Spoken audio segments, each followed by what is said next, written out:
Ver acá arriba, no huevo.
Ready? Ready, Mr. Mayor. Good morning. Recording in progress. Good morning. I'd like to welcome everyone. Thank you for being here to the August 25th, 2026 commission meeting. As I've stated at every commission meeting that we're blessed to be here at, this is a great opportunity for not only residents and business owners, but for employees to have the opportunity to speak. We appreciate your guidance. We appreciate your support throughout the process. There's many opportunities to speak either in person, either at the beginning of the commission meeting during public comment, or as every item continues forward. Remember, once you speak on an item, whether it's in public comment, you will not be able to speak on that item again. Number two, if you cannot be here in person, we have many opportunities to speak via Zoom, or you could even send an email, or you could speak via a simple phone call. But more importantly, I'm beyond thankful to be your mayor and to have the opportunity to serve you. Welcome to the commission meeting. As we start off this morning, I'd like to welcome a very important person who serves this community for a long time, and it does it selflessly with incredible grace. Our chairwoman for the school board who's here, Maritela Rojas, thank you for your service, and thank you for always engaging with the city of Coral Gables, always being present. Thank you. Mr. Clerk, you'd like to make a comment, a statement before the beginning of the commission meeting. Thank you, Mr. Mayor. Just wanted to let the commission know that Commissioner Fernandez reached out this morning, and he informed that he will not be able to be in attendance at today's meeting. He is out of the country for work reasons, but he apologizes for not being here. Will he be attending via Zoom? Or he will not be able to attend via Zoom, Mr. Mayor. Okay. Moving on. To start off this morning, we have a very special invocation. I'd like to welcome our Assistant Fire Chief, Xavier Jones. Good morning, sir. Welcome to the City Beautiful. Not that you need to be welcomed, but I think it's an opportunity to see you once again in a very different role that maybe people don't know. I know about this role. Right. If people don't follow you on social media, I highly recommend that you do. It's truly a pleasure to have you here with the invocation. Thank you for this opportunity. I was just looking over my prayer this morning, and I was able to get it down from 1 hour to 10 minutes. So, Now let us pray. Father, we thank you that you are sovereign in all your way. Thank you, Father, that you would meet us in this meeting today, that everything be done decently and in order. Your word declares that many are the plans of man, but it's the purpose of the Lord that will prevail. Let your wisdom prevail. Lord, walk from item A to item H and let wisdom prevail. Let your word be clear. Let innovation flow. Give us soundness of mind, clarity of speech, and we'll forever give you praise. Thank you in advance for great results. It's in your name that we pray. Amen. Thank you, Chief, Assistant Chief. It's always an honor to have you here in a different role today. Moving forward, this is something that, again, is incredibly important to everyone in this community. We're going to be, again, moving forward with the Pledge of Allegiance. I'd like to represent our Sergeant Marcos de Rosa to do the Pledge of Allegiance. It's an honor to have Marcos de Rosa with us today to lead us in the pledge. Sergeant Marcos de Rosa is a United States Marine Corps combat veteran who served for 12 years. Thank you, sir. Including during Operation Desert Shield and Desert Storm. He went on to serve 30 years with the Miami-Dade County Police Department, where he served in a variety of assignments. I remember the first time that our chief mentioned that you were joining the force. He mentioned not only your capabilities as an officer, but he also mentioned your true capabilities, which you showcase in regards to procedural manners at events, obviously celebrating, our color guard and celebrating our great country. You make us look incredible, by the way. Thank you for that. Today, we're especially proud to have him serving our Coral Gables Police Department, where he continues to support and train our honor guard, as I mentioned. He is also the founder of Veterans Last Call, a non-for-profit dedicated to honoring and assisting veterans. Sir, thank you for your service to our country and to our community. We're honored to have you with us today and to have you on the force. Please rise for the Pledge of Allegiance. Ladies and gentlemen, please face the American flag, put your right hand over your heart, and follow me on the Pledge of Allegiance.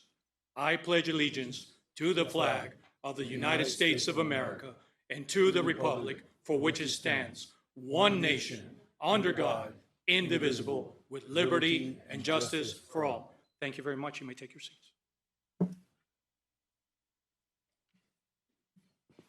As we celebrate our America semi-quintennial moment, Sergeant, please give us a little background in regards to your prestigious and illustrious career.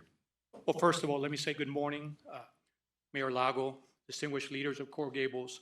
I appreciate the opportunity to be able to be here. I think this is very significant. It reflects on the leadership of Coral Gables as to what their focus is when it comes to the military personnel, the fire department, and the police officers that risk their life every day. My calling came in early on with the Marine Corps. I went into combat. Had the opportunity to be able to lead some very courageous men into battle during Desert Shield and Desert Storm. A lot of us had children being born during the time that we were fighting in battle, and our drive was to make it back home safe with our families and to be able to enjoy the freedoms that this great country of ours has given us. Thank you, sir. We have a small token of appreciation. Again, we will always fall short no matter what we give you or how we honor you. But this is a show of gratitude on behalf of the City of Coral Gables, the Commission, our City Manager, City Attorney, City Clerk, all the employees. If I'd like to give you the small coin, if I may step up. Fellow colleagues, please join us.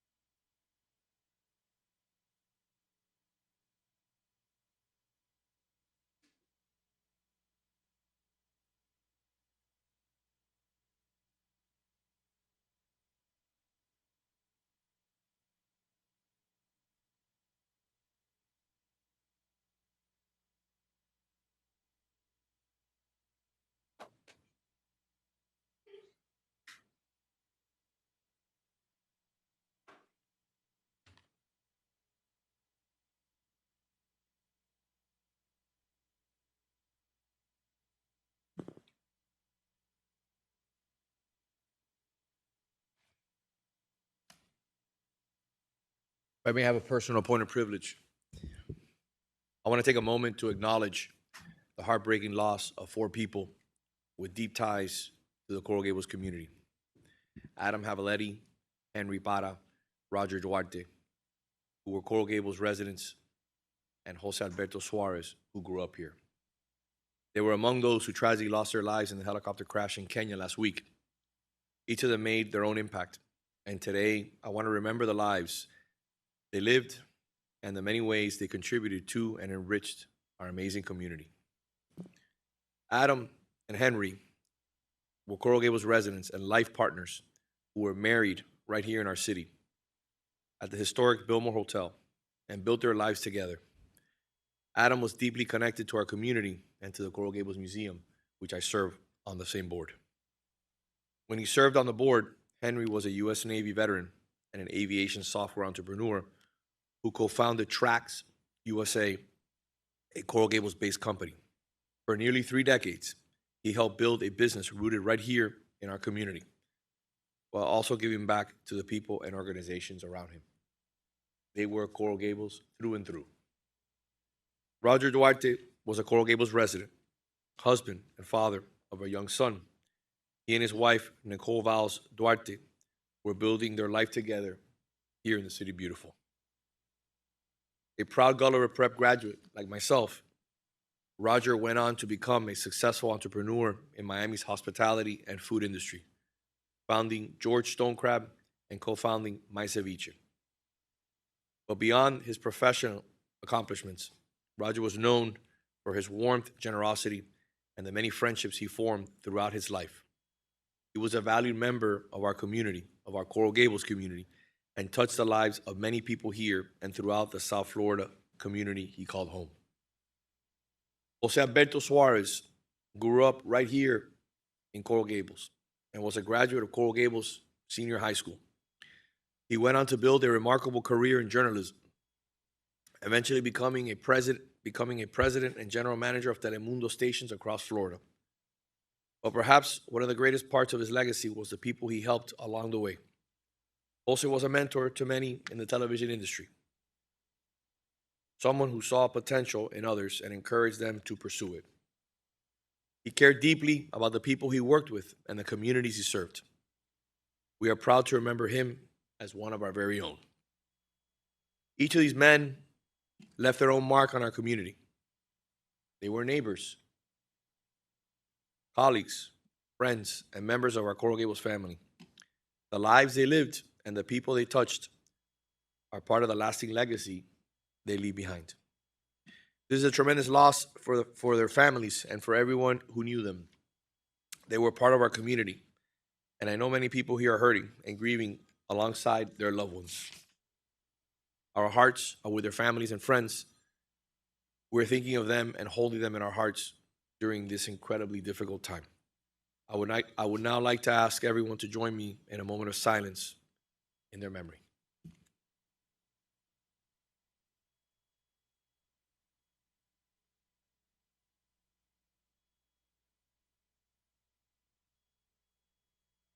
Thank you. Moving to the business at hand. Now we move forward to presentation and protocol documents. Item A1, presentation and proclamation declaring September 2026 as Hunger Action Month in Coral Gables. Madam Vice Mayor, will you lead us in the proclamation?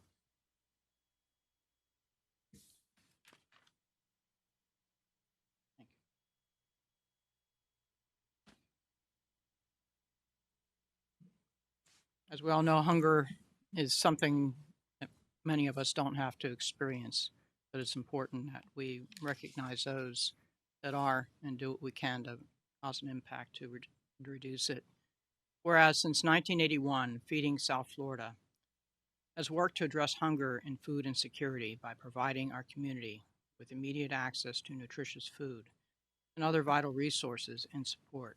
And whereas hunger does not discriminate, it knows no race, religion, or age. In South Florida, approximately 1 million individuals face hunger. And food should not be an impossible choice for the community. And whereas Feeding South Florida leads hunger and poverty advocacy efforts in our community while transforming lives through innovative programming and education that provides economic growth and overall well-being.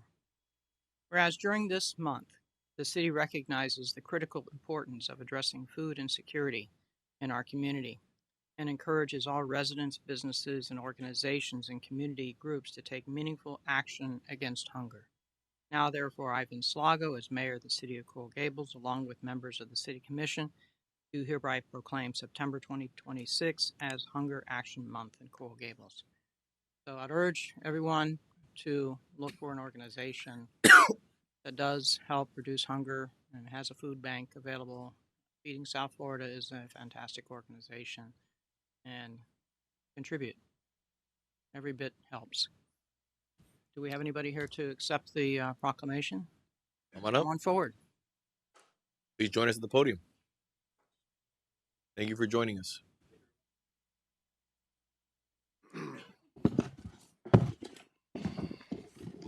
Good morning, everyone. My name is Cosma Kumani, and I'm the Director of Strategic Gifts for Feeding South Florida in Miami-Dade County. On behalf of our team, I want to thank City of Coral Gables, Mayor Vince Lago, and the City Commissioners for recognizing September as Hunger Action Month. Feeding South Florida is the leading hunger relief organization serving Palm Beach, Broward, Miami-Dade, and Monroe counties. We serve over 1.7 million individuals annually. Locally here in Miami-Dade, we provide nutritious food and critical resources for over 553,000 households annually through a network of direct programs and partner agencies. Our work goes beyond food distribution. Through our community food pantries and mobile pantries, we ensure families have access to fresh, nutritious groceries. Our school pantry program and summer meals for kids make sure children don't go hungry in or out of the classroom. For older adults, we provide home-delivered meals, while our benefits outreach families access programs like SNAP, stretch their budgets. We also invest in long-term stability with workforce training programs that prepare individuals for careers in culinary arts, warehousing, and logistics. Together, these programs reflect our commitment not to just feeding families today, but also to building a stronger, hunger-free South Florida tomorrow. We are deeply grateful for the City of Coral Gables for this recognition and for your ongoing partnership in raising awareness, inspiring action, and helping us move closer to a community where no one has to wonder where their next meal will come from. Thank you.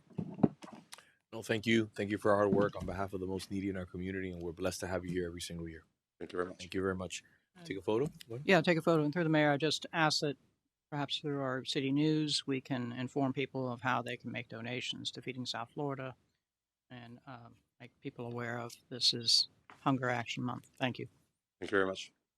Perfect. Take a photo.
Sergeant, I apologize. Please join us once again.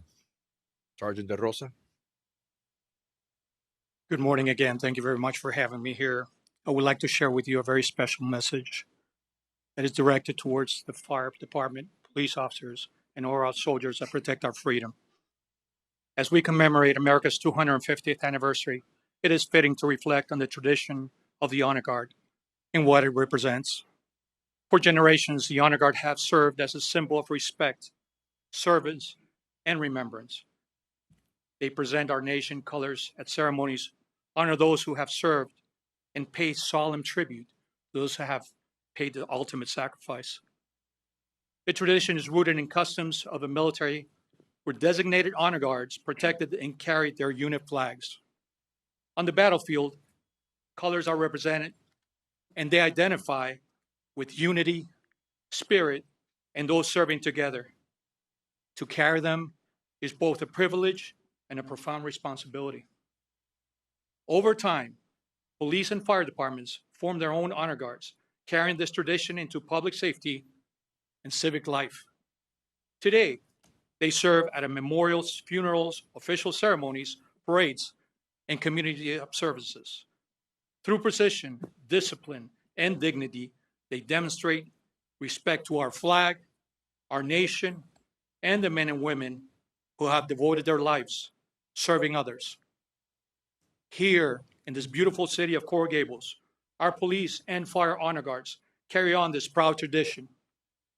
Their presence at important civic events reminds us that public service is built upon values that have endured throughout our nation's history: duty, courage, integrity, and sacrifice. Those values are also reflected in the everyday work of our police officers and firefighters. Police officers are entrusted with protecting life, property, and maintaining public safety and responding when members of our community need help the most. Firefighters protect us from fires, medical emergencies, natural disasters, and countless other dangers. Both professions require extensive training, sound judgment, and willingness to place the safety of others before their own. Much of their work takes place away from ceremonies and public recognition. It happens at all hours of the day and night, often during the most difficult moments in one person's life. Their service helps provide the safety and stability that allows our community and our democracy to thrive. As we reflect on this 250 years of American history, the Honor Guard reminds us that patriotism is more than a ceremony. The flag they carry represents freedom, preserved through the services and sacrifices of generations of Americans. It also represents a continuity of responsibility to protect our community, support one another, and uphold the ideals of which this nation was founded. To the members of the Honor Guard and all the men and women of Coral Gables Police Department and Fire Department, your courage and commitment to our community is exemplary. Thank you very much, and I appreciate the time. Thank you, Sergeant. Do we have any members? I see one of members of the honor guard here. Let's take a photo. Chief.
Moving on to item A2, congratulations to firefighter Wilfredo Gonzalez, recipient of the City of Coral Gables Firefighter of the Month Award for the month of August 2026.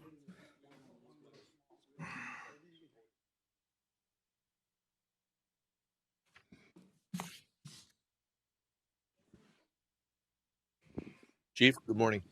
Good morning, Mayor. Good morning, ladies and gentlemen of the commission.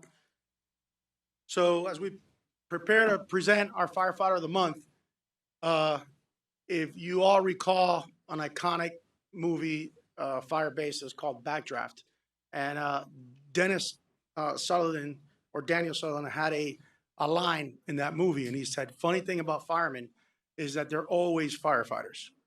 And I think that line is very emblematic of our firefighter of the month. First and foremost, he is a instrumental member of our SRT team, and he's competed and represented our department and has trained our department throughout his entire career. With what brings him here today is that in late May, he was dining in a restaurant in the Keys when a patron next to him began to choke. He quickly took action, did the Heimlich, and certainly prevented what would have been otherwise a significant tragedy. So for his commitment to our community and to the overall well-being of all residents of the state of Florida, Wilfredo Willie Gonzalez is our firefighter of the month.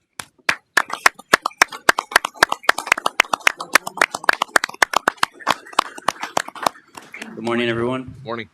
I want to thank everybody for having me here today. I want to thank all my chiefs, captains, and lieutenants, and a special thank you to my wife and family for their support. Well done. Well done. Well done. Congratulations. Thank you. Thank you again. Even when you're not in the city of Coral Gables, helping our residents and our business community, you're setting the example. Again, thank you. Because if it wasn't for you at that moment, who knows where that individual would be alive today. So thank you for representing us with class and dignity as always. God bless you, man. Thank you. Let's take a photo.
Yeah, what future, bro?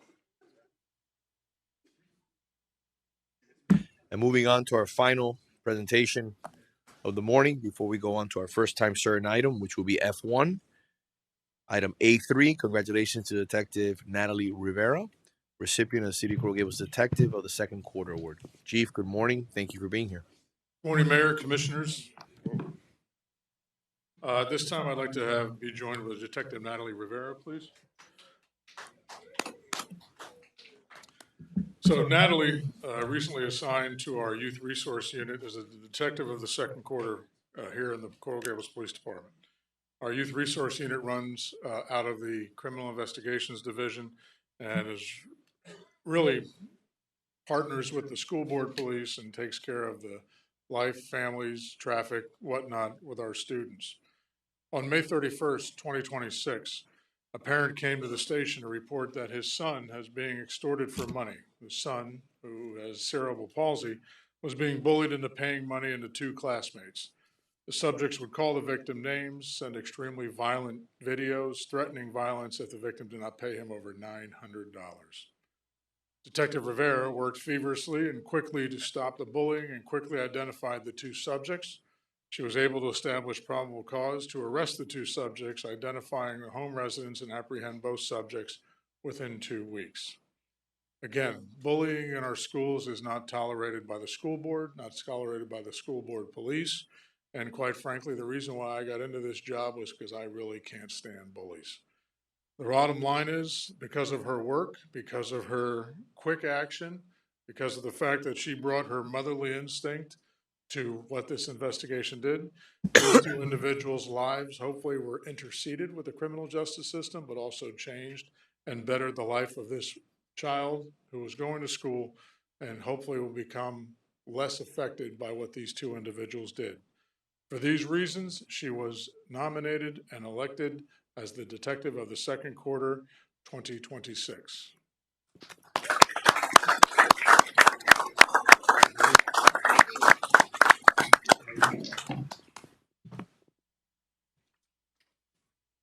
Good morning. Morning. Morning, everyone. First, I'd like to thank you all. First, I'd like to thank all of our elected city officials for being here today, as well as Chief Hudak and Deputy Chief Hanlon. I'd also like to thank the awards selection committee for choosing me for this recognition, and Sergeant Escobar for taking the time to nominate me. I truly appreciate it. I also want to recognize my unit. I am very grateful to be part of such a great group of people and to work alongside them every day. I'm very grateful to be in the unit that I'm in, and I genuinely enjoy coming to work and doing what I do every day. It means a lot to have that work recognized. Thank you again. Congratulations.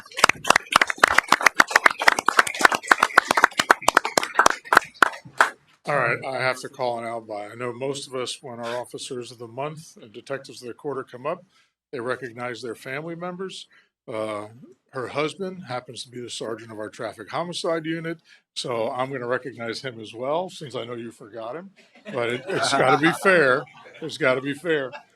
Sergeant Rivera, if he wants to step up as well, her sergeant. So as I've said always, Coral Gables City is a family. The police department's a bigger family. And this is one of our most productive couples that we have here in the police department. So we're extremely happy for both of them. There you go.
Could I please have a motion in regards to B1, regular city commission meeting, approval of minutes, July 7, 2026? I'll move it.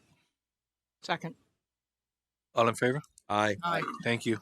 Moving on to public comment. You have one speaker this morning, Mr. Mayor. Please close the public comment. Will do. Maria Cruz.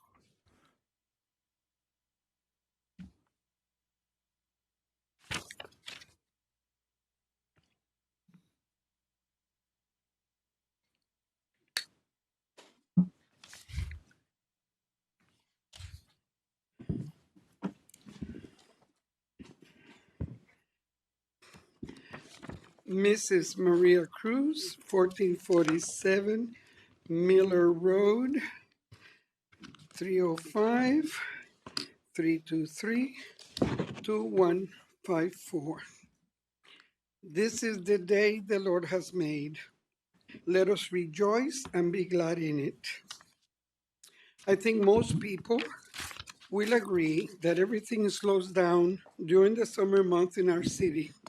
It's vacation time for a lot of our residents. Some of ours even canceled their meetings.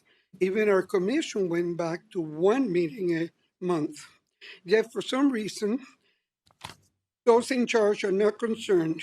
Important decisions are going to be made today. This agenda is packed with items that will impact our way of life, that will forever change the city that we love. Why? What is the reason for getting all this done when some of our residents are still getting back to normalcy, trying to catch up with what took place while they were away? Is this what some of you call transparency, desire to get more community involvement? Or is it to push them through before our residents have time to learn all about them? What are we afraid of? Let your consciences be your guide. Thank you. Thank you, Mr. Clerk. All right, moving on to the first item on the agenda, which is time certain. Public comment? Oh, public comment. Jackson Holmes. And we please close the agenda for a second time. Yes. Thank you. Greetings. Good morning, everyone, including people at home. I oppose the prospective nomination of Jose Gomez to be city manager. I find him to be surprisingly dishonest and unethical in the following respect.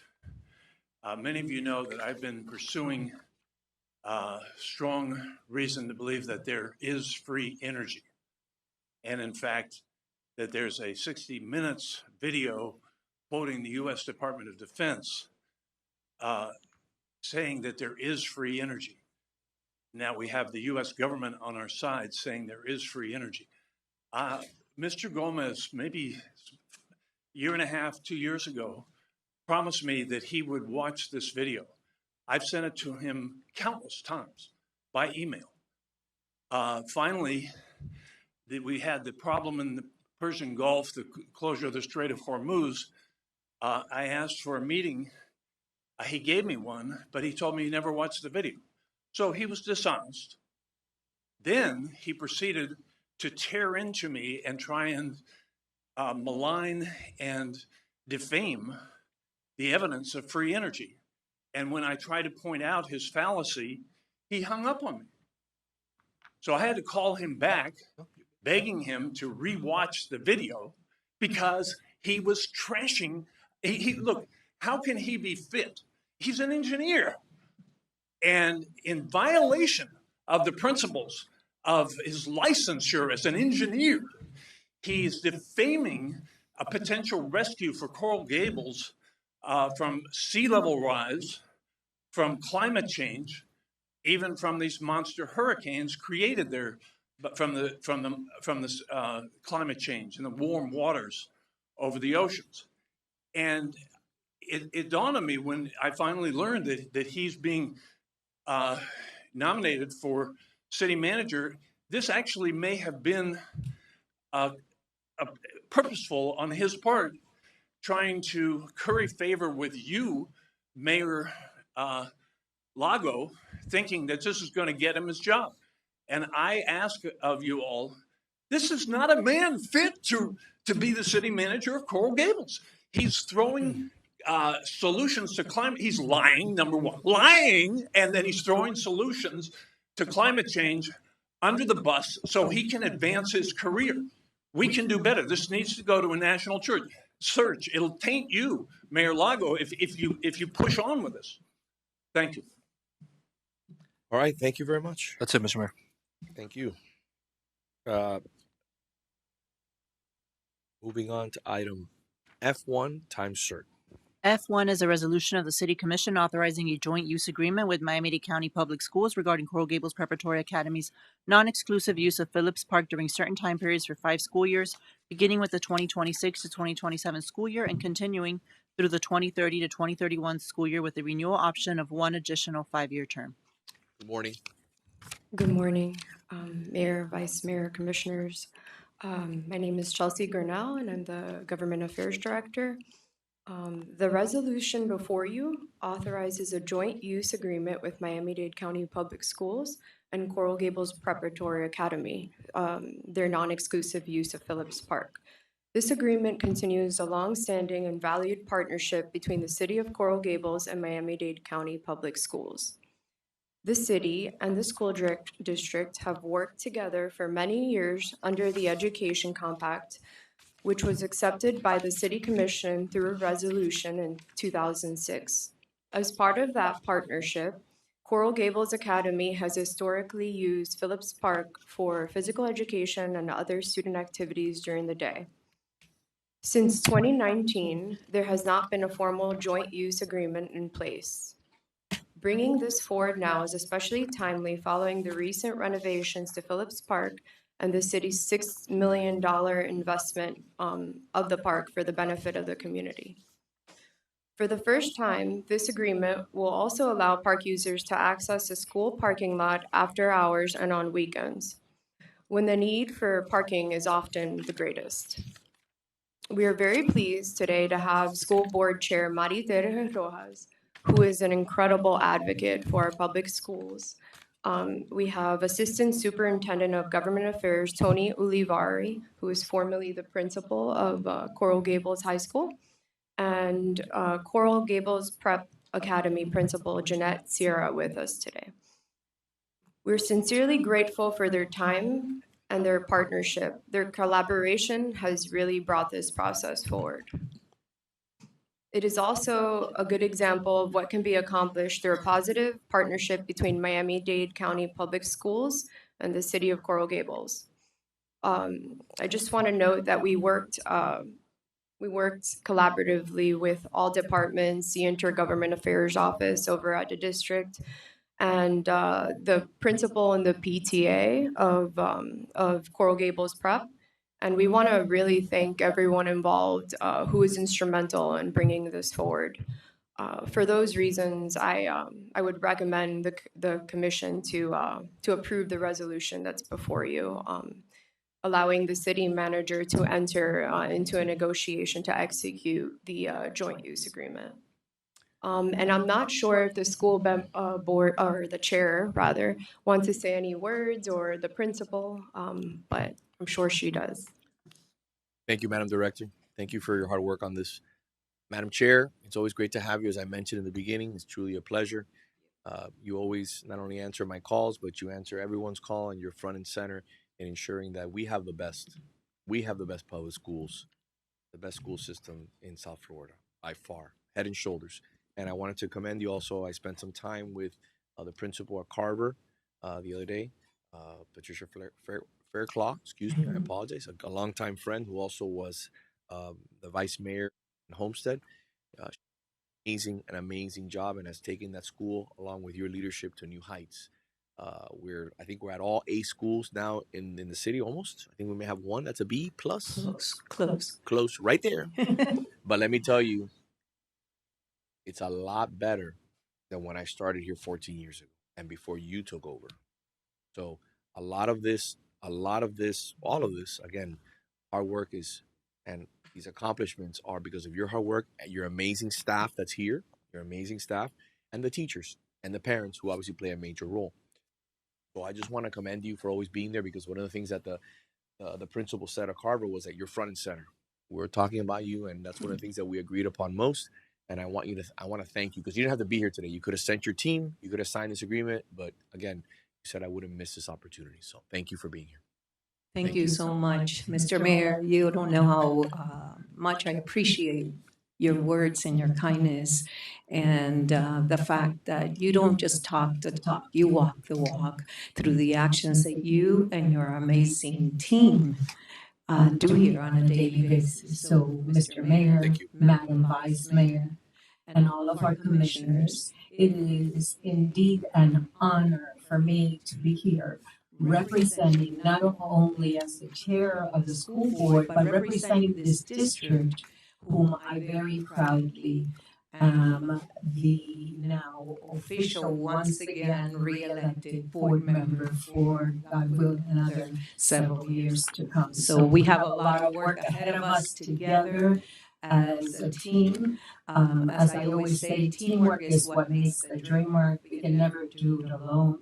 And I'd be remiss if before I say anything else, I did not recognize Mr. Iglesias. It has been an absolute pleasure, sir, working with you, Chelsea, Carolina. I don't know, there's Chelsea. It's just a great team of people that are here for the right reasons. They have their heart in the right place, and there is no better investment than investing in our children.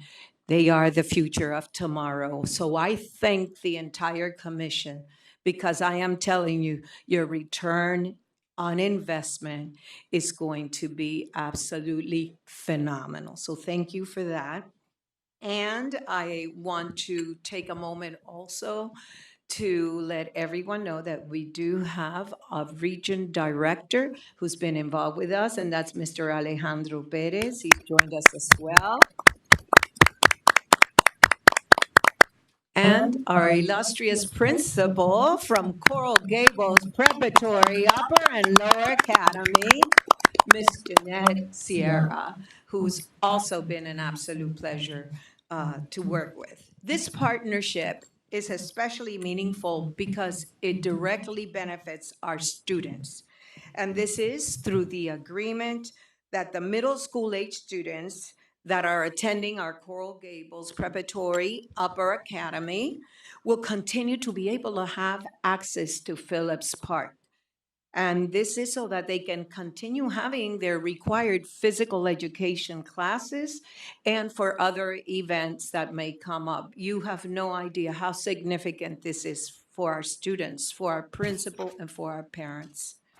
I want to, again, thank every single member here for your support, your guidance in this process, and for your agreement that hopefully will take place today.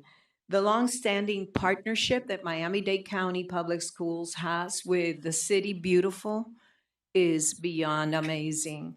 I am so very proud, because this is truly an example of what can be accomplished when local government is working collaboratively with our public school system. And again, this can only happen when we have a common purpose, and that is giving our students the world so that tomorrow they can lead our country in an exemplary manner. So I just simply want to end once more by letting you all know how proud I am, how blessed I am to be able to come here and have the relationships that I have with each and every one of you on behalf of my esteemed colleagues on the board, our current superintendent of schools, Dr. Jose L. Dodres, our superintendent-elect, Mr. Rafael Villalobos, who will soon be coming on board as well, and the entire Miami-Dade County Public School family. Thank you. Thank you. And thank you. And looking forward to more collaborative partnerships that will be coming in the near future. Thank you, Mr. Mayor, because you have definitely put education at the forefront of your agenda, and I sincerely appreciate that. Thank you very much, Madam Chair. It's always an honor to have you here. Thank you. Madam Principal, thank you for your hard work. Again, I would like, if I know you have prepared comments that you want to talk about Phillips Park and our collaborative efforts, like the director mentioned before, but I want you to also talk a little bit about the accomplishments of the school. We don't tout enough, and that's one of the reasons why I sponsored this item, because when I found out from staff that this had not been around since 2019, and we were about to make this significant investment in Phillips Park and it's adjacent to the school, I wanted to make sure that, again, not only does the residents and the business owners benefit from an amazing park. That's what we do. We do the best parks in South Florida, along with many other things. But the kids really should enjoy it. And also, for the first time, we were able to negotiate actual parking through the leadership of the chairwoman, our director, the manager, DCM, ACM, and everyone involved on your side. But the deal is a deal. The deal is a good deal for both group parties. I want you to highlight a little bit, if you may, after your prepared comments, highlight a little bit about the great things you're doing at the school. Talk about the school. Talk about the accomplishments, because that's why, if you notice, when I started, I said, look at the great things. We're an A school everywhere. We're the envy of Miami-Dade County. There's a lot to complain about, and we spend most of our time complaining because it's easy, and taking shots at people because it's much easier. But to do the hard work, to be here in this commission and do the hard work, and to be on the school board, and to be the principal, and to be, the members who are here. By the way, can the employees from the school board please stand up for a second? Please stand up to be recognized. I just want people to understand these are people who are making. Is there anybody else here from the school board? Yes. School board members, stand up. These are the people. I just want to recognize both of you. Come on up here. I've known this gentleman since we were like 5 years old, just so you know. Okay, and he's climbed the ladder of the school board, much to, I don't want to use the word, but much to not my liking, because we lost him here at Coral Gables Senior High when he was here, and he was doing an amazing job. But I guess he's got to move up because he's doing such a good job. But the school board here in the city of Coral Gables is doing an amazing job. The proof is in the grades. The proof is in the kids that we're producing. So don't be, don't not want to boast. I want to hear you boast about what's happening in school, because people need to understand. This, I think, is something that the vice mayor talked about before. I think it was the vice mayor that talked about, let's include the facts of the school board and the great things that are happening there. So talk a little bit about your school, if you may, please. So my prepared comments. Good morning, Mr. Mayor and Commissioners. My name is Jeanette Sierra, very proud principal of Coral Gables Preparatory Academy, the former Coral Gables Elementary School, who celebrates its 103rd anniversary this year. I am honored to speak today on behalf of the over 700 students, their families, and residents of the City Beautiful. Thank you for this opportunity for Coral Gables Preparatory Academy to continue our long-standing partnership with the City of Coral Gables. With your approval of this item, the joint use agreement for Phillips Park, our physical education classes and middle school athletics program will be able to access the park and its facilities to offer a fully comprehensive physical education curriculum. Coral Gables Preparatory Academy is more than a place of learning. It is a center of academic excellence and community engagement. We are proud to offer rigorous academics, arts, athletics, and programs that prepare students for success. So on behalf of our teachers, our staff, our students, and families, I thank the mayor and commission for your longstanding support of public education and respectfully ask for your approval of this item. Now, off my prepared comments. That's a nice pitch. That's a nice pitch, but this is a good deal for everybody. Tell everybody out there. Coral Gables Preparatory Academy has always been an A school. It is the only community school in the City Beautiful. So, absolutely. So the best of the best are coming here in our city. Whether you want to send your kids to private school, to charter, public school, is just as good, if not better, of an option for an education. And one of the last comments that I want to make, and I make this every time when I spoke in front of the teachers the other day at Carver when they were doing their retreat, which was an amazing event, by the way. Thank you, the school board, for doing that for the teachers in preparation for an amazing school year. I told them, teachers spend more time than we do with our kids. Literally. It may not be one teacher, because there's different teachers throughout the day, but they spend more time. So they're shaping your child. So this is an investment in your child's future. So you are offering an amazing curriculum. The proof is there. It's an honor. It's an honor to work with you. I only have one issue that I want to make sure that I put on the record. Over 700 students are going to start using this brand new facility. Let's work collaboratively to make sure that we keep it up to first class standards. If you see something that's wrong, even if it was not an issue with the school board, if it was an issue with us, bring it to our attention. If we have an issue with the school board, whether it's, it's a lot of wear and tear. You have a lot of kids and we have a lot of people using that park. Everybody wants it. People are biting to get into that park after all the work and the investment that we've made. Let's work together, work with the manager, the DCM, our staff, to make sure that there's always an open line of communication to ensure that we continue to be the envy of every community here in South Florida. Thank you. Thank you, Mr. Mayor. And for the record, I'd just like to state that we are an A-rated once again, making it 7 years for the entire district. And in addition to that, graduation rates never seen before at a 95%, and more choice options for our families than anyone in the entire country. And that is what our families want. They want choices, but they want excellence. And that's what they receive when they come to Miami-Dade County Public Schools, your best choice. Thank you. Thank you. Madam Vice Mayor. Third Mayor. Thank you for all you do. And I just wanted to highlight, and I've delayed this to the next agenda meeting, there is going to be a presentation on Miami-Dade Public Schools so more people are aware of the excellent options that are available.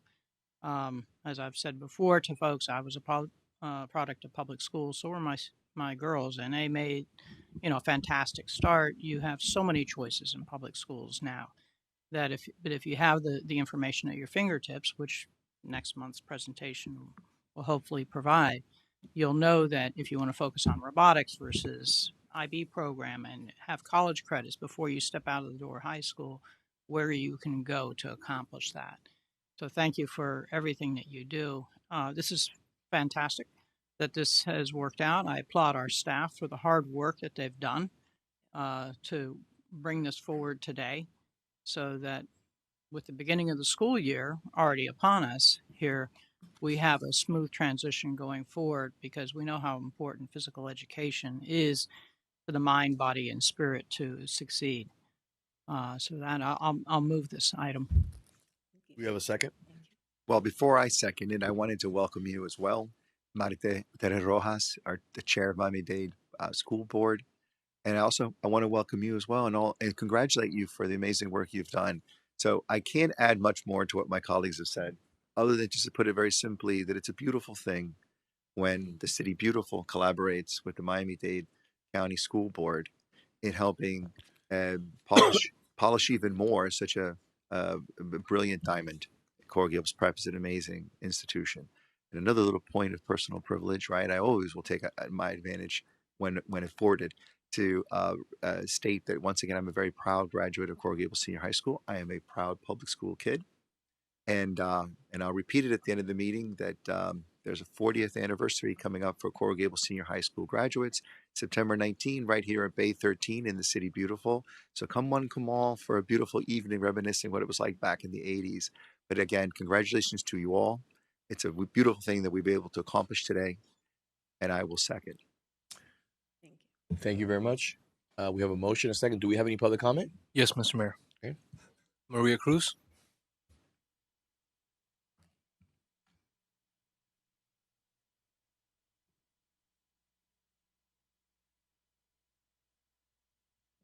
Mrs. Maria Cruz, 1447 Miller Road, 305-323-2154. I believe that this is one of the things that has been long in coming. I can't imagine why it's taking this long to do this. I am suggesting, if there is a way to do it, that this should not be a 5-year with a 5-year option. We do agreements for 30 years, for life, for 99. This should be a little longer than that so they don't have to worry because 5 years go very fast. I think this should be 20 plus. Okay, now there's a caveat. There's a caveat. I got a phone call. That's why I stepped out because there are charter schools in this city that would love to have the same opportunity. Our residents, if they could vote on this, you would have, if there was such a thing as a 500%, our residents are all behind what you're proposing today. But let's make sure that this does not open the door because there's somebody that wants to use the youth center even though they have a legal agreement not to. And I want to make sure that you remember that this is for Miami-Dade County public schools, the people that take care of our kids, the people that the kids do not have to pay to get the best education. And I am, Commissioner, I'm a proud retired teacher from Miami-Dade County Schools. All my kids went to public schools. My grandkids are going to public school, so I can talk. This is the best. I'm very sorry that some people do not think that it's the best and they have to do other things. I can't imagine any child in this city or anywhere in the county that would not get the best education by going to a public school. Thank you. Mr. Clerk? That's it, Mr. Mayor. All right, we have a motion and a second. Vice Mayor Anderson, Yes. Commissioner Castro, Yes. Commissioner Lara, Yes. Mayor Lago. Yes. Thank you to our team, to the school board. Thank you for your hard work. This is a long time coming since 2019. We're very excited about the agreement, and we look forward to a collaborative effort to deliver world-class opportunities for the kids and also for the residents here. Thank you. Have a wonderful day. Before we move on to item F4, consent agenda, may I have a motion? I'll move it. Is there anything? Mr. Mayor, before the commission votes on the consent agenda, just want to let you all know that agenda item D12 has been deferred. Okay. Okay. All in favor? Aye. Aye. Thank you. Okay. Next item on the agenda is item F4. Before we move on, that we'll take a 5-minute break, bathroom break. Thank you very much, and to make sure we can address a little bit of the issues that we have here with the time clock. Thank you very much. Recording stopped.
1, 2, 1, 2.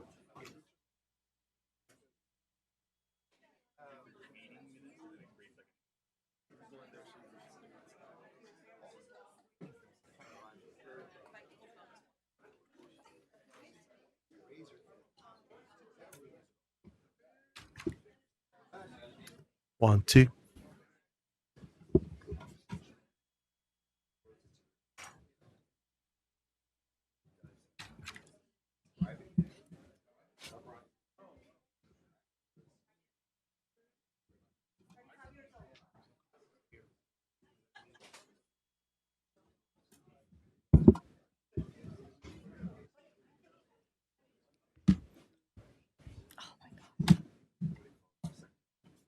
1, 2.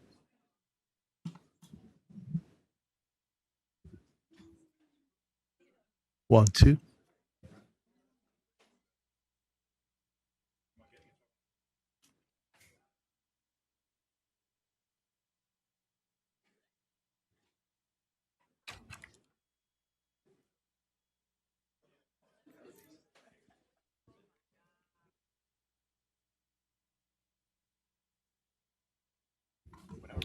1, 2.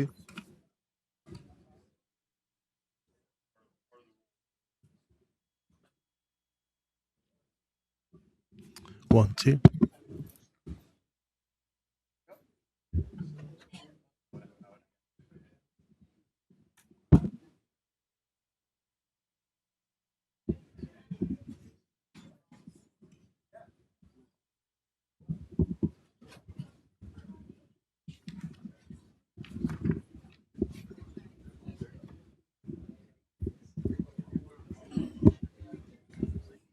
1, 2.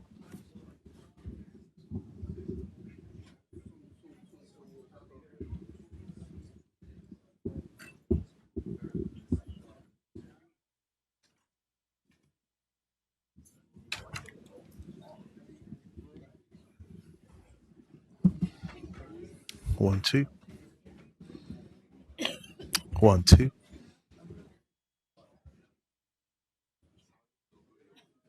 1, 2.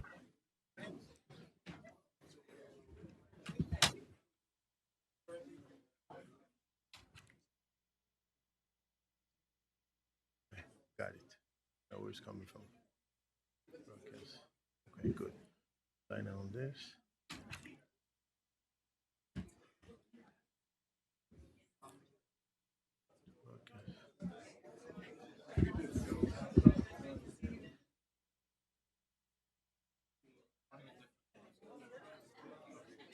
It's like I sit here, Peter, and it's like 1, 2. 1, 2. it's right at you. 1, 2.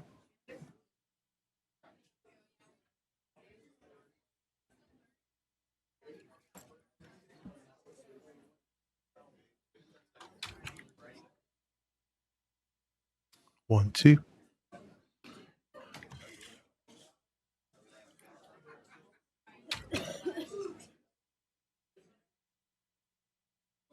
1, 2.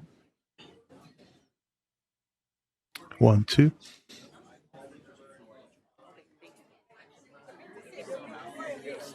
1, 2.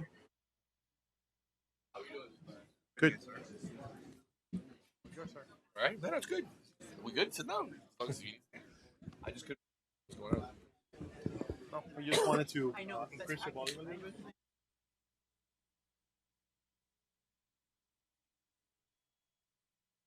Who's also with We have a Cavalier and a Stingaree crossing each other. Okay, perfect. Thank you, sir. Thank you, guys. I appreciate you both. Your Thank you. microphone a little bit. So, Thank you. Well, you did bring the Michigan one for the Michigan.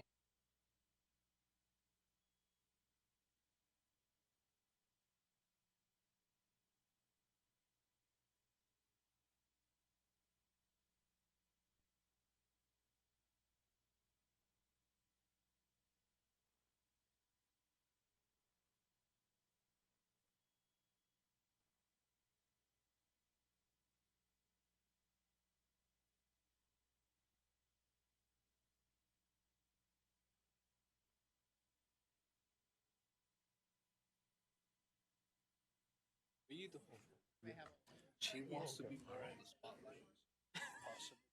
Mr. Clerk, you ready? Recording in progress. Welcome back. Tried to make that bathroom break as short as possible. Thank you to IT. Thank you to IT for clearing up the microphone issues and the timer issue. We got it back on. That's why you guys are the best in the business. Thank you. Item F4, Madam City Attorney. Mayor, item F4 is a resolution of the City Commission appointing Joe L. Gomez as City Manager of the City of Coral Gables effective January 8th, 2027, and approving a salary and benefits package. Mayor, this is, of course, your item. Pursuant to the authority granted to you as mayor and the city code, you have negotiated a proposed salary and benefits package, which is set forth in the resolution, which does in fact set forth a salary and the standard benefits package that's provided to appointed officials in the city. Okay. Madam City Attorney, but before we move forward, can you, just for clarity, even though it is a public record and it will be pulled, just for the people who are not going to pull public records, it's the same compensation as the current city attorney, correct? The compensation is the current salary as the city manager, city manager I salary as apologize. of I said today. city attorney. Excuse me. Yeah, as of today. Thank you very much. Okay. Before we discuss the appointment of our new city manager, I want to take a moment to recognize my dear friend, Peter Iglesias. Let me start again. Before we discuss the appointment of our new city manager, I want to take a moment to recognize my dear friend, Peter Iglesias, and thank him for his extraordinary service. I was proud to help bring Peter back to the city, and I can say without hesitation that he is one of the most capable. Let me correct myself. I apologize. He is the most capable, dedicated, and accomplished public servant I have ever had the opportunity to work with. What I have always respected most about Peter, my manager, is that he puts the city first. He leads with honesty, integrity, and has an incredible work ethic unmatched by anyone I've ever met. We didn't always agree. A few times we disagreed, and that's okay. But even when we disagreed, there was always respect and honor. And there was never any question that we both wanted what was in the best interest of the city of Coral Gables. Peter's impact on the city is irrefutable. Miracle Mile and Girarda Plaza, I was there with him 10 o'clock at night, milling the streets in Miracle Mile. Pond Circle Park, the Public Safety Building, Fire Station 4, the Minorca Parking Garage, the Mobility Hub, City Hall, Phillips Park, Venetian Pool, Granada Golf Course, the Country Club, our trolley system, revamping the permitting department, traffic calming, and investments in police and fire. The list goes on and on and on. I chose those because those are truly the highlights and some of the most loud opportunities to explain. I am beyond grateful that Peter has agreed to stay with us through January 8th. It was supposed to be October. He didn't have to do that. And I think it says a lot about who he is and how much he cares about the city. His willingness to stay and help us through this transition is just one more example of the commitment he has shown to Coral Gables throughout his career as a 50-year resident of the City Beautiful. If it were up to me, and trust me, it's not, Peter will be our manager indefinitely. I am genuinely sad to see him go.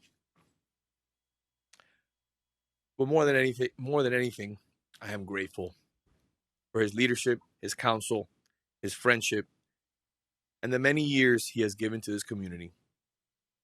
Coral Gables is a better city because of Peter Iglesias. And I don't think there's a greater legacy than that. Mr. Manager, it's been the honor of a lifetime, not only to serve this community, but to serve alongside you. And we get caught up a lot in the politics because people try to make statements. And the interesting thing about it was the fact that people thought that they could pin us against each other. Mr. Manager, I walk in your footsteps. I walked in them when I went to see you when you were the building official in the city of Miami.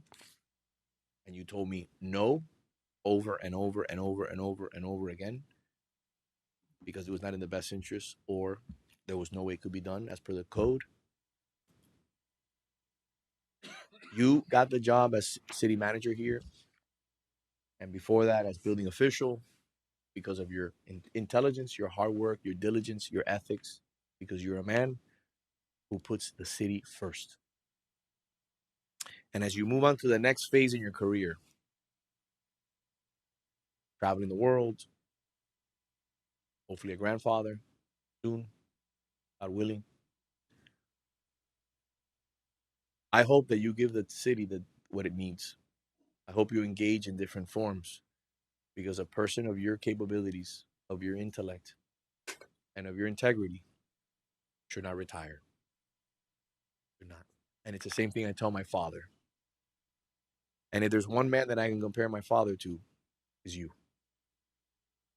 And if you know my father, which you do, and how highly I speak about my father, there's not many people who can hold a candle to my father.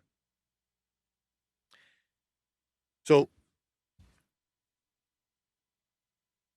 I want to move on a little bit now to talk about Joe Gomez. Mr. Gomez, will you please step up?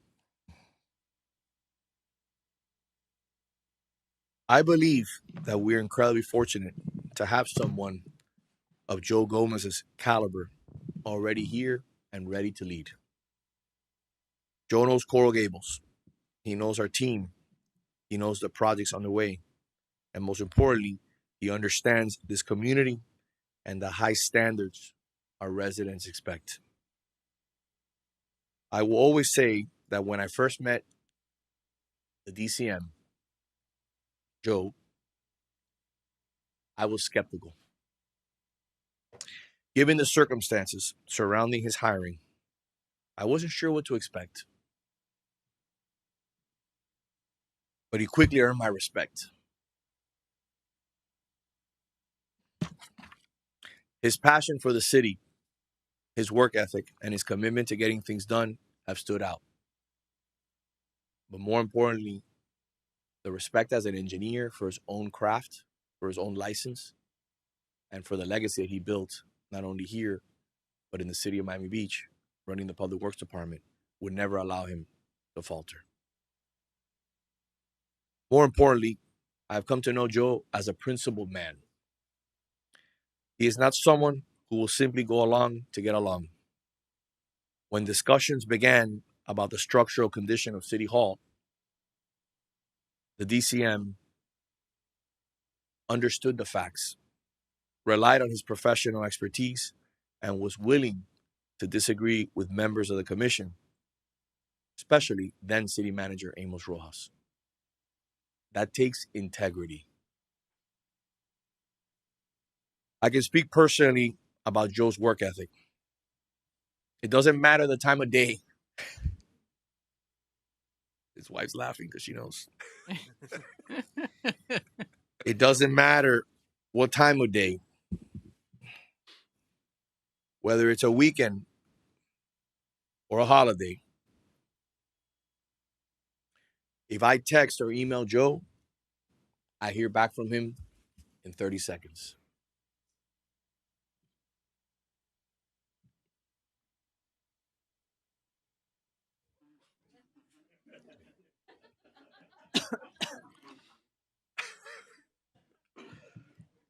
Just relax. We're going to be here for a little bit. Enjoy the moment. Enjoy the moment. You're not an easy person to Pat work off, for. get off Joe and come back. Come on. Let's enjoy the moment here. It's all right. We got it, Mayor. No, it's okay. We got the point. Let me explain to you. People don't got it. Trust me. Because people got their news from blogs and stuff like that they don't understand it. Okay? Why don't you pan back to me? Pan back to me. Pan back to me, Billy. Mr. Clerk.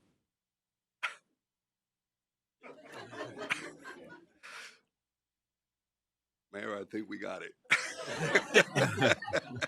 Why? Why not have a little fun? I think that's only half of it. No, I can keep going. Let's just keep going. By the way, it doesn't end. Mr. Mayor? Yes, It's sir. a long agenda, sir. I know.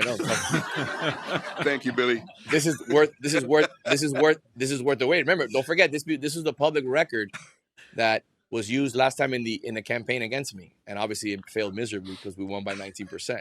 This is what public service is all about. This is residents contacting me, then me contacting the DCM. What are these? Simple issues. My garbage wasn't picked up. I have a code enforcement issue. Somebody parked on my yard. You know, I have an issue with traffic. I have an issue with a pothole. I have an issue with X, Y, and Z issue. This is the deputy city manager taking it upon himself to relieve the manager from the crazy work schedule. Let me help the manager a little bit, and I'll take it on. Because I used to do this with the manager, and I took it. I can keep going. But I'm going to spare you because I think that, again, it's appropriate not to do this for the rest of the meeting. But this is nonstop. This keeps going. And while I do it to, bring a little levity to the situation, I want you to understand I do this because it really teaches you and it really shows the work ethic of this man and how he puts the residents first. I'm going to stop now. But, Thank you, sir. but maybe I won't stop. Maybe we'll keep going for a little bit longer. It's all right. All right. So, like I said before, that is called work ethic. That is called determination. And that is called putting the job first, putting the residents first. It doesn't matter what time of day, whether it's a weekend or a holiday. Like I said, if I text or email Joe, I hear back from him immediately. He is incredibly responsive. He works hard, and he takes ownership. Even if it wasn't our fault, we take ownership. That level of commitment is something I value tremendously, and it's something that's defined my career 14 years here in the city of Coral Gables. Joe brings nearly 5 decades of experience in engineering, infrastructure, transportation, construction, and municipal governance. His career includes senior leadership positions with the Florida Department of Transportation, the city of Miami Beach, and the private sector, in addition to his extensive experience here in the City Beautiful. That level of experience is difficult to match. At FDOT, Joe led an operation of approximately 650 employees, responsible for construction, maintenance, and traffic operations across Miami-Dade and Monroe counties. As Public Works Director for Miami Beach, he managed a department of 360 employees and some of the most complex infrastructure challenges in South Florida. We already know what Joe is capable of. He has led development services, public works, parking, sustainability, and mobility as Deputy City Manager. He understands our infrastructure, our capital projects, and our operations, and the employees respect him immensely. There is no learning curve. Plug and play.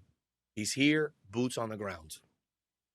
I don't believe we should conduct a national search simply for the sake of saying we conducted a national search. We already have that person front and center. If I can't convince the manager to stay, you're the next best thing. If we conducted a national search, we will be looking for someone with extensive municipal experience, a record of managing large and complex departments, knowledge of infrastructure and capital projects, strong leadership skills, and an understanding of Coral Gables. Joe checks every one of those boxes, with the added benefit of having worked closely with Mr. Peter Iglesias, allowing for a seamless transition. I have a tremendous confidence in Joe and believe he has earned this opportunity. I'm proud to support Joe Gomez as the next city manager, and I look forward to working alongside him. Thank you, Mayor. Mr. Gomez, Mr. DCM, I ask you to please give us a few words. Thank you, Mr. Mayor. Thank you, Mayor, Vice Mayor, and Commissioners. I'm deeply grateful for the confidence you have placed in me for the opportunity to serve as the next city manager of Coral Gables. I accept this responsibility with humility and a clear understanding of what it means to lead an organization of this caliber. Working for the city of Coral Gables has been a highlight of my professional career. This is an exceptional community, and I have been fortunate to work alongside talented professionals who care deeply about the city and the people we serve. I want to thank City Manager Peter Iglesias for his confidence, mentorship, and above all, his friendship. I have learned a great deal from him, and I appreciate his commitment to ensuring a thoughtful and orderly transition. Thank you, Peter, from the bottom of my heart. I also want to recognize our executive leadership team and every city employee. The strength of Coral Gables comes from the people who serve this community each day. I have seen firsthand their professionalism, knowledge, and dedication, and I look forward to continuing our work together. As city manager, I will always lead with integrity, passion, and a steadfast commitment to our team and this community. I will listen, communicate openly, and approach every decision with the best interest of Coral Gables in mind. I recognize both the opportunities and the challenges ahead. I'm ready to build upon the city's strong foundation, maintain momentum of the important work already underway, and ensure that we continue delivering the high level of service our residents and businesses expect. Before I close, I would like to acknowledge my family because without them, I would not be here. My wife, Maggie, whose love and support is immeasurable. Thank you, my love. Our children, Giselle, Melissa, Nancy, and Alfred. And our pride and joy, our grandsons, Grayson and Hudson. I hope they will always know that their pop was a devoted public servant who cared deeply for his community.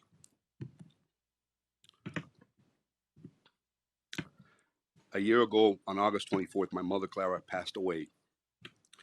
It is only fitting that near the anniversary of her passing, I am accepting the most important appointment of my career. She was always extremely proud of her son, the civil engineer, el ingeniero civil. I'm going to say a few words in Spanish, Mayor, if you indulge me. Mi vieja, gracias por ser mi mamá. Yo sé que estás muy orgullosa de tu hijo.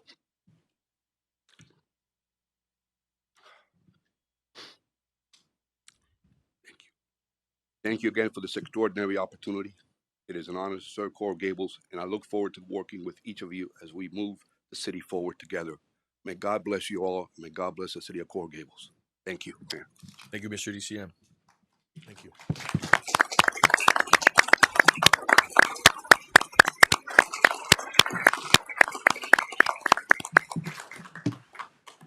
Mr. Clerk, do you have any public comment? Yes, Mr. Mayor. First speaker, Vicky Rousseau.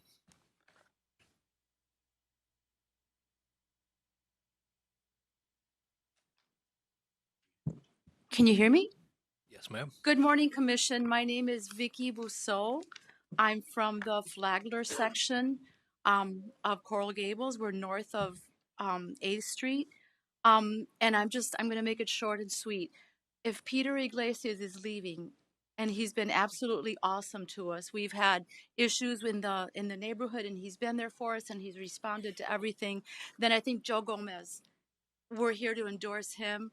As I said, I represent the Flagler section, and he's proven himself to be just as awesome as Peter Iglesias. So we're here endorsing him. Thank you very much. Thank you very much. Thank you for being here with us. Richard Cooper. Mr. Cooper, I mean, I know you're a resident. I love it. I love that you're here. Good morning, Mayor and honorable members of the Commission, Mr. Manager, Madam City Attorney, and Mr. Clerk. My name is Richard Cooper, and I'm speaking today in my capacity as a resident for the city of Coral Gables and as part of the constituency of our city beautiful. I reside at 1033 Anastasia Avenue. I believe it is important not to overlook the experience and institutional knowledge available within the city. That is what we have in Deputy City Manager Joe Gomez. Mr. Gomez knows Coral Gables, understands its operations, and is familiar with our community. He understands the issues affecting our residents and has gained the experience and training necessary to know how the city functions. As a Coral Gables Deputy City Manager, Mr. Gomez stepped into the role of acting manager whenever the city manager has been unavailable. He understands the responsibility of the position because he has already carried them out. He knows the community, the administration, and the day-to-day operations of the city. I also want to commend City Manager Iglesias for having the leadership and vision to bring Mr. Gomez to Coral Gables and prepare him for this responsibility. The city has invested in his development, experience, and knowledge of its operations. Appointing him would provide a strong return on that investment while maintaining continuity and allowing the city to continue functioning seamlessly. His experience extends well beyond Coral Gables As a mayor previously said, he served as Public Works Director for the City of Miami Beach and worked in the private sector as a practicing civil engineer and spent approximately 10 years with the Florida Department of Transportation. He has also worked with and interacted with municipalities and Miami-Dade County. His background in engineering, public works, transportation, and municipal government is particularly valuable as Coral Gables continues addressing major infrastructure and traffic-related matters. At such an important time for the city, we need someone with the knowledge and depth of experience necessary to keep Coral Gables moving forward. As a resident, I believe Joe Gomez deserves to be unanimously appointed for the position of city manager. This is a case where what you're looking for is already in front of you. Thank you. Thank you, Mr. Cooper. Jose Abreu. Mr. Abreu, good morning. It's a pleasure to have you here.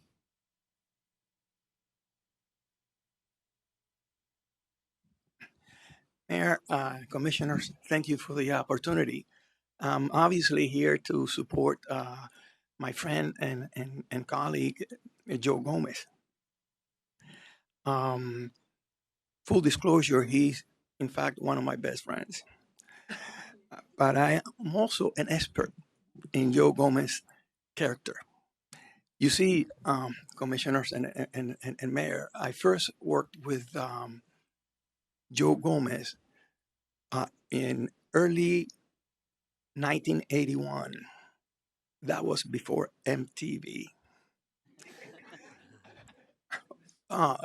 Since then, we've remained in touch, worked in collaboration, but also I was there with him working very, very close while he was an employee of the Florida Department of Transportation. I honestly not here to argue with any policy. The fact of the matter is that you get elected to do these things. I only got up because, frankly, first speaker attack on Joe's character is just really hurtful, and I feel totally unwarranted. I would just say one thing to you. When Joe was being considered for a promotion at the Florida Department of Transportation, one of the directors asked me, he says, don't tell me about his engineering background. I know all that. I want to know about his character. And I'm going to tell you exactly what I said to Rene Rodriguez, rest in peace. I says, sir, whenever the angels or whomever were distributing integrity, Joe was first in line. I even said to him, I like to think that you and I were kind of in front of the line as well, but Joe was first. So thank you for the opportunity, Mayor. Mr. Abreu, first and foremost, thank you. Like I said to Mr. Cooper, who were here, it's a breath of fresh air to have you. I did not know that you were attending today. Will you do me a favor for those listening? Will you tell people your background and what you've done in this community? I know you don't want to brag, but can you tell people because it's important, because you're making statements about the DCM, and I want people to understand the level of professionalism and who you are and where you came from and what you've achieved. Please. It's kind of awkward, Mayor, but I know what you want. I got one shot at this.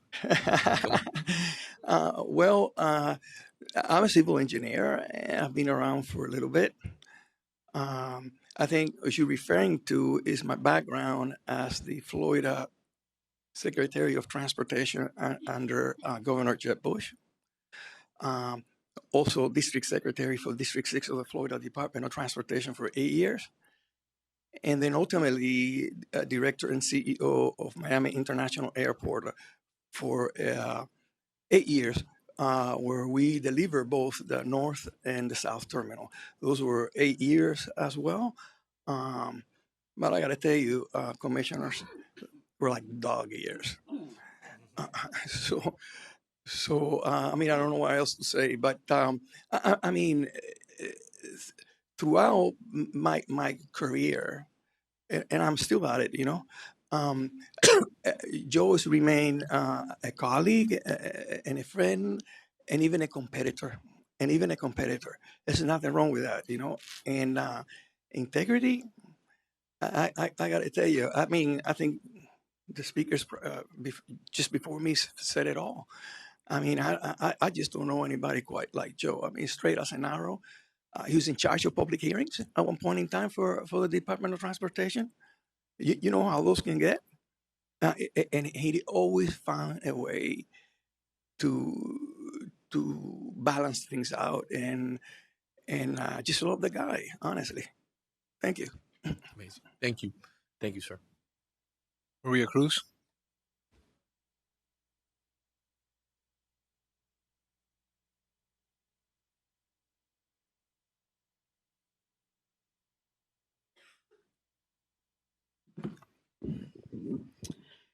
Good morning again. Mrs. Maria Cruz, 1447 Miller Road. I guess I'm going to date myself. Sometime, I guess when I was in high school, I read 1984. And then I became very aware of what happened in Cuba, how people turn history around and make it sound good, and how we forget what we have said before and we make it sound like this item has nothing to do with Joe Gomez. Most of our comments are not going to be about Joe Gomez. At least mine is not. I have no opposition, no concerns about Joe. I can tell you he's not perfect. I'm still waiting for an email from him, but that's okay. People are busy. This has to do with people. I guess we expect all politicians to do the same, that for a long period of time told this community that what was wrong with had been done before was that they dared hire someone without having a national search. They campaigned with it. As a matter of fact, I looked through campaign materials and I watched video in the last few days, and I found it several times. Even since they were elected, 2 years ago or whatever time ago, we're still talking about how they did not have a national search. It has nothing to do with Joe. It has to do with the fact that people lied to their constituents, that people lied to the residents of this city, and that they adjust according to what fits. I'm going to give you a little story that you may comprehend what I'm trying to say. When my grandmother came from Cuba sometime in the early 80s, I guess, and we offered to make coffee, she told us to save it for whenever we got visitors. And we said, why? Oh, because there was a problem in Brazil and there was no coffee in the world. So we took her to Publix, and she was mesmerized by the amount of coffee that was there that we could buy. Well, here we go. We have elected officials that twist the reality, and I'm sorry for Joe because he's caught in the middle, because it's not fair to put him in the middle for him to think that we don't agree with him. He is good. If there's a national search, he could be the first choice. But you know what? Do what you promise. Have a national search. Mr. Clerk. Gonzalo Sanabria. Good morning. Good morning, Mr. Mayor, Commissioners, Vice Mayor, and Peter Iglesias. I must pay tribute to you, Peter Iglesias, because when I first met you, it was in the late 1990s, and I was walking through blueprints to modify my home, and you were in the basement of City Hall. And next to your desk, you had red crayons. And I remember going with my blueprint, modestly asking for you to review it. And God forbid, that Grant came out and you made a few marks of things that I had to change. And I was perplexed about that. And then I came back to my general contractor. I showed, look what this structural engineer in Coral Gables did. The general contractor looked at it and he said, you know what? That gentleman was completely right. And you've been right ever since, Peter Iglesias. Your service to the city is commendable. I hate to see you go, and we're going to miss you. But you've been a wonderful individual. And I was very irked, as everybody knows, when you were fired and an Annette person was hired. And I filed a complaint against that, as you all know. And that's the reason why I continue to try to be a service to Coral Gables. Now, there's one thing that also has to be mentioned about Joe Gomez. Joe Gomez survived 10 years under Mr. Abreu. And let me tell you, I know Jose Abreu, I love him, but man, is he a tough guy too. So if he passed that school, the Abreu school, he deserves every commendation he can. Awkwardly, this is something very interesting. They're both self-defense artists. Mr. Iglesias is a jiu-jitsu black belt and teacher. And Mr. Gomez is karate man. So we can be safe once we're on the days. If anybody comes at us, these people will come at and stand in front of them. So, by the way, Mr. Mayor, when you scroll those tests, and there were like thousands of tests, multiply times 5, because you're not the only one that has been communicating with city managers in the past. So it's commendable of the service that you all render the city. I fully support Joe Gomez, and thank you for your time. Thank you, sir. Margarita Rojairi Delgado. Good morning. Thank you for being here with us.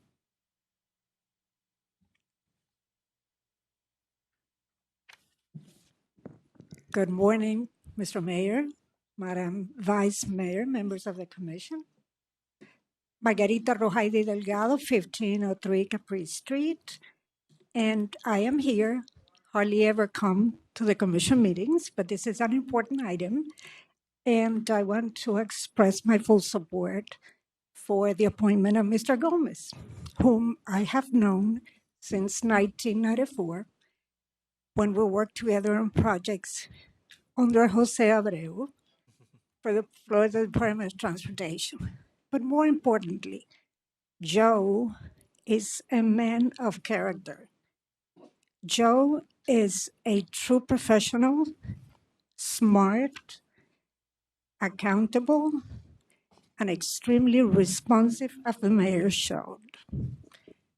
I want to urge your full and complete support for a unanimous vote and look forward to working with Joe in the future. I am a almost 50-year resident of the city I love. Thank you. Thank you, Mr. Delgado. Thank you. That's it, Mr. Mayor. All right, we'll close the public comment unless there's anyone else I'd like to add. Perfect. We'll close public comment. I'll entertain a motion. I'll move it. And Second. I'll second. Madam Vice Mayor. so I do have a few comments. Like you, Mayor, I've tried to convince Peter Iglesias to stay a little longer, and it's not because Joe Gomez is not qualified, but as I referred to the 3 people that we have in the city manager's office working together, we had the A-team. We had seamless, cohesive people working together, highly qualified and highly responsive. And so many times when I reached out to get something done, and I didn't want to bother the city manager who was handling the budget and much, deeper projects that we didn't want to interfere with, I reached out to Joe. And people ask me, well, how did you get that done? How I've been fighting with this person or that person or FP&L for the past year. Somebody showed up to my house yesterday, and I just told you about it yesterday. I mean, the day before. My secret weapon was Joe. When I tried to convince the city manager to stay a little longer, it's not because Joe was not qualified, because I wanted a few more positions filled. While Mr. Iglesias still had the baton in his hand. But during this past year, while you've been here, city manager, it has been remarkable the amount of work that had been backlogged that you got moved forward. The team worked seamlessly. And it's a very important part of a team, not only to have character and integrity, but have that cohesive team that can work well together. And all three people in our city manager's office, deputy city manager and assistant city manager, and Peter Iglesias, work together as a solid team. When you bring in somebody from outside, sometimes you don't get that cohesive character, that integrity that you wouldn't otherwise have. So when I previously expressed support for utilizing an executive search team, it was a very different day. My position was based on a simple principle. Coral Gables should conduct a thoughtful and thorough process to ensure that its next city manager has the experience, judgment, and qualifications necessary to lead this organization. I continue to believe in that principle. What has changed is my assessment of the circumstances before us. We have a very strong individual with whom the city manager has held the baton and can continue the journey without having a hiccup in it. The purpose of a search is to identify a highly qualified professional who understands municipal government, can manage complex organization, can lead in difficult circumstances, and is prepared to move the city forward. Increasingly, I believe that candidate, who fortunately is willing to accept this very challenging position, is within our organization, Deputy City Manager Joe Gomez. Since joining Coral Gables in 2024, Joe has assumed responsibility for some of the city's most consequential operations and infrastructure initiatives, overseeing development services, which has helped propel so many projects forward and take care of residents, parking and mobility services, and public works. It's with Joe's deep experience and integrity that many of the things that I was able to do got done, including motivating FDOT to do the improvements that will break ground early next year on many of our streets and roads, including Lejeune Road, Southwest State Street, Bird Road, and also the critical intersections along the underline where pedestrian safety is at risk. Joe has demonstrated that he can manage multiple priorities at breakneck speed, at which the city operates while maintaining discipline and focus required for an effective administrator. He also brings significant municipal and management experience to the position. Before joining Coral Gables, Joe served as a public works director, as you all know, City of Miami Beach, and managed people, I'm not going to repeat what others have said, but an operating budget of $600 million is significant to manage, and that's what Joe has done before, so I'm confident that he can manage our budget as well. That is meaningful executive experience. I've described Joe many times for people that when you say jump, he would say how high. He'd meet you out in the heat. He'd meet you in the rain. He would come prepared with plans. A drainage issue, I remember we went to a home and there was. The plans were there. The date that it was going to break ground was there. He caused results and we resolve issues, and that's the job of a city manager. So I value the time that Joe has been able to work with you Peter Iglesias.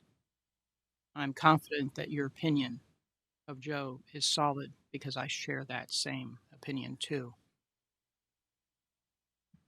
Joe's also demonstrated that he can bring his own approach to the work, making decisions, taking responsibility, and moving the city forward in his own way. That combination of continuity without stagnation and experience, coupled with a willingness to lead, is precisely what a successful succession plan should provide. For me, the qualities of a city manager extend beyond a resume or a LinkedIn page.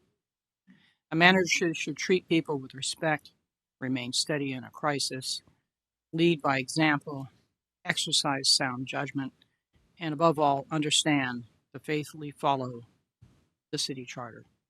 Those standards I take seriously when considering who should lead our administration. I'm also pleased to hear that City Manager Iglesias intends to remain with the city through the end of 2026. Although I would like to keep you forever, I know that's not possible for any one of us. This provides an important opportunity for continuity and an orderly transition. Good organizations plan for succession. They develop capable people, preserve institutional knowledge, and ensure that leadership transitions do not interrupt the work residents expect us to accomplish. Joe has completed the background screening process as part of the city's customary human resource procedures, providing additional level of due diligence that we consider in this decision, and has passed the muster of all the residents that I have spoken with about the level of expertise that he brings to the table. I do not believe government should undertake a process simply for the sake of being able to say that a process was taken. The question should always be, what are we trying to accomplish? If the objective of an executive search is a qualified, experienced municipal professional who can lead this organization, understands the challenges before us, and is prepared to step into that position with continuity and competence, then we have an obligation to recognize when that individual may be already here. Based upon what I've observed and learned, I believe Joe Gomez deserves that consideration. Promoting from within sends an important message throughout this organization that strong performance, professional growth, and a commitment to public service are recognized and can lead to greater responsibility. It also allows the city to preserve institutional knowledge at a critical moment, maintain continuity on major initiatives, and avoid a learning curve that inevitably comes with bringing someone in unfamiliar with the organization. We've seen that story before when we brought in someone new and the city has suffered the results. So I fully support Joe Gomez in moving the city forward, and I thank you for being willing to take the baton. Mr. Castro? This is an interesting, wow, that's pretty loud. The microphone. This is an interesting resolution, and it's really a shame that the mayor couldn't grant me the respect to go ahead and call my item. Before this one, my item was an item to execute a national search. But getting back to Joe. Joe Gomez was hired by the, according to the mayor, unqualified candidate, city manager, Amos Rojas and Alberto Parajus. And I think they made a great decision because, as my colleagues have said, Joe Gomez has been great to work with, not only with them, but with me. But this vote right here is not a vote for Joe Gomez.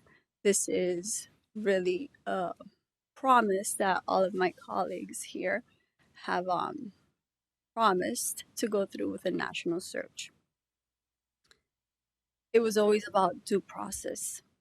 So I am really, you have the votes. You're going to be the next city manager, and I want to congratulate you for that. You very well deserve it from anybody here in the city. I want you to know that from my part, okay? This is more about due process. and I'm confident that you're going to do a phenomenal job, and we've always worked very good together. But there's clearly a big double standard here. Let me take you through history just a little bit. Amos, and I quote from the mayor in Salzedo, "This is not the right way to do things." Then, in another commission meeting, go through a process. And when Alberto Parjus was also appointed as city manager, and I quote, this is what the mayor said: "Going out and testing the waters is not a bad thing, it's a good thing." Close quote. In WLRN, carefully vetted and hastily chosen. Quote from the mayor. In the 2025 Gables Government Committee Candidate Questionnaire, the mayor quoted, open quote, "I will pursue a national search for our next city manager, one that allows the best and the brightest to apply, to include some of our own senior staff." Then, come to May 2025, Peter Iglesias returns. Mayor continued to publicly advocate for a future selection process even after he hired Iglesias without a national search. Now, the city is not facing an immediate vacancy for city manager. I agree that Joe is right now the best suited for this position. But we have 4 months to decide. We have time. The prior city managers, they were instantaneously. We didn't have time. We had to choose them fast. We didn't have a city manager. Now we have time to actually conduct a national search, and I'm pretty sure that maybe, yeah, Joe Gomez would be the first one most qualified to continue leading our city. But why not engage in a national search? That is it. Commissioner Lotto, excuse me. Well, first of all, thank you for those comments, Commissioner Castro, but I need to correct you. Due process is what you said this vote is about. It is certainly not about due process. Let's be clear, due process is the legal principle that a government cannot deprive a person of life, liberty, or property without following fair procedures and respecting fundamental legal rights. So decidedly, this is not about due process. This is all about making sure that we vote based on competent evidence that we are going to be appointing the best person to be the next city manager for the city of Coral Gables. That is what this vote is all about. First, I want to thank City Manager Peter Iglesias. I will not take this moment to go over the extensive list of well-deserved recognition for a lifetime of superlative work and accomplishments. This is not your retirement dinner.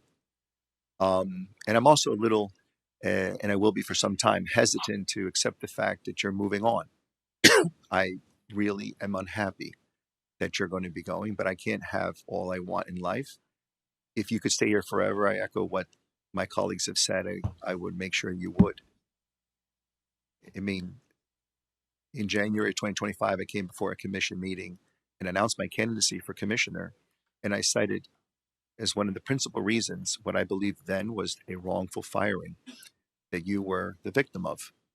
And I made it a point to run for the following year to meet with as many residents as I could to right the wrong, to ensure that if I were elected commissioner, I could convince the rest of my colleagues, and more importantly, your wife and you, for you to come back and serve as city manager. So I'm very pleased that we were able to accomplish that. I am disappointed it's only been a year or so that I've been able to work with you, but it has been an amazing honor.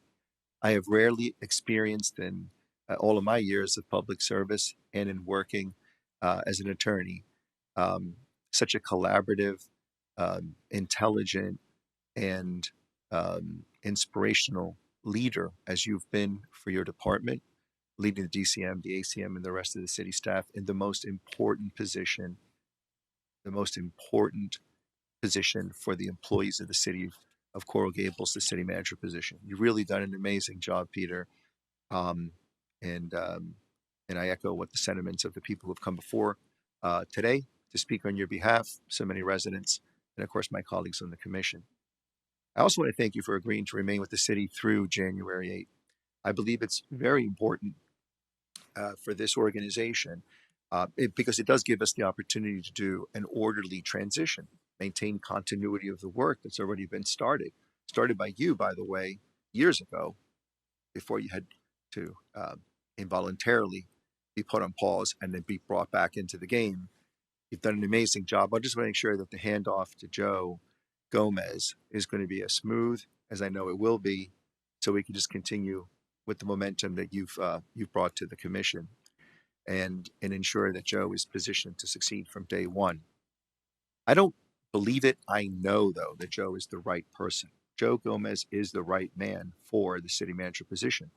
Joe, you know I've had the pleasure of working with you as the DCM for more than a year, and in every single interaction, you've demonstrated to be the consummate professional. You're knowledgeable, you're prepared, you are measured, and you are above all else responsive. I'm not going to go through my texts. The mayor has already stolen that thunder. Mine aren't as long as his text, but believe me, it's like one of the speakers said, it's like times 5. Oh, it was Gonzalo Sanabria, because everyone reaches out to Joe. You understand our organization, Joe, and you understand how it functions very, very well. You understand that the issues before us, and you've already shown us for some time now that you can lead. I also took the opportunity, by the way, to go back and look at and watch the discussion that the commission had back in January of 2025 regarding our constitutional officers. And one point that was made by my colleague, Commissioner Castro, it stood out to me. Many of our most successful appointments to those positions have come from within the organization. I think there's something important in that, Commissioner Castro, very important. An organization should be able to recognize talent from within its very ranks. When you have someone who's demonstrated the ability to do the job, understands the culture and understands the operations, who has earned the confidence of the people that he works with, we shouldn't overlook that simply because we have the option of looking elsewhere. There's also a practical benefit. Joe has had the opportunity to work very closely with Peter Iglesias, our city manager, to learn from his experience and institutional knowledge, while at the same time demonstrating your own leadership and your own approach to how to move the city best forward. This provides the opportunity for a thoughtful and a deliberate transition. Promoting from within also sends an important message to the men and the women who work for this city. Excellence is recognized. Professional growth matters. And there's an opportunity to advance when you can demonstrate that you are capable of taking on greater responsibility. We often talk about attracting and retaining the best people. Part of retaining the best people is showing them that we recognize the talent that we already have. The deputy city manager already knows this organization, knows our projects, he knows our challenges, he knows our priorities. He's established relationships throughout the city, and he has the institutional knowledge necessary to step into this role without losing momentum. You can hit the ground running. I've seen you do it, Joe. And I also believe that simply because you could run a national search, that doesn't replace what is most important, whether this commission has competent and substantial evidence that we have the right candidate from day one right here within our ranks. To act otherwise is to put form over substance and to miss an opportunity, such an amazing one, because we have been blessed not with one, not with two, but I'm looking at you, Carolina Vester, three amazing individuals running the manager's office. And so, although I cannot keep Mr. Iglesias as much as I want forever with us, Joe, you are the man. So for these reasons, I believe that Joe Gomez has earned this opportunity. I am confident in appointing him to be the next city manager as the right decision for the organization and the very best decision for the city beautiful. Thank you, sir. Mr. Manager, would you like to share a few comments with us? Because I think that if anybody's qualified to talk about the DCM. It's a person who has spent every single day working next door to them as your offices share one wall. And I also want you, I know that today's not your last day. And if it was up to me, like I said before, so you can't read what you see on the blogs. I want you to talk a little bit about your time here in the city. Maybe if you want to share it or save it for your last day, that's perfectly fine. But I want to hear your words, if you may, please. Thank you, Mayor. And I just want to personally thank you for your incredibly kind comments and It's for the not trust. it's the truth. For the trust you placed in me. And it's been a privilege working with you. A privilege. The honor's been mine. I've had the pleasure of working with our DCM, Joe Gomez, for almost a year and a half now. And when I came to the city, I knew Carolina Vester, but I did not know Joe Gomez. But I've heard all the things you've heard here. I have heard before, and they're all true. We've had an incredible relationship. I think we can call each other friends, and I think he's demonstrated that he's ready to take on this challenge. I think his professionalism, his judgment, his leadership, his commitment, everything is there to lead this team. I think the team believes in him. I believe in him, and I think the city is in very capable hands. I think that having a smooth transition and is very important, and we can certainly have we have a smooth transition. We've already developed our relationship, and we work together on so many projects and so many things right now. When I came back, I wanted to was not going to be for a long period of time, but I did want to take care of some things I had started, and I think that the city is back. I think our team is extremely capable. One of the things that I most care about is leaving such an incredible team here. As a 50-year resident of Coral Gables, it's important to me because I love the city, and this I think Joe is very capable of leading this team, and the team believes in him. So I highly recommend Joe Gomez as city manager. I think that a national search is not necessary. I think a 2-year interview is better than a 1-hour interview. And so we know exactly what we're getting with Joe, which is a great engineer, great person, highly qualified. And so I think I urge the commission to vote for Joe Gomez as our next city manager. Thank you, Mr. Manager. Mr. Clerk, we have a motion in a second. Commissioner Castro? Yeah, so I want to make this extremely clear. This is not a vote against Joe Gomez. This is a vote for a national search. If a national search was good enough to campaign on, it should be very well good enough to govern by. Promises matter, process matters, but most importantly, consistency matters. My vote is no. Commissioner Lara?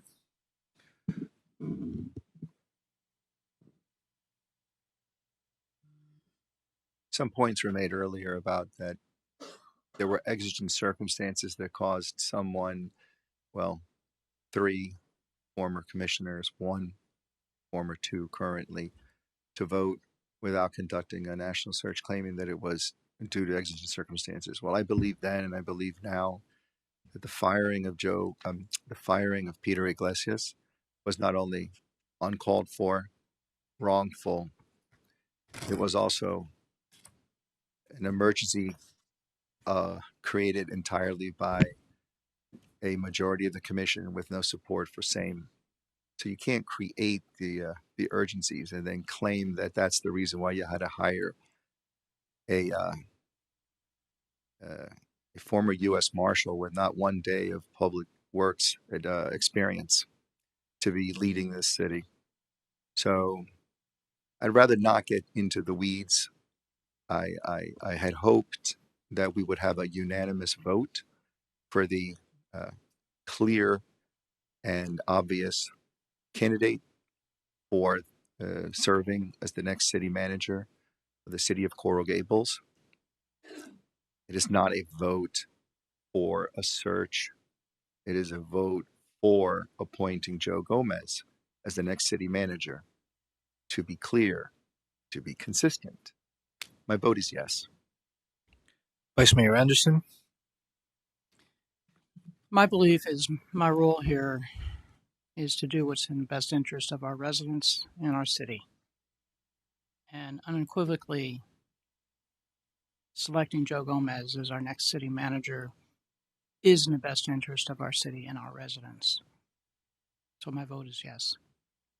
Mayor Lago. I wanted to do everything I possibly could to avoid an Instagram reel. Because for some reason, I seem to be the person that everybody's running against for public office.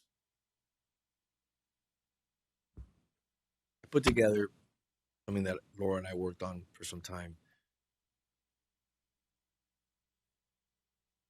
A speech that talks about the great work that the manager has done here, along with the amazing work that the DCM, and why we have a competent person who's going to hit the ground running. But for some reason, politically now, it gets caught up in all these ridiculous November election grandstanding. I want to remind everybody how we got here. Mr. Clerk, please cue the tape. If cable TV can share the clip, please. Have anything else to say before I say? Yes, go ahead. No, thank you for coming. Actually, what a surprise. I've never met you, but I was looking you up and I saw that the picture that I was looking at was the person coming in through the door. So what a surprise. I don't know if you caught this, but I seconded that motion. I'll put on the record, I've never spoken to you. I've never met you. I'm looking here at your LinkedIn. And it's very impressive. Retired FDLE special agent in charge, Miami Regional Operations Center, South Florida money laundering, and deputy director. Very impressive, all qualities that I would like the new city manager to possess and to have, especially given the circumstances that I believe that we are in. Have anything else to say before I say? Yes, go ahead. No. Yes. Moving on to item time certain 10:30, H1. Thank you very much. Item H1 is a resolution of the City Commission authorizing the city manager to execute a temporary license agreement between the City of Coral Gables and Cabana Chic LLC with regard to the retail space located at 290 Miracle Mile, Coral Gables, Florida, 33134 for a term of 6 months, September 1st, 2026 through February 28th, 2027. Solange, I apologize for being a little late on the 10:30. I know that we have some individuals here, but thank you. And Belkis and the whole team that's here. Again, thank you very much. Oh, and we have our number one in command at the chamber. Gloria, thank you. And I want to commend you once again for all the hard work and everything you're doing. You've hit the ground running. Congratulations. Congratulations. Thank you so much, Mayor. Thank you so much, Vice Mayor and Commissioners. Thank you for letting me be here and for being part of this wonderful city. Thank you. Solange, the floor is yours. Good morning, Mayor and members of the Commission. Solange Lopez, Business Community Manager with the Economic Development Department. We are here today for item H1, which is regarding the temporary pop-up retail space at 290 Miracle Mile. If we can get the PowerPoint. I'll be brief, but the pop-up program at 290 really aims to activate vacant storefronts on Miracle Mile and energize the surrounding block. But more than anything, it acts as a chance to bring in new concepts and new businesses that want to test the market here in the city of Coral Gables for potential long-term leases later on. And it gives new businesses a chance to establish themselves in the market. Before we talk about this new incoming tenant that we're hoping to move forward with, we have Gabriela Martinez from Perido Arte, who they were the tenant that just ended their term cycle earlier in August and had the gallery space at 290 so that she can talk a little bit about her experience with the program and the year that they were at 290 Miracle Mile. Hi, welcome to the City Beautiful. Hello. Hello. Thank you. How are you guys? My name is Gabriela. I'm the manager and one of the founders of Pedrido Arte Gallery. And I wanted to first off thank Solange, Belkis, and Paige, who have been very supportive the whole year-long program. This for us was an ideal opportunity to get our business, our project, our vision out into the city and beyond. So for us, it really was a pleasure, and I just wanted to touch on some great things that we were able to do. We hosted various exhibitions of emerging and established artists all year long, including some local artists like Antonio Perez Melero, who is an established artist here in the city of Coral Gables. He's almost 90 years old, so it was a pleasure. Mario Almaguer, who is an established sculptor, and the master Ventura Gonzalez. So, as well as, of course, Alejandro Pedrido, who had the opportunity to create various works of art in the space. Two newest series that he did, which is Cuerpos Musicales and Aves Fértiles, which were very popular. We had the opportunity to give back to our community. We gave a percentage of our sales, one exhibition to the Pelican Harbor Seabird Station. So we did workshop for children, free workshops, a lot of events. We always participated in gallery nights. For us, it was a pleasure to connect with the city. And of course, people that come from out of state, people that come internationally. We exhibited international artists as well as local artists and had the opportunity to collaborate with local vendors and businesses like Francesco's. We worked with Armstrong Jazz House. We worked with the Theater on the Mile. We have work now at Linen Drama exhibiting. And it's really been amazing to bring our vision and our artwork to the city and beyond. We got presented in the Coral Gables magazine in their artwork edition. So it really was amazing for us to have that opportunity. We just wish maybe it was a little bit longer, but we also know we have to give the opportunity to other businesses and give them the same chance that we had.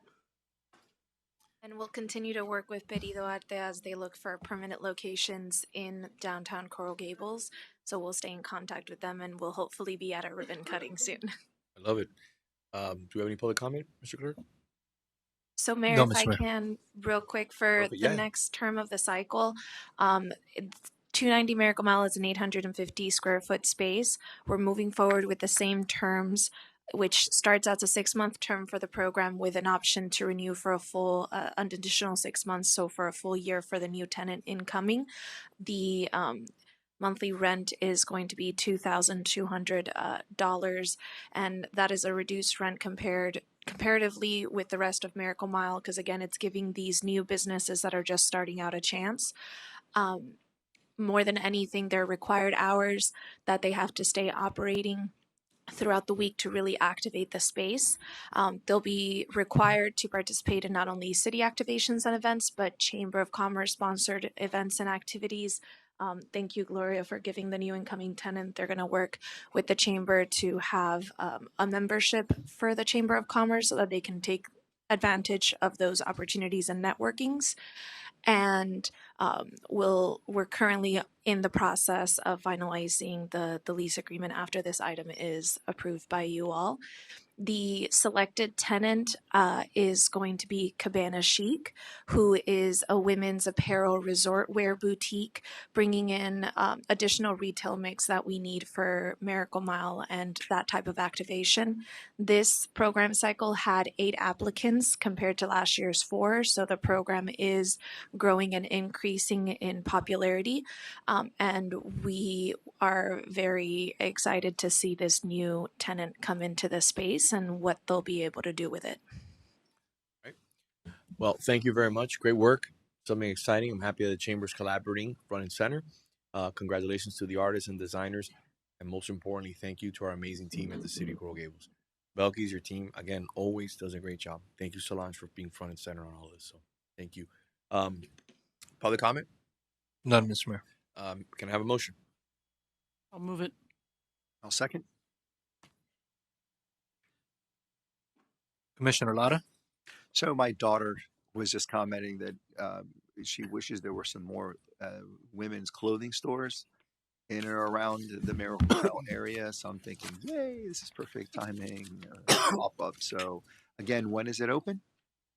So once this item is approved here, we'll work this week to get the licensing agreement finalized, and we're hoping for an early September opening date. Thank you. Yes. Vice Mayor Anderson? Yes. Commissioner Castro? Yes. Commissioner Lago? Yes. Thank you very Mayor much. Lago, I apologize. What happened? Didn't mean to give you the motion. No, I literally, you caught me off guard there. No worries. Thank you very much. Great job, team. We'll move on now to time certain 10:45, E14, and E19. E14 is an ordinance of the City Commission amending ordinance number 2022-26, which granted approval of a planned area development for the multifamily project referred to as 301 to 341 Madera on the property legally described as lots 4 through 24, Block 1 of Revised Plat of Coral Gables, Section K, Coral Gables, Florida, to modify condition relating to undergrounding of utilities by replacing the undergrounding requirement with an obligation to contribute $300,000 to the city, providing for repeated provisions, severability clause, and providing for an effective date.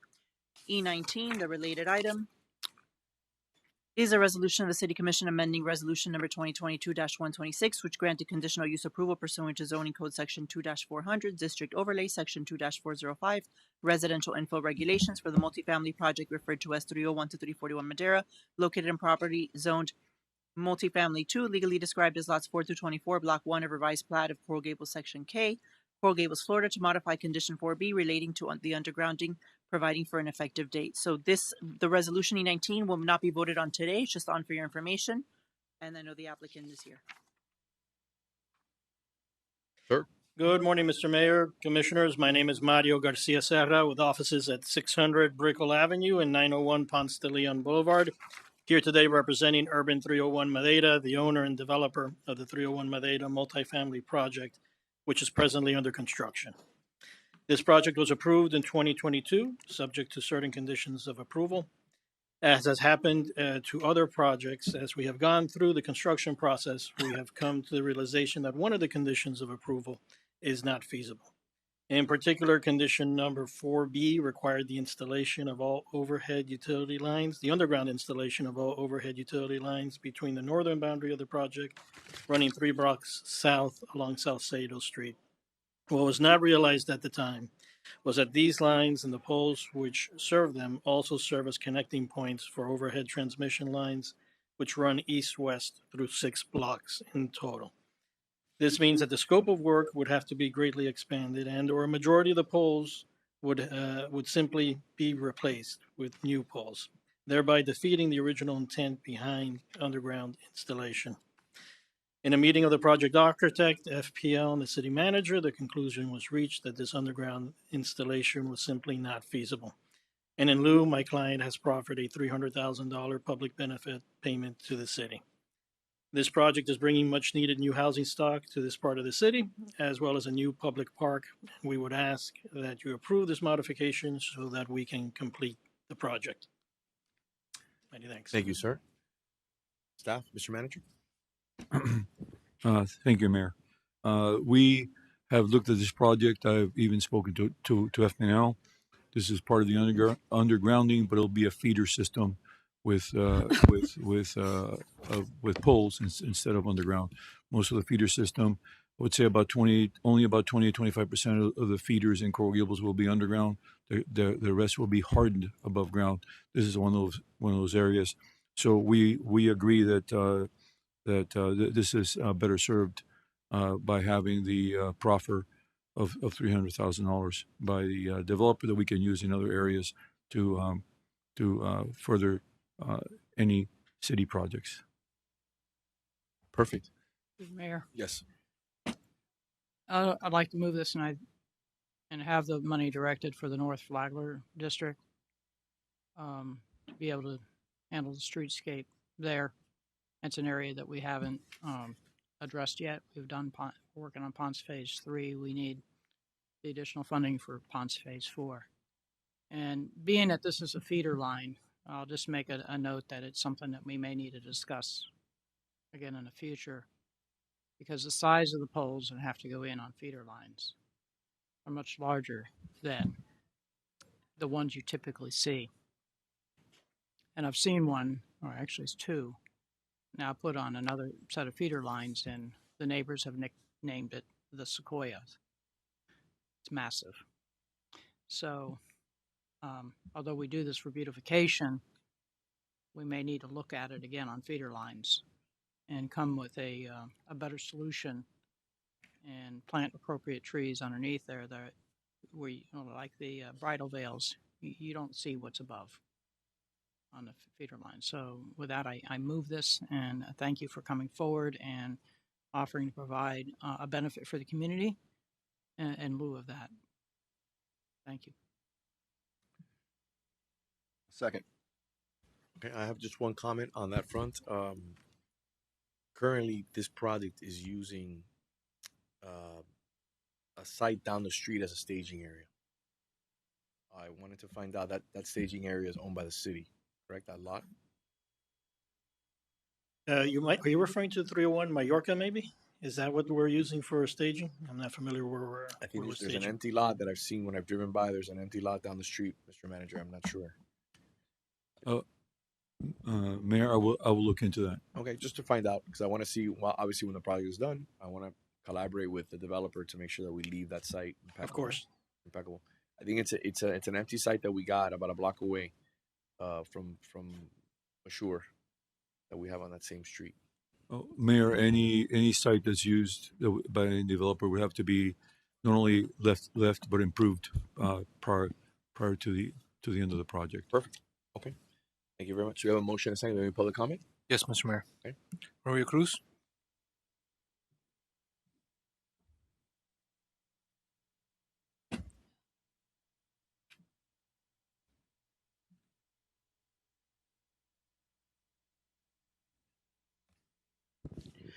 Good morning.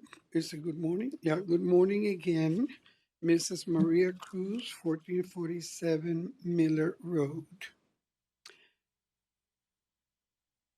I have two comments. Number one, I think it's amazing that the people that are going to be affected by this development are not the ones that are going to benefit from what they're not doing. I think once again, the city officials know what's best and not the people that are going to be affected. That's number one. Nobody asked them, is that what you want with that money? We're going to move it someplace else, maybe where we can get more votes. And number two, I really, when I see figures, when I see money figures, I get concerned because we're told time and time again, you don't know what you're doing because, you know, I'm in the business, construction business, and, you know, prices change and look at what's happening. So we vote something now and tomorrow we need more money, but yet we have a fixed amount here. I guess we know that whatever it was going to happen is not going to change. That's why we agree with the developer that this is a reasonable amount. It will not change. I am sure that our elected official, the expert in construction, will not come back and say, oops, you know, we didn't think that it was going to go up, but you know, nowadays things go up, so we'll need more money. But those are my two comments. Number one, the people affected are the ones that need to decide where the money is going to go. And number two, we should consider when we agree to money that our expert in residence may come back and tell us that that was not enough because we didn't take into account, you know, the things that happen in construction. That's it, Mr. Mayor. Thank you. Mr. Garcia-Serra, just feel urged to clear the record because I get dragged into everything. I don't know why I was being dragged into the conversation. I guess it's election season. The money didn't change here, right? The money didn't change. What happened was that the scope increased. Correct. Well, yeah, Dramatically. dramatically, and it was not caused by the developer or the city. It's FPL requirements. Yeah. So I know there's a constant effort here to confuse residents and to blame other people, especially as election season comes, and the desperation that we see here right now. So I just want to put on the record because, you know, people in this community deserve better, especially people here who are not here to defend themselves when they're slandered by somebody else, or people just blatantly lie on the dais. I think it's more incompetence than actually lying, but again, at the end of the day, you just can't say you're incompetent and then lie on the record, you know? At the end of the day, I just wanted to put that on the record because I just think it's harmful for our community to see somebody do that over and over and over and over again here, in an effort to make a ridiculous point. So, thank you very much. I appreciate that. Thank you very much. All right, Mr. Clerk. Vice Mayor Anderson, Yes. Commissioner Castro, Yes. Commissioner Lara, Yes. Mayor Logan. Yes. Thank you very much. Thank you, sir. E19, correct? We're not voting on that one today. It's when it comes back on second. Perfect. Thank you very much. All right, we will go on now to 11 o'clock time certain. We're going to take a 2-minute break. 2-minute break. So everyone can use the bathroom, and we'll see each other. Recording stopped. Thank you.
Recording in progress.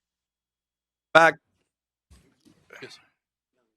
Now we move on to items E3, E4, E5, and E17 that are time certain for 11 o'clock. Madam City Attorney.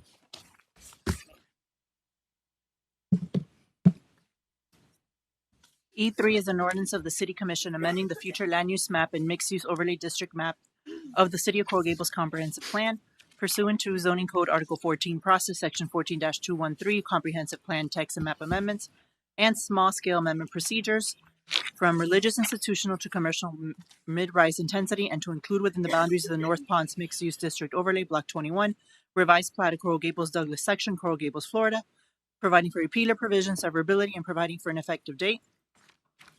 E4 is an ordinance to the City Commission making zoning district boundary changes pursuant to Zoning Code Article 14 Process Section 14-212 Zoning Code Text and Map Amendments from one from special use to mixed use 2 and 2 to include within the boundaries of the North Ponce Mixed Use District Overlay Block 21 Revised Plat of Coral Gables Douglas Section, Coral Gables, Florida, providing for repealer provision, severability clause, and providing for an effective date.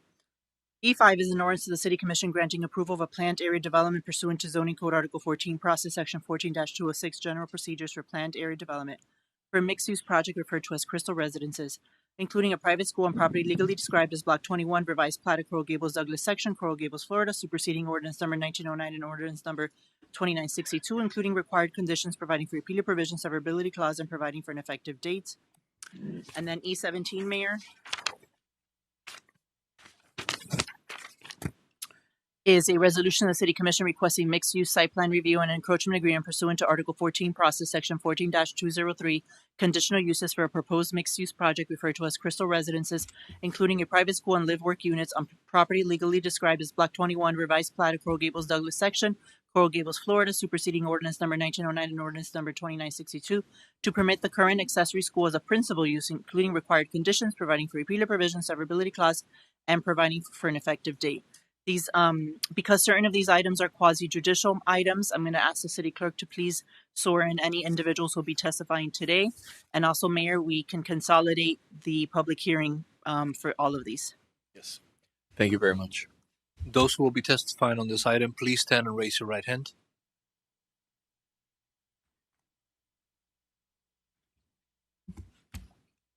Do you swear or affirm that the testimony you'll provide today will be the truth and nothing but the truth? Thank you.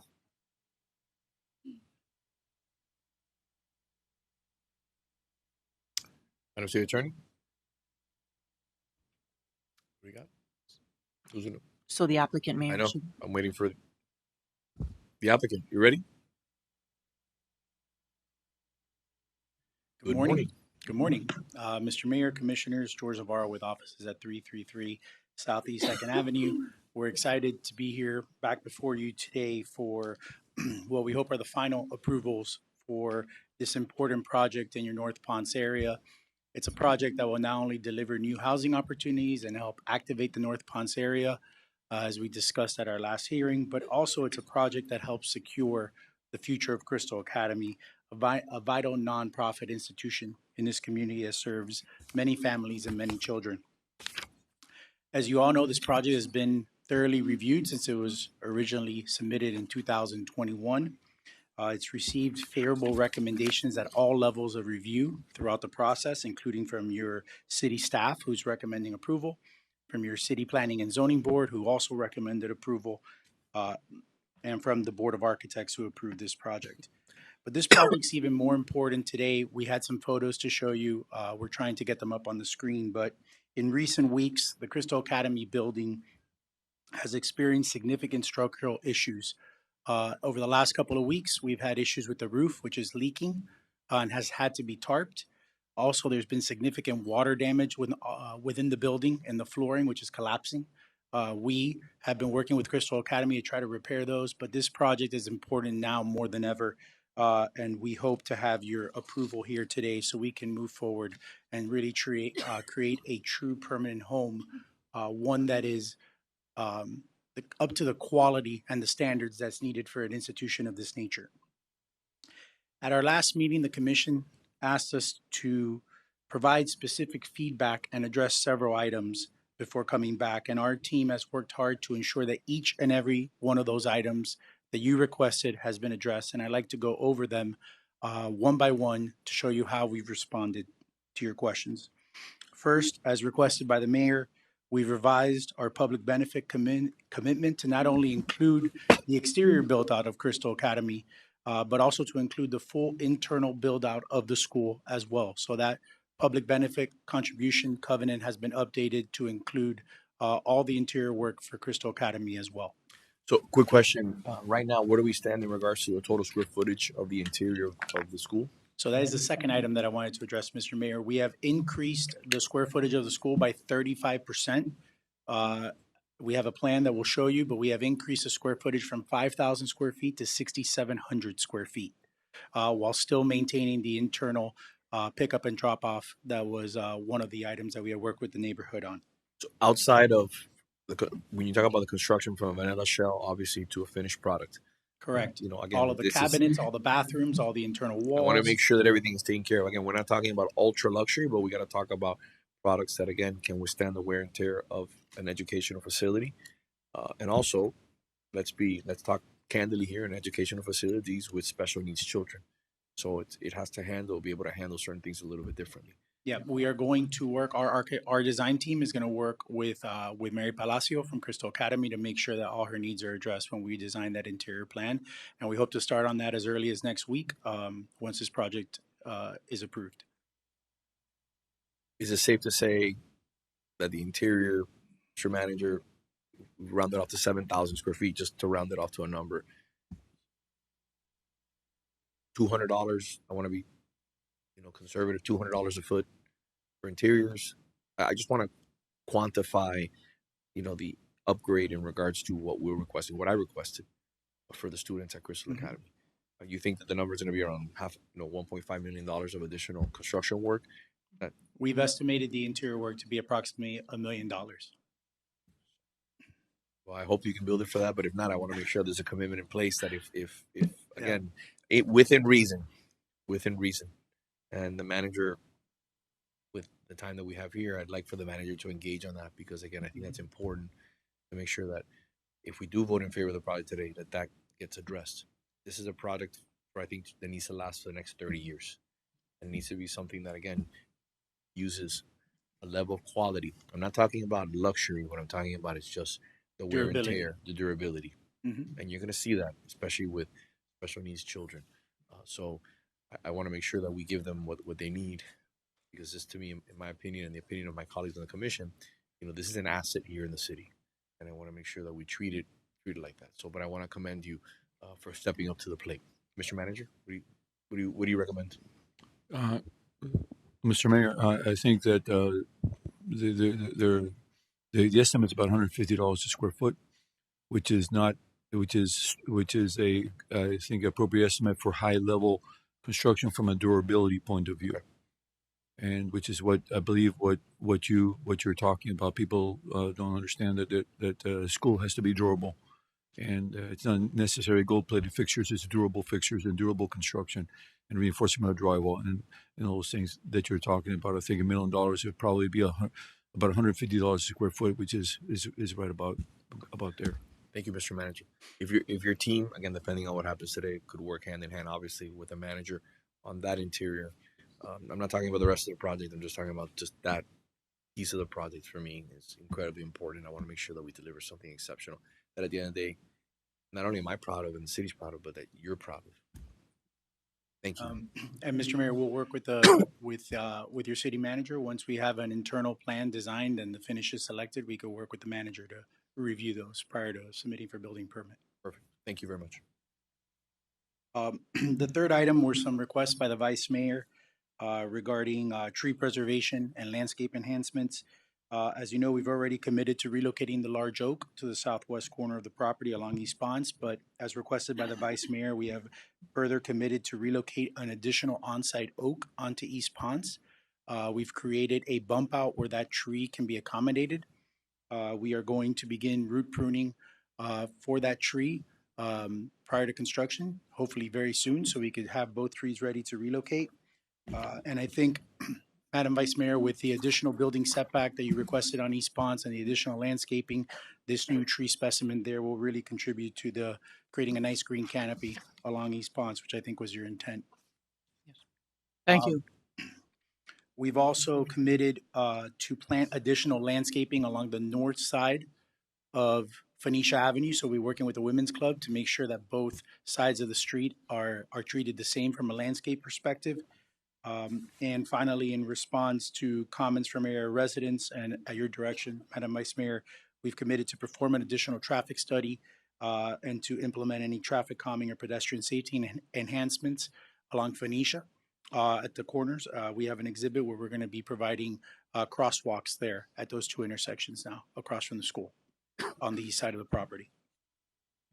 So I think you can see we've addressed each of the items that this commission directed us to study further. This project cannot be coming at a better time for Crystal Academy. Our entire team is dedicated to ensure that this project gets done and that Crystal Academy is preserved here for generations to come. We've done a lot of changes to this project since the time of the Planning and Zoning Board. This project has been refined. It's been reviewed by all your departments, by all your boards, by city staff who are recommending approval. And we ask that you approve the project with the revised commitments that we made today so we can move forward. Thank you for your time. Thank you very much. Why don't you want to have questions after both are presented, or you want to do it now? We can wait for both. Whatever you like. I'm just want to make sure we hear from both sides. Through the mayor, Well, then if we're gonna have a conversation, let's let the vice mayor go first. quick statement. So I did have a question for you. So maybe this will help resolve some issues. We did talk about residential parking permits. Were you able to include that with, like on Antilla, you have a historic building there. Residential parking permit signs would be helpful. It's currently not a condition, but we have no objections to providing for that additional residential parking. We're fully parked internally and are not planning on using any of that on-street parking. We could have that as an additional condition of approval. I know some of the residents at the last meeting and at our neighborhood meeting asked to have some additional permit parking there. Right. Yeah, and in particular, these historic buildings have no place else to park but the street. So I'd appreciate you taking that up, and it'll help really alleviate an issue there.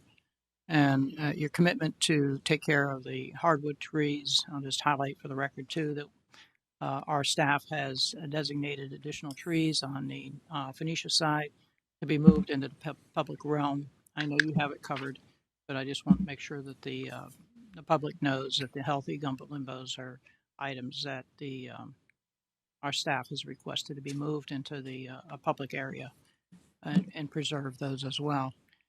And then there's an additional comment I want to make because I've had the opportunity to have a conversation with the senator that we toured the facility, and I said, use this as an example, this project as an example of why using our city zoning code is the appropriate way instead of Tallahassee preempting us, because we get to do these wonderful things for our community and have community benefit. We don't have that opportunity with local projects, and it's truly a blessing that projects and developers like this come forward willing to make improvements in our city and make sure that the future is secured for residents in our community who need special schools such as Crystal Academy. So it's a very, very honorable moment. The comment I got back was, unfortunately, not every city is Coral Gables. So thank you for this. Thank you, Vice Mayor. Commissioner Castro. Since this is a quasi-judicial item, I want to go ahead and City Attorney put on the record that there has been ex-party communications. Okay. Is there anything else you want to add about that, or just? No, I mean, everything's a public record. It's been mostly emails. Okay. And so as long as you are able to remain Absolutely. impartial and free from bias, you can continue. Okay. Thank you very much. Thank you.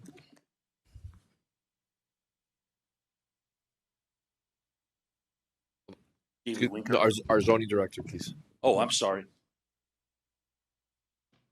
Good afternoon, morning. Jennifer Garcia, Plan and Zoning Director. If I could have a PowerPoint, please. We can show a site plan and show the changes and be able to visualize that. Do I have a PowerPoint? Okay. The changes are laid out for you in the cover memo of the commission on page 2. I think we've been through over them. Perfect. Thank you. The location is block 21 in Douglas section, and that's the aerial. There are 4 requests that you'll be voting on today. The change of land use, zoning, code, map amendments, as well as planned area development and the conditional use. We all know that code deviations are 9 stories instead of 8 stories, and then a slight decrease in the transparency. And the benefit would be 6,700 square feet for Crystal Academy, no cost for 99 years. The park in the corner for public use after hours, as well as public pedestrian pass-through, as well as a courtyard and their park property. And then the Galeana intersection traffic calming we talked about with the traffic circles and crosswalks.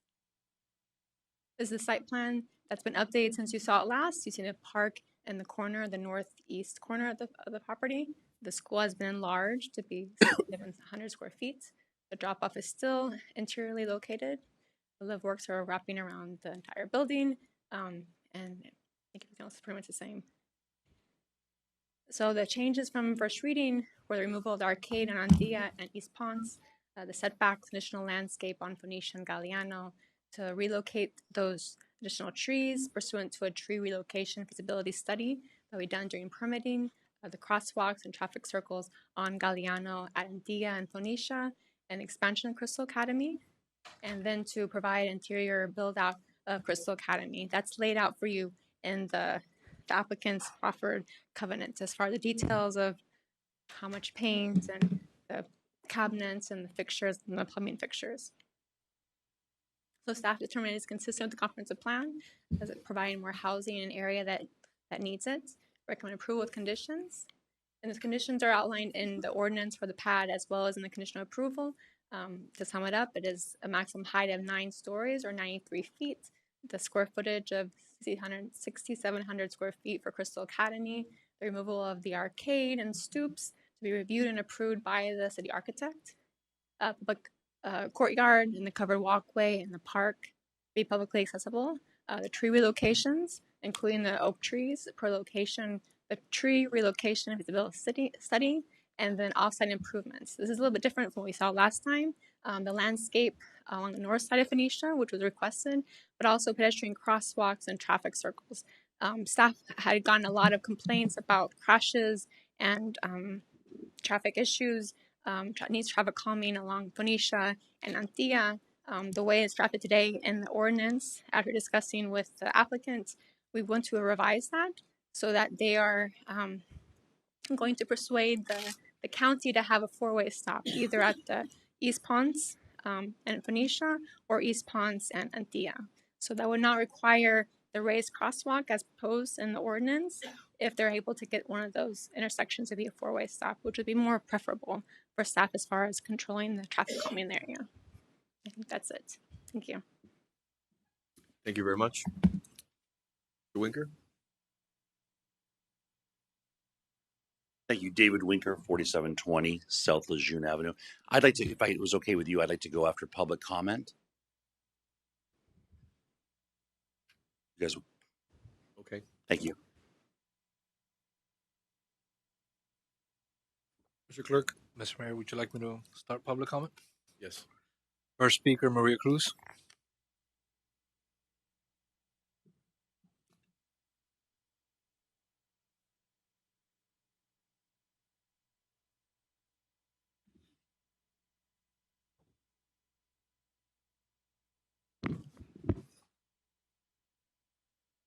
I guess it's good afternoon at this time.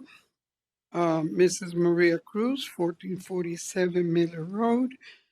Here we go, again and again. For some reason, we trust what the developers promise because they can always come back and change it. I was impressed when the our our leader asked for some stuff at the last meeting, which was July 7th. Today is August 25th. And it was as simple, in my mind, start working on internal planning design. Well, today we heard that as early as next week, they're going to start working on that. So look at all the amount of time it took, but now they're going to do it.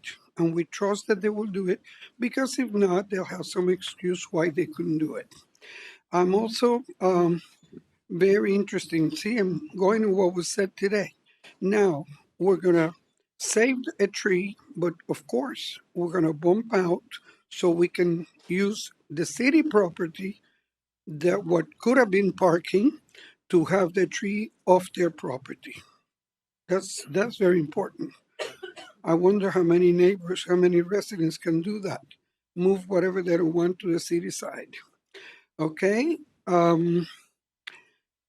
Something is wrong. There's a little saying, when something smells, there is something. We keep talking about the academy. This building is not for Crystal Academy.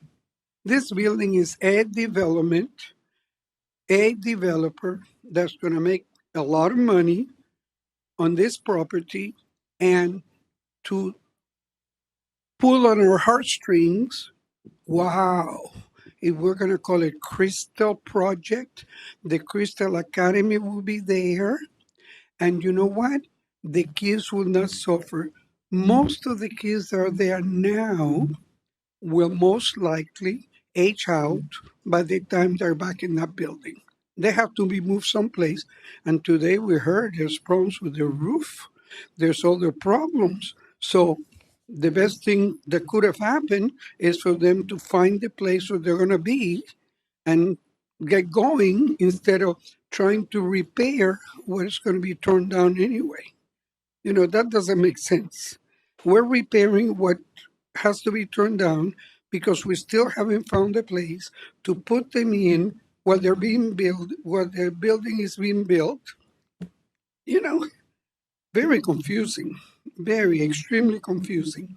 And of course, we keep talking about helping kids. Our kids are going to go there. Most of the kids at Crystal Academy are not residents of Coral Gables. Dr. Barbara Bloom.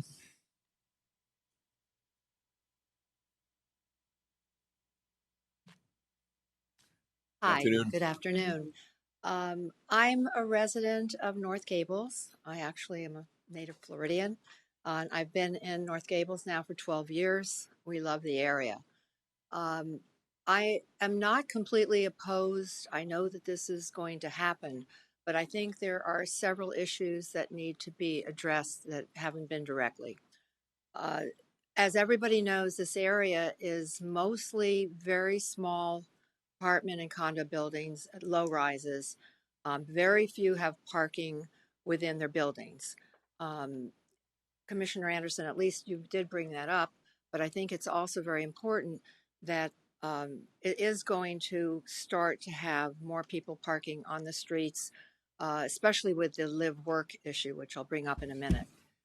If they do residential parking, that will help. However, if you go a few blocks away, people can park wherever, and it's going to spread the parking issue further along. I'm across from Phillips Park and the school, and I'm very familiar with all of those issues. One of the things that I wanted to bring up is the live-work issue.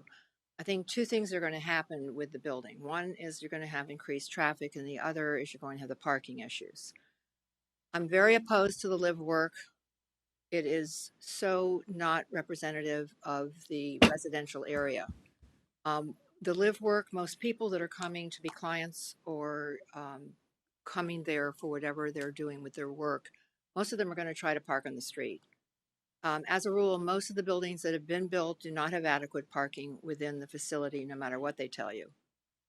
So you're going to have that issue. But another issue that I find is that the live work is going to bring in not just Gables residents as clients, but they're going to be bringing a lot of non-residents. I do think that not only will it cause more traffic going on all day long and parking issues, we need to consider that there's going to be security issues. You're going to have a lot of unfamiliar people going in and out around that area that you wouldn't have normally. It's a very quiet area. People walk their dogs. You see people with their babies, with their strollers.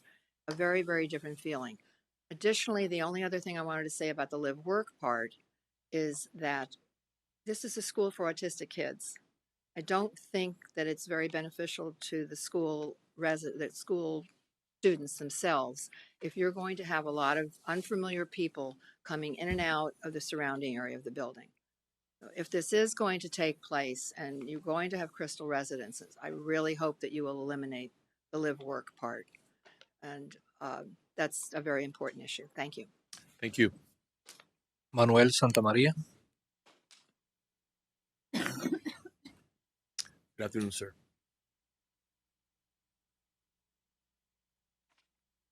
Good morning. I live at 111 Salamanca Avenue.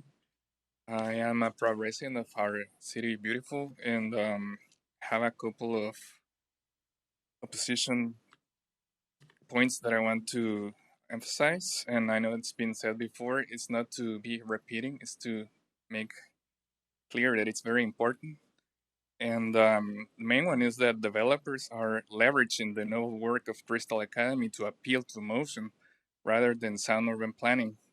And they say that this project is going to secure for the Crystal Academy, but there's no guarantee that the Crystal Academy will be there for all this time. Even the developers have said that if they leave, they just give the space to someone else. And it's hard for me to say this because I have a very dear relative with Down syndrome and within the spectrum, but emotional leverage cannot replace responsible zoning enforcement. Also, our city, the streets are very narrow and we will have very limited parking. I live on a street that requires parking permit and enforcement is not really a thing. So whenever you go there, there are cars without the permit and you rarely see the meter maid or anybody looking into that. And I say this also because to be realistic, most of the residents will have 2 or more vehicles, so they will overflow to our streets, and they're just so narrow that they cannot take this burden. This project directly threatens our local heritage. If we systematically tear down our historic spaces whenever a lucrative development arises, we destroy the very soul of our city beautiful. And the garden of our Lord, that's a sacred space and deserves absolute protection. And then my last point that I want to talk about, it's this rezoning creates a slippery slope. Because if you approve it now, what will happen when a new developer comes and buys houses around the Prado entrance and they will request for a rezoning to build a building that is not in accordance with the current zoning? Or what will stop a new developer to redevelop the abandoned Gables MRI building at 760 Ponds, and build a box store? So this will create a bad precedent. And so I ask you today to do the right thing and vote no on this repurpose and rezoning. Thank you. Thank you. Tom Wells.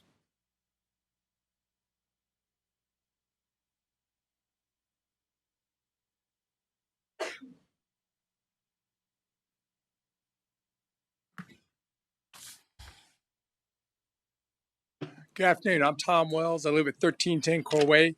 My law firm is also located at 901 Ponce de Leon Boulevard. I'm here today to speak against the commission giving zoning code exceptions to Crystal Residences for a local developer who contributed over $20,000 to Mayor Largo's campaign in 21 through 24. A Chicago developer who contributed $10,000 to a PAC that only supports Mayor Largo and 2 other elected officials who follow Mayor Largo's vote and personally tax anybody who dissents. The local developer gave Commissioner Lara $3,000 in our runoff election also. The PAC contribution was made 12 days before Mayor Largo's majority vote on the zoning code exception for Crystal Residences. By requiring a zoning code exception, this development is per se incompatible with the surrounding area. The Coral Gables zoning code, with its comprehensive plan, future land use element, and housing vision statement, requires the preservation of the basic comprehensive plan and layout of the city by George Merrick to protect the distinctive historic and architectural character of the city for the safety, health, comfort, morals, convenience, peace, prosperity, appearance, and general welfare for the city residents. More importantly, as Commissioner Lara talked previously about due process, you do not have the necessary information to grant the requested zoning exception today. The traffic study attached to the agenda was prepared in 2022. It does not discuss the Aurelian, a 12-story apartment building located at 114 Calabria with 161 residential units and a 248-car parking garage. It also does not discuss Ponce 8 that is previously referenced, a 16-story live local apartment building with 201 residential units. By making Ponce de Leon Boulevard one lane south of 8th Street, traffic departing from the office buildings on the east side, like my building of Ponce, are forced into the residential areas where Crystal Residences proposed to be located. Your job is to make decisions that are in the best interest of residents based on current facts. Because the traffic study is woefully inadequate and outdated, you cannot make that informed decision today. As we heard, the lobbyist is going to redo the traffic study. So you shouldn't make this decision until you're informed as to the traffic study. As to making informed decisions, you really should have a independent committee to select and negotiate a city manager. One of the few things that Commissioner Lara and I agreed on the election was an independent committee to do that. By giving the city manager an annual retirement benefit, Mr. Wells, 25% base salary. Mr. Wells, excuse me. That is not relevant to the issue that we're discussing right now. Please stick to items E3, E4, E5, and E17. Thank you, sir. So my discussion is about making decisions without the necessary information. Mr. Wells, if I may. Madam City Attorney, will you please inform Mr. Wells? Yes, Mayor. As we've mentioned before, the public comments should be kept to the topic that is being discussed, and we are now discussing the items that you just listed regarding 110 Phoenicia. I think if Mr. Wells can maybe, conclude his remarks within the topic, that would probably be appropriate. Thank you very much. So in all deference, I'm troubled by making decisions without being properly informed. It's a true failure of leadership. Thank you. Noel Hobb. Anthony Atwood would be next.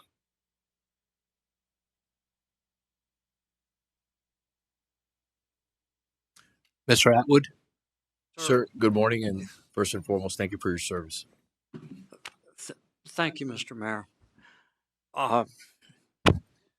Mr. Mayor, Madam Vice Mayor, damas y caballeros, I am not a resident of Coral Gables. I live at 9337 Southwest 37th Street, Miami, Florida, the great state of Westchester. I was born, though, in Coral Gables. Doctor's Hospital. I am a hurricane. My great uncle was the fire marshal of this community, and I'm here to speak on this project. I've been asked to. I am a lecturer in national security issues at the university, and I am the director of the Miami-Dade Military Museum. We're located at the zoo, which was once a very large military base.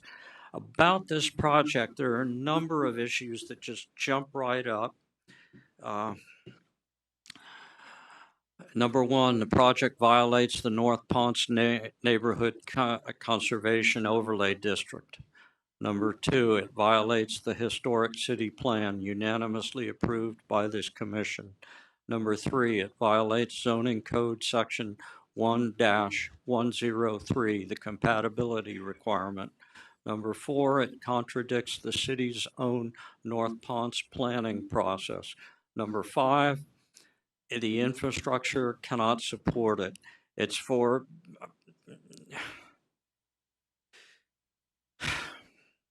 Number 6, the planned area development benefit claim is, you might say, hollow. There's also a, a, an elephant in the room that perhaps no one has even mentioned. The Garden of the Lord was built by veterans of World War II and Korea. There are significant aspects, memorials, plaques, brass plaques to those people. They cannot speak here today because they're all dead now. And we, the living, must carry on in some way until the balloon goes up once again, and you may rest assured it will. There is no doubt in my military mind it's coming. And when that happens, we will need our heroes and our heroines once again. So I know that what I've said is probably off the beam. I apologize for any inconvenience to you, but I hope you will respectfully remember why the city stands, what it stands for, and the humans who built it. Thank you for your Again, time. thank you for being here, and Aye, sir. and thank you for your service once again. We're grateful for you. Noel Sure. Hub.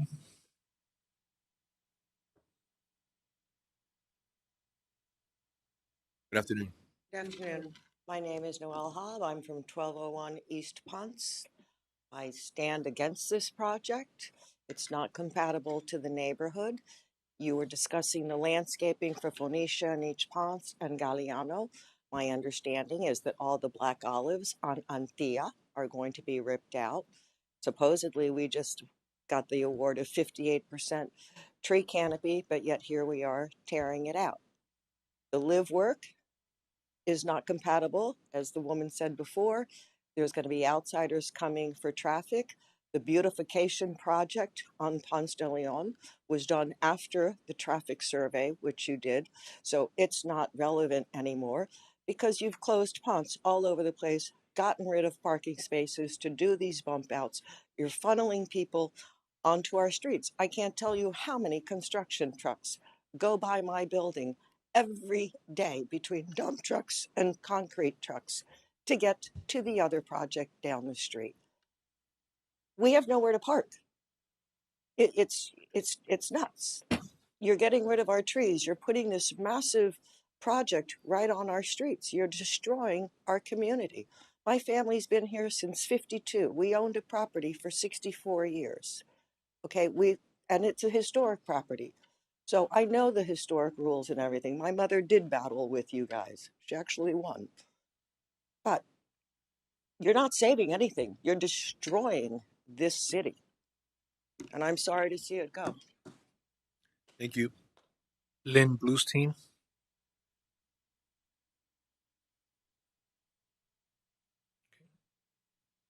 Maria de Leon Fleites.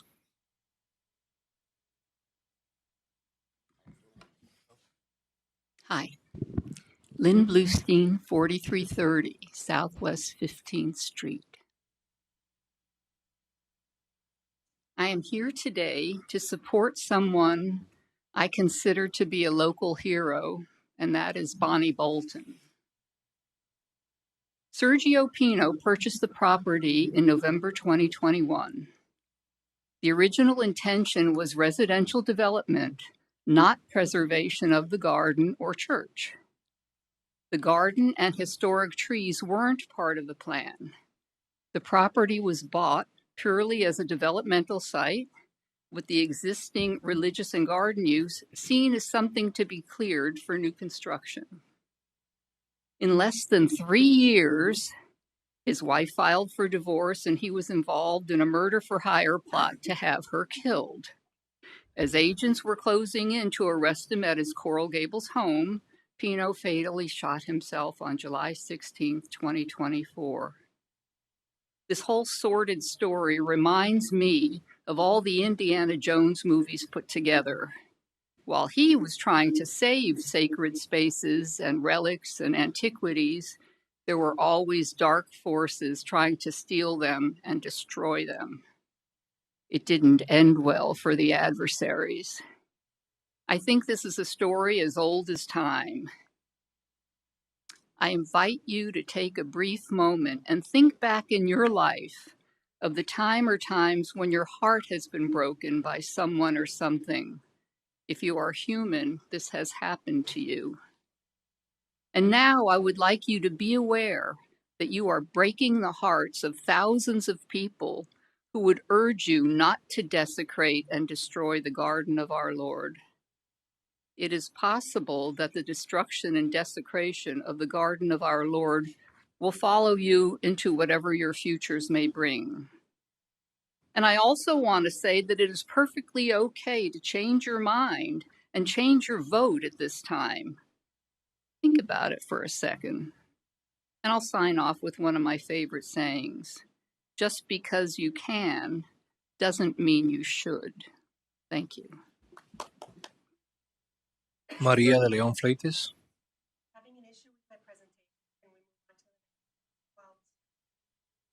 Absolutely. Cheryl Ackerman.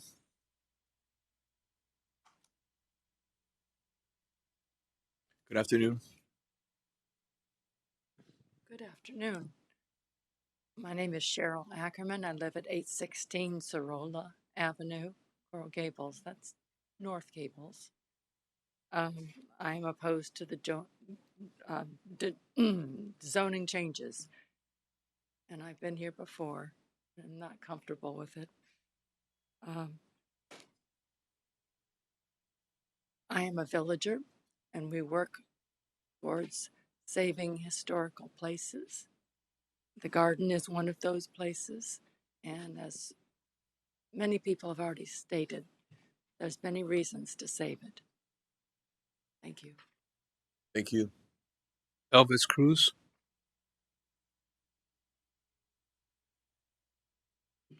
Elvis Cruz. This proposed upzoning violates the North... Mr. Cruz, Sir. Would you please put your address on the record? 631 Northeast 57th Street. This proposed upzoning violates the North Ponce Neighborhood Conservation Overlay District and other aspects of your zoning code. The property currently has a 4-story height limit, but they want to more than double that with a 9-story building. The project sits among single-family homes and a low-scale neighborhood. If any of us lived in a single-family home, we would not want a 9-story building erected across the street. We've seen this movie many times before. The developers have it backwards. Instead of designing a project to fit the zoning, they want you to change the zoning to fit their project. This is another money-motivated manipulation at City Hall. But this one has a twist. They're using the school as political leverage. The school does fine work, but being overwhelmed by a 9-story building is not a good situation for any school. It would be so nice if city governments placed a higher value on preserving residential quality of life than on enabling developer profits. Please preserve the character and scale of this historic Coral Gables neighborhood by denying this upzoning. Thank you. Thank you. Maria de Leon Fleites.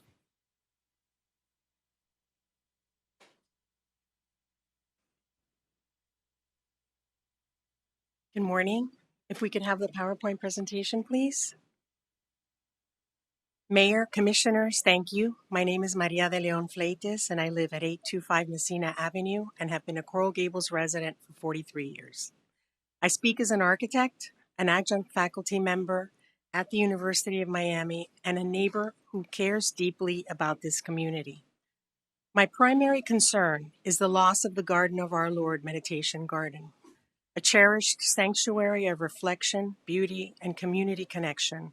With city stewardship, it could once again become an open public garden. Destroying it for this development would be an irreversible cultural and spiritual loss. Second, the proposed 9-story height is fundamentally incompatible with its surroundings. The zoning here allows 4 stories. A jump from 4 to 9 stories is not a minor adjustment. It dramatically changes the scale, shadows, and character of the neighborhood. There has been confusion about nearby taller buildings. Those buildings are located along Ponce de Leon Boulevard, Douglas Road, and within the Douglas Entrance campus, areas intentionally planned for greater density. The streets surrounding this project, including Antilla and Phoenicia, remain residential in character and were never intended to absorb a 9-story tower or a 12-story tower that's going up on the other block.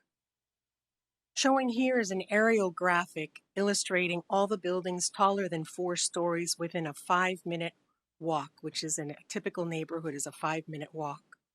It clearly shows that the taller buildings are concentrated along those major corridors that I mentioned before, while the surrounding neighborhood remains predominantly 4 stories or less. Everything that is green is 4 stories or less, and only the buildings within the colored areas are taller than that. Although I oppose the height, my primary mission has always been to save the garden. To that end, I developed a 12-story study that preserves the same number of units and required parking while protecting both the garden and the 200-year-old oak tree.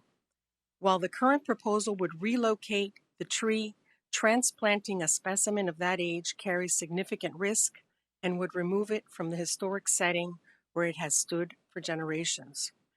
The mayor told me he was 110% behind the idea if the developer accepted it. We met with the developer last week and he declined to consider the alternative.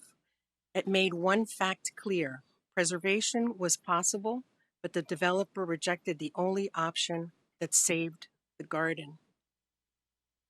Finally, this project would eliminate valuable green space and remove mature canopy trees, including heritage black olives that have shaded this neighborhood for decades.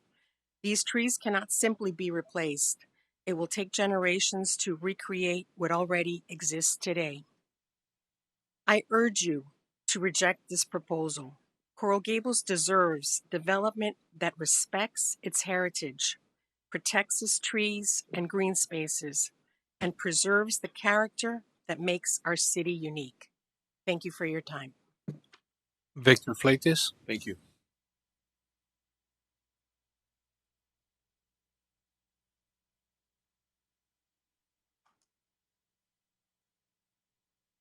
Good morning. Morning. Good afternoon. Good afternoon. Victor Fleites. I reside at 825 Messina Avenue. I'm here today to voice opposition to the Crystal Residences project. I was listening to the last meeting where there was an observation mentioned that opposition was waning. This is not the case. I've had the privilege of walking this neighborhood twice a day for the past couple of weeks, as well as regularly when I visit my daughter at 49 Phoenicia. This project does have its beneficiaries. Clearly, there are benefits to the developer, the city through enhanced tax base, and of course, Crystal Academy. All well-deserved. I'm not going to dispute that. Supporters cite that there will be benefits to the neighborhood, but these benefits escape me. The scale of the structure is not beneficial. The loss of the garden and its artifacts is not beneficial. Again, I walk this neighborhood regularly. This neighborhood is healthy. There is considerable pedestrian track activity and everyone is friendly. If this project is to be a benefit to the neighborhood, open the garden to the public and restrict the scale of the structure. I believe in the goal of city leadership to enhance the lives of its residents. You can do so by keeping the garden and limiting the scale of the structures in this neighborhood. Thank you for your time. Bonnie Bolton.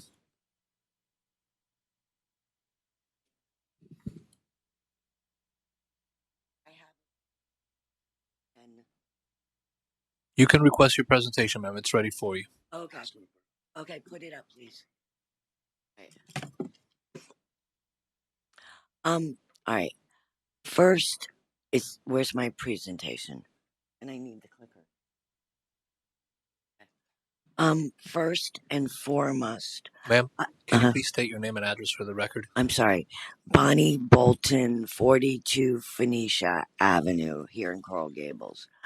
First and foremost, I must mention that the petition form letters presented by the developer do not mention that the project includes demolition of the Garden of Our Lord, moving the 200-year-old tree, and chopping down old growth specimen trees on the swale on East Ponce and on Antilla.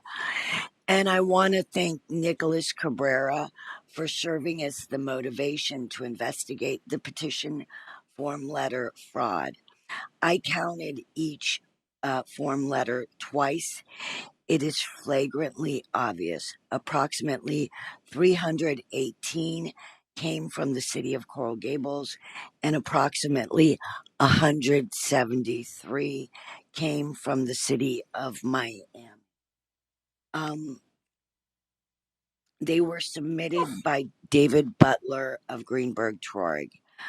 George Navarro boasted about those petition letters at the special masters and at every subsequent hearing. He stated they came from the neighborhood, when in fact a majority did not. We had separate letters for the special masters and the zoning board. We had over 170 letters for the zoning board hearing. And for the special masters, we had an equivalent amount.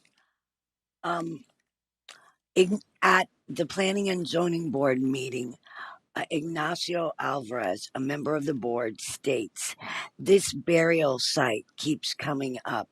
Is this a cemetery?" And George Navarro states, quote, "I just want to answer the question.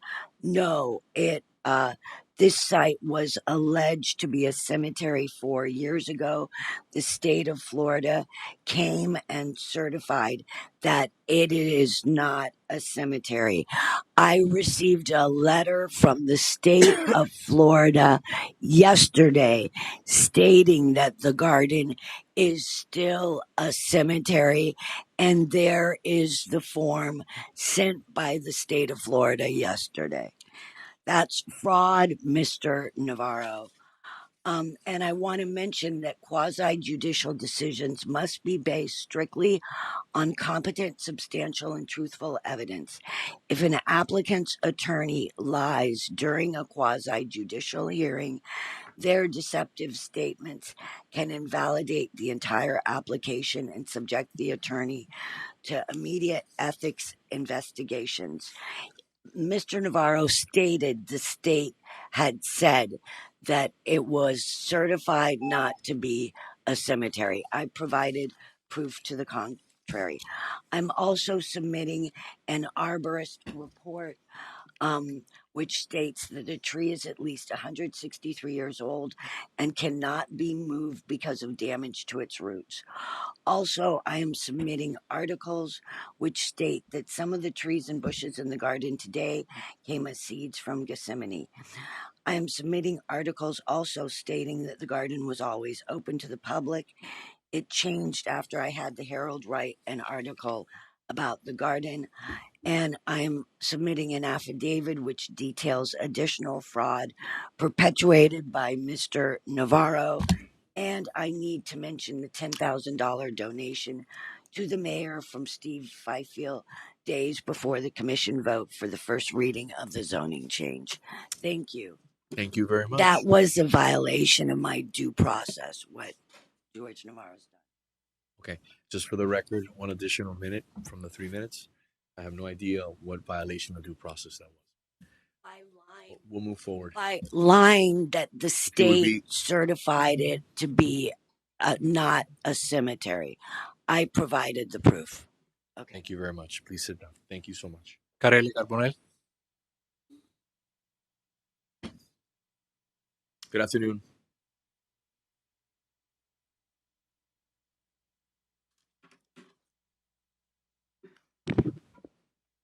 Hello, everyone. Good afternoon. And here we are again, many years now, fighting the good fight. On behalf of the Historic Preservation Association of Coral Gables, please accept these remarks in opposition to the project as presented. Please consider the project 110 Phoenicia Avenue in context with the area. The area was designed as a low-scale garden apartment district. The enclave was planned by city founder George Merrick as part of his Garden City precept. The proposed project, scheduled to be built on the site where the Garden of Our Lord, St. James Lutheran Church, and Crystal Academy now stand, does not conform to the present zoning code, and it violates several city ordinances. So here are my top 10 reasons in opposition. Number one, there's a zoning violation. As you've heard over and over, the block is zoned special use religious with a 4-story max height. Number two, it's incompatible with the neighborhood. Surrounding structures are 1 to 4 stories tall, and there's also single-family homes that will be that are directly adjacent. Number three, there's historic sensitivity. 6 historically designated structures on Phoenicia Avenue and Antilla Avenue, and the neighborhood is being studied for a historic district designation. As a matter of fact, just recently, the final draft of this survey was submitted, and this survey has inventoried 556 historic resources and outlines a framework for preserving the neighborhood character. Number four, there's also the 2 additional landmarks, which is the Coral Gables Women's Club and the Douglas entrance. Number 5, it violates section 1-103, which again, it's the zoning code, should be compatible to the area. And number 6 violates 2 additional city ordinances, which is the North Ponce Neighborhood Conservation Overlay and also the Historic City Plan. These ordinances are the city's strongest legislative tool, and it creates a binding municipal law. So these ordinances are being violated. And then again, just to finish, I know we're a long meeting, but the number 7, it contradicts the community vision workshop. Number 8, infrastructures won't support it. And number 9, the pad request is misleading, using Crystal Academy as a public benefit. And so for all these reasons, please accept and, well, please deny the project as presented. Thank you. Thank you. I also would like to read, if it's okay with the mayor, a statement from Miss Elizabeth Fink Schumacher. Is that okay? It's a short.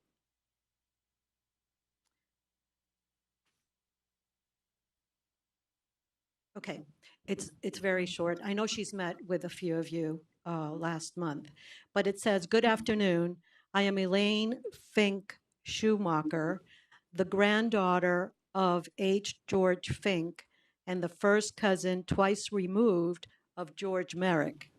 I was raised in Coral Gables, and I served as the organist at St. James Lutheran Church for 3 years while I was in high school and college. It was a life-changing experience. I would not be the person I am today without the positive impact of this church and the experiences I had in the garden of our Lord.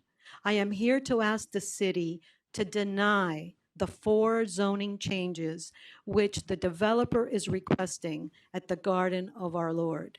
Please preserve the garden of our Lord as it is and where it is. Thank you." Thank you. Robin Burr.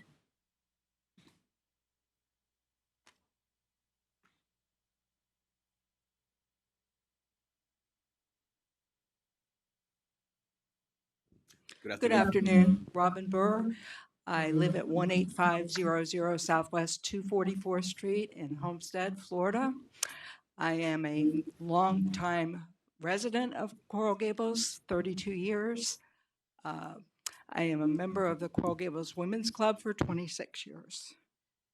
I don't want to see this project go through because it's going to affect the Women's Club and how it is going to maintain itself without parking.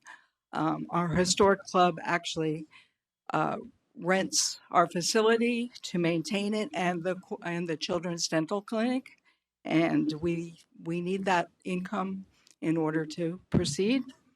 The Children's Dental Clinic has given $4 million of free dental care over the years.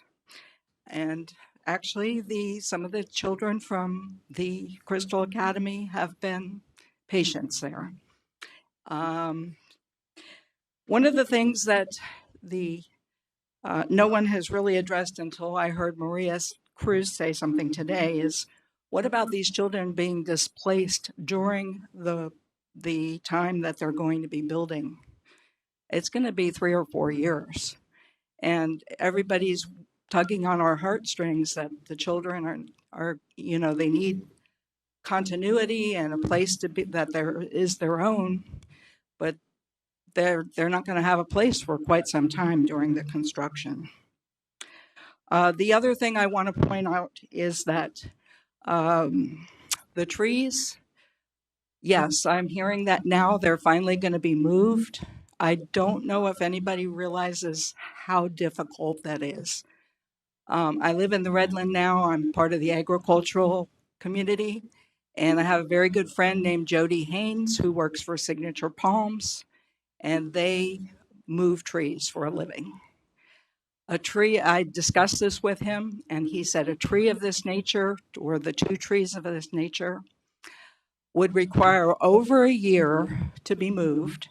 So you can't just move them overnight. It's not going to happen. And it's highly unlikely they would survive. So it would cost probably somewhere between $500,000 to $1 million, a year of time or more, and you may not have success. So I think that alone should constitute saving those trees. Thank you. I hope that you will agree with me and vote against this project at its current presentation. Thank you. Thank you for being here. Herman Tinoco.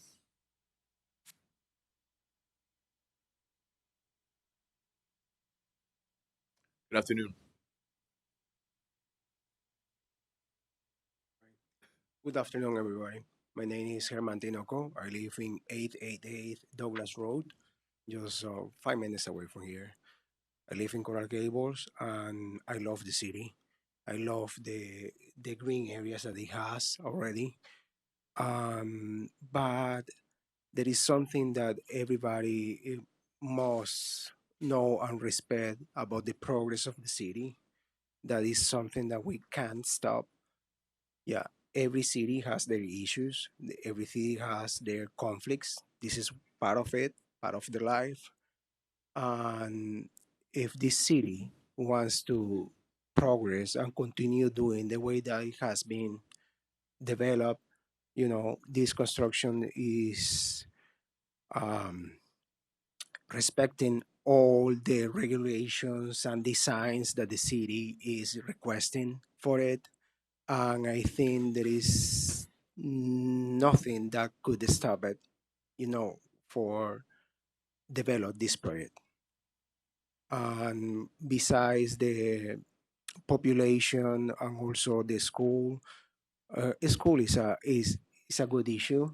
That we support the kids with autism. That there is a few population. There is some minors that they cannot go to regular schools, and that's important, even if they belongs to the city or it came from other counties. And that's a service that the city is open to do, even to the whole Miami-Dade. And appreciate if you agree or support this project. Thank you. Thank you, sir. Omar Packard.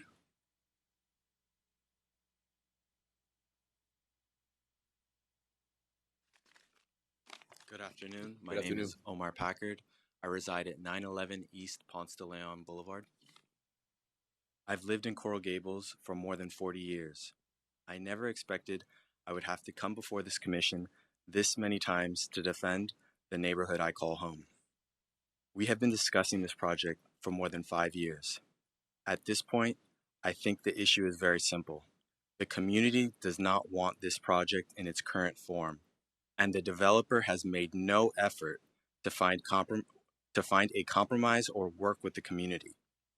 Instead, we keep hearing about Crystal Academy, as if opposing this development means opposing the school or its students. It doesn't. Crystal Academy exists today. It serves its students today. Denying this development does not mean denying these children an education. The Garden of Our Lord has been part of this neighborhood for more than 75 years. There is a way to protect it, preserve Crystal Academy, and still allow development. We nearly reached that point through the planning and zoning process.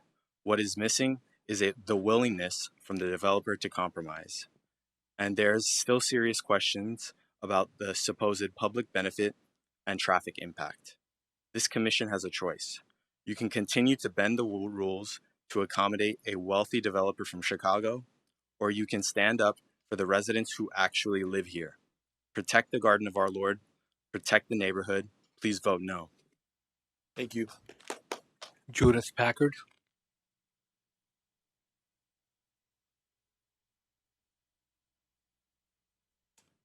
Good afternoon. Good afternoon. My name is Judith Packard. I live at 911 East Ponce de Leon Boulevard. I lived in the North Ponce for more than 43 years, and I'm speaking today because I care deeply about what happens to this neighborhood and to the Coral Gables we leave behind. The Garden of Our Lord is not just another piece of property. It's part of the character of this community. For more than 75 years, it has been a garden, place of beauty, and part of the neighborhood's identity. When you walk through the Ponce North area, you can see what makes Coral Gables different from every other city in Miami-Dade: the trees, the open spaces, the historic architecture, and the sense that this place was designed to be more than just more than just buildings packed onto lots. And we have protected that character before. As I mentioned before, residents fought to preserve the Douglas entrance. They fought for the Alhambra water tower. They fought to protect the Biltmore Hotel. Those places survived because people were willing to stand up and say that some things are worth more than their immediate economic value. That is the decision before you now. This is not a choice between development and doing nothing. It's not a choice between the Garden of Our Lord and Crystal Academy. And it certainly does not have to be a choice between progress and preservation. There's a solution where the Crystal Academy can continue serving its students, where a developer can build, and where the Garden of Our Lord can remain part of this community. That solution requires compromise and, most importantly, a willingness to listen to the people who actually live there. But after 5 years of community opposition, we are still being asked to approve essentially the same proposal. Coral Gables has never been great simply because we allowed things to be built. It became great because previous generations understood that development has to respect the place where it occurs. The Garden of Our Lord is a true treasure of Coral Gables, an irreplaceable gem that belongs to our community. Today, I'm asking you to stand with the residents of this community, uphold the standards that protect Coral Gables, and reject this proposal. Please vote no. Thank you. Alexis Santos.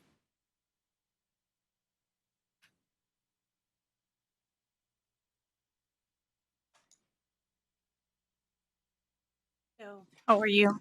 Good afternoon, commissioners. My name is Alexis Santos, and I live in 1300 Ponce de Leon, 308. I think about what people will see here 20 years from now. I hope it's a beautiful building, a permanent school serving children with autism and special needs, and public spaces people actually use. I think the next generation will appreciate that We invested in this property's future. That's why I support this project. Thank you, and I hope you guys will support it as well. Appreciate it. Thank you. Walter Fontiveros. Good afternoon.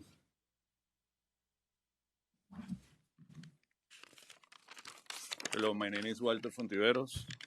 I live on 1201 Southwest 42 Avenue. Okay, I believe Coral Gables take an important decision seriously. This project has been studied, debated, redesigned, reviewed, and reviewed again. At some point, the process has to miss something. We trust our planners, experts, boards, and courts to review these issues, and we should respect the outcome. A new design introduced 5 years later feels like a stall tactic to me. These one words are recommendations say. I respectfully ask you to vote yes. Thank you. Thank you, sir. Anna Holman.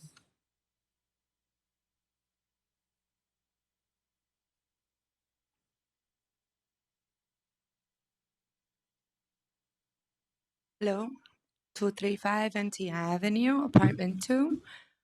I'm here to support the Crystal Academy project. I know this has been a long, ongoing thing for 5 years. I think the longer they prolong it, the longer it'll take for these students, these kids, autistic kids, to have somewhere to go. The sooner it is approved, the sooner it could start getting built on. All of these things have been redesigned, rebuilt, have been reviewed, and I think it's time for it to move forward to serve the community in a better way. Thank you. Thank you. Domenica Fajardo.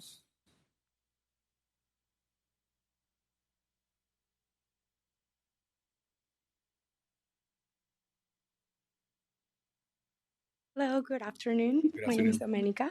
I live here at 271 Majorca Avenue, Coral Gables, 33134 for almost 5 years.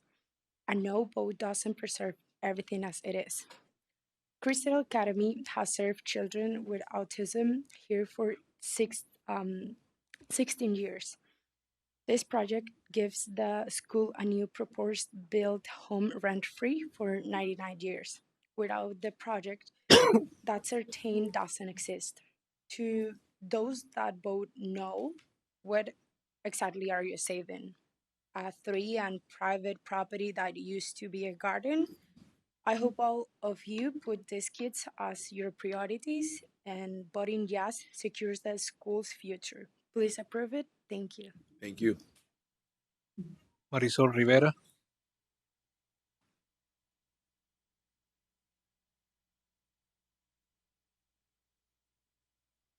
Good afternoon. Good afternoon. My name is Marisol Rivera, and I live 1014 Salzedo Street, Coral Gables. I keep hearing this project destroy green space, but the garden today is private. The public can't use it. The project creates roughly 20,500 square feet of ground level open space, including a park, courtyard, pedestrian connection, and wider sidewalk. 31.6% of the site versus 20% required. To me, creating green space the public can actually enjoy is an improvement. That to me is the definition of a public benefit. I support the project. Thank you. Thank you. Carolina Lindau.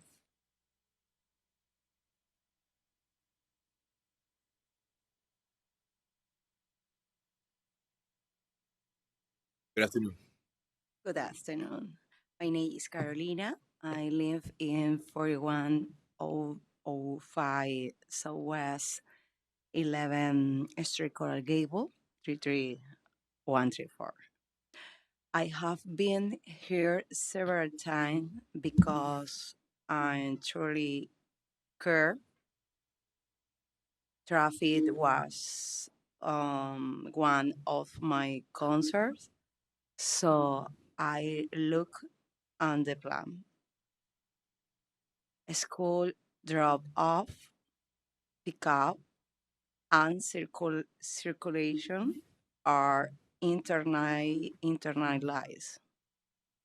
The project has 301 on-state parking space and others crosswalk and wider slide work.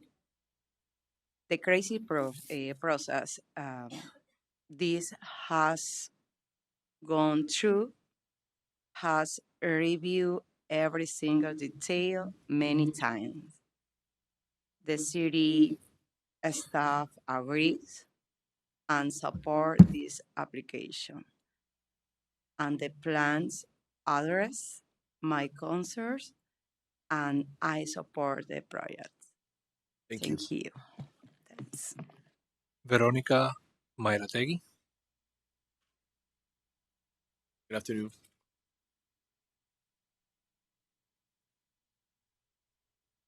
My address is 800 Douglas Road, number 904. I support this project because I believe the developer has listened to the community and made meaningful compromise. They are preserving the tree, contributing to the school, and creating public green space. It may not be the perfect for everyone, but I believe it offers a fair balance between development and the interests of our community. At the same point, we have to recognize a good compromise when we see one. I believe this that the moment it's time to move forward. Thank you. Thank you. Aura Quintero.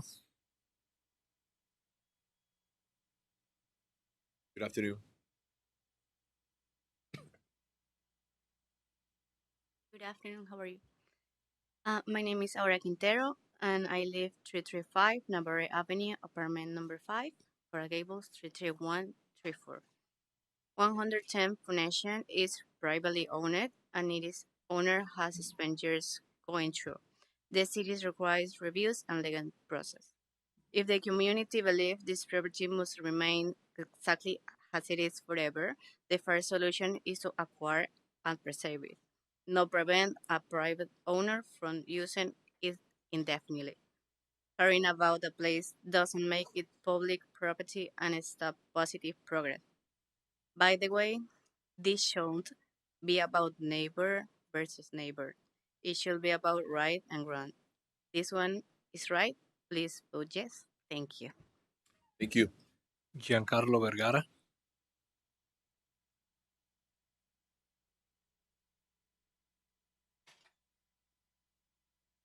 Good afternoon, sir. Good afternoon. My name is Giancarlo Vergara. I live in 235 Antilla Avenue, apartment 7. I've heard this neighborhood should stay exactly as it is, but cities change. The question is whether that change is thoughtful. This project adds housing improve, an aging property, and secure Crystal's academy future. To me, that's a thoughtful growth and deserves to be approved. Thank you so much.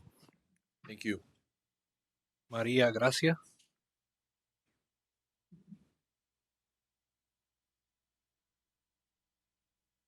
Good afternoon.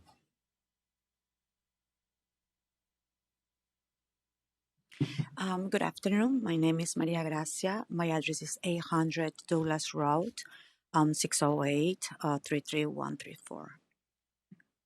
I ask myself one simple question. Will this property contribute more to Coral Gables 10 years from now than it does today? For me, the answer is clearly yes. Let's focus on the beautiful school, the important work it does, the safety of the students, and the truthful review that has gone into this project. We may not agree on every detail, but I believe this is a positive step for our community and the right things for Coral Gables. Thank you. Thank you. Karen Altman.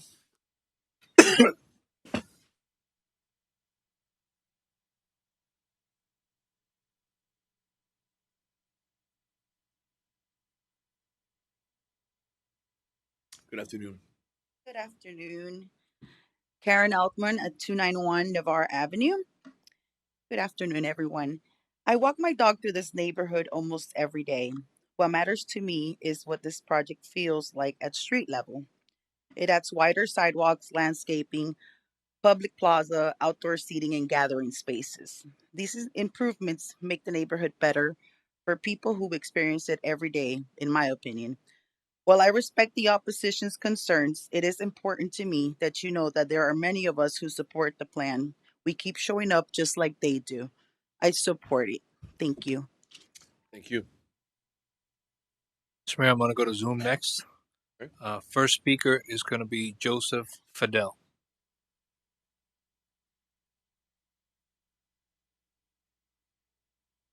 Mr. Fidel.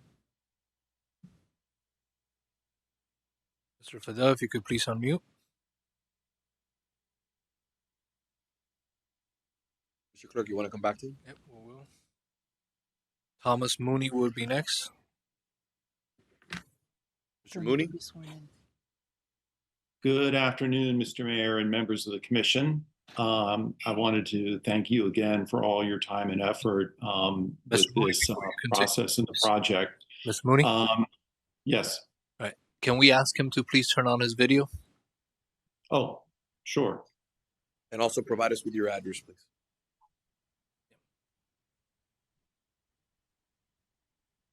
It says that the video is disabled by the host. Paulson?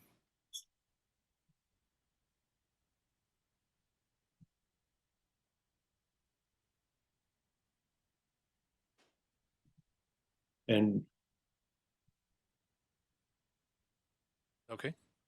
Okay. Oh, we had you there for a second. There you go. There you go. All right. All right, Ms. Mooney, please raise your right hand. Do you swear or affirm the testimony you'll provide today will be the truth and nothing but the truth, sir?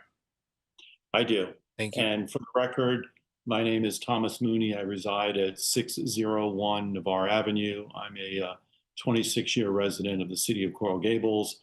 I have spoken on this matter basically at all the levels of the review. So I won't take a lot of time. I just wanted to, again, express my strong support for the project. It's a very good project from both an urban planning standpoint, from an adaptive reuse standpoint, and most importantly, from its ability to be able to accommodate a major cultural institution, the Crystal Academy. For transparency purposes, my son did attend the Crystal Academy for both therapy and school from 2010 through June of this year, and has since moved on to a new opportunity at the Miami Learning Experience, but myself and my wife will always be members of the Crystal family. One other thing I would like to mention in addition to our strong support for this project, is that it should not be lost on everybody that Crystal Academy is still going to be responsible for the maintenance of the facility, the upkeep of the facility. There still will be financial obligations on the part of Crystal. And their financial obligations are not just with the existing facility, which is very challenging, but even with the new facility, they will still have some responsibility. So with that, again, I want to thank the mayor and commissioners for their time on this, and encourage you to finalize the approval today. Thank you. Thank you. Luis Ortiz.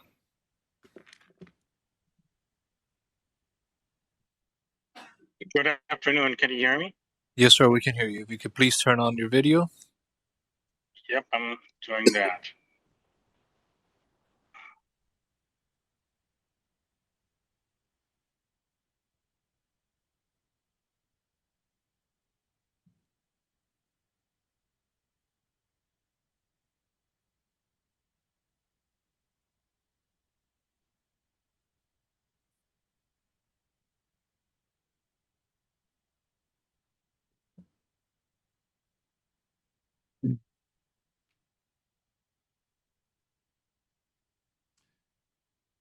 You want to move on to the next person?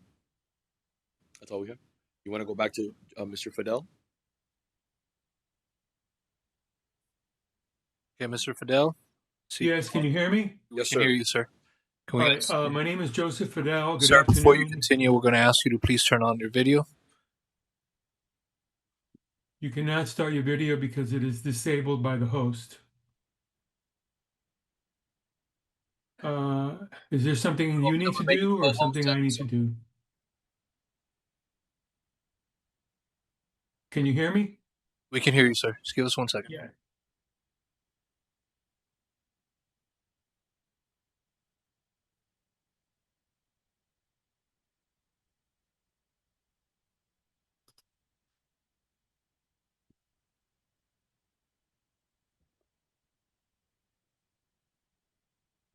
Okay. So, Mr. Mayor, they can speak, but it won't be considered testimony for the meeting. Okay, let's move forward. There we go. Okay. There we go. All right. Hi, guys. Fidel, can you please Good afternoon. My name is Joe Fidel. I reside at please raise your 504 right hand, Menard. sir? Will you please raise your right hand? Oh, there we go. Do you swear or affirm the testimony you'll provide today will be the truth and nothing but the truth? I hope so. Thank you. I reside at 504 Minorca Avenue, and I've been a resident of Coral Gables for more than 47 years. Honorable Mayor, Vice Mayor, and members of the Commission, as a longtime former resident of this North Ponce neighborhood, I lived there for more than 20 years. I strongly oppose the proposed Crystal Residences development. This commission holds a solemn obligation to defend the master plan, zoning standards, and historical legacy of Coral Gables. Approving a massive 9-story complex on this site completely undermines those responsibilities. To be clear, I do not oppose development. I would fully support an appropriately scaled project, such as, for example, traditional townhomes or a lower rising multifamily building that respects the community. However, the Commission must deny this project and require an architectural redesign that scales down the building to preserve a significantly larger portion of the quote-unquote historic Garden of Our Lord. I urge a no vote based on these critical observations. 1. Overlay violation. The North Ponce Neighborhood Conservation Overlay District, Section 2-404, explicitly protects low-rise garden-style aesthetics of this quote-unquote historic district. A 9-story concrete tower directly violates this protective framework. 2. Structural incompatibility. Under the zoning code, section 1-103, new structures must harmonize with the neighborhood. Forcing a 9-story building adjacent to 1 to 2 4-story homes, much less across the street from the historic Coral Gables Women's Club, defies the legal definition of architectural compatibility. 3. Disregard for planning. This proposal completely ignores the Community Vision Workshop consensus, where residents, many of whom have spoken already, strictly called for a 2 to 4-story height limit and the preservation of park space. 4. Infrastructure strain. Relying on an outdated 2022 traffic study fails to account for current neighborhood gridlock on our narrow historic streets. Finally, hollow HAD benefits. This project falls short of the required 20% open green space requirement. Restricting public access to a private school's playground on weekdays is not a genuine community benefit. In conclusion, the choice before this commission is stark. This developer asked the city to sacrifice its strict height limits and zoning integrity in exchange for a private school's restricted playground. That is a poor trade for the people of Coral Gables. Please deny this application. Sincerely, Joseph Fidel. Thank you, sir.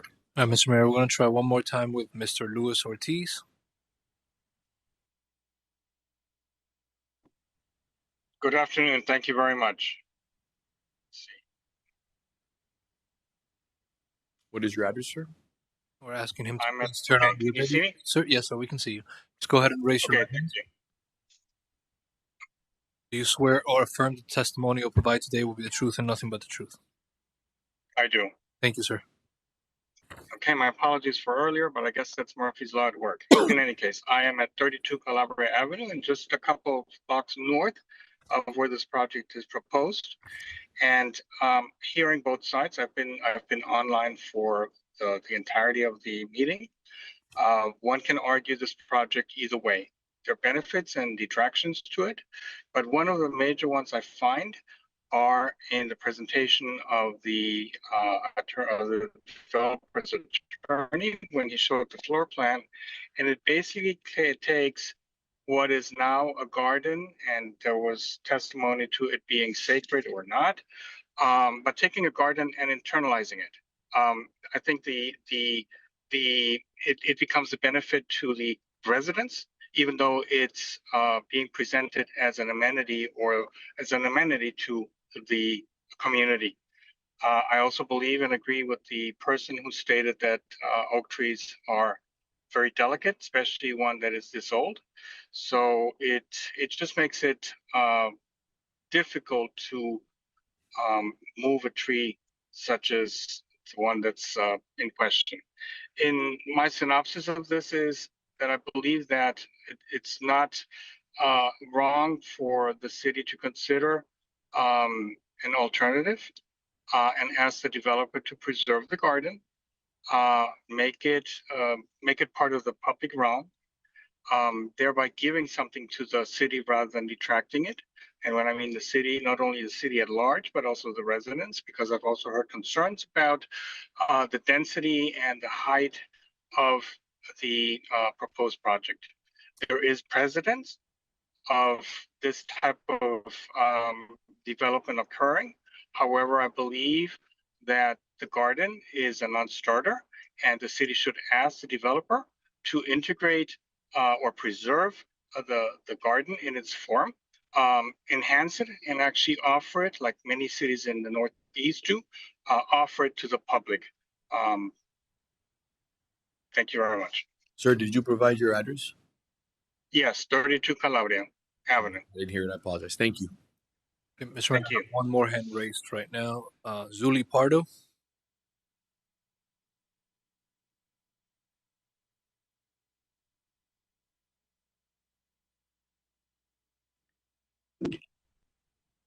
Can you hear me? Yes, ma'am. Hello?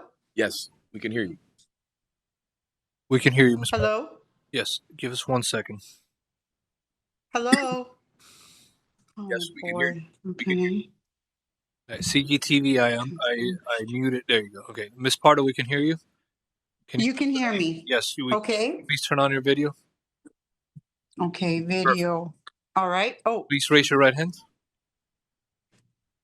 Do you swear or affirm that the testimony you'll provide today will be the whole truth and nothing but the truth, ma'am?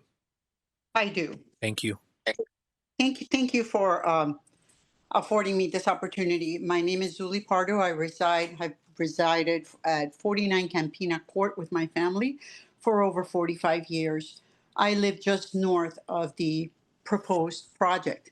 So to reiterate what my previous comments from in emails, even though the proposed development, Crystal Residences, has positively evolved towards a more residential appeal, the design continues to lack adequate school and public open space amenities, resources that provide community well-being, convenience, and overall quality of life. There exists a unique opportunity to further promote creative development that provides substantial benefit. Specifically, the internal courtyard. The project's internal courtyard is a design requirement and should not be characterized as a substantial public benefit. The courtyard is hidden in the middle of the residential complex and may only be accessed from a covered paseo, lost to neighborhood residents who are either not aware of its existence or simply do not know it's a public amenity. Rather, take advantage of the existing lush canopy in the northwest portion of the property to create a street accessible passive green space park of significance for the enjoyment of the whole community. The park would provide continuity with neighborhood character and help soften the project's intensity. Secondly, school public green space. A time-shared green space disadvantages the school without providing a true public amenity. The arrangement compromises the school's needs, example, outdoor learning, facility maintenance, extracurricular activities, without actually delivering a high-quality, fully accessible green space for the neighborhood. Schoolyards are designed for students, not the broader community. The design can provide dedicated green spaces for both the school and the surrounding neighborhood. Because the project will not break ground until the summer of 2027, from my understanding, your leadership has a vital window to administratively guide a design worthy of both Crystal Academy and the community. Urban growth need not come at the expense of inspired, environmentally conscious design. Thank you for your time, Mayor, Vice Mayor, City Manager Iglesias, and Commissioners. I appreciate it. Thank you. That's it, Mr. Mayor. Thank All you. right, we'll close the public comment. Mr. Winker. Thank you, David Winker, law offices at 4720 South Lejeune Avenue. I have a PowerPoint presentation. The cable TV could please put up Mr. Winker's presentation.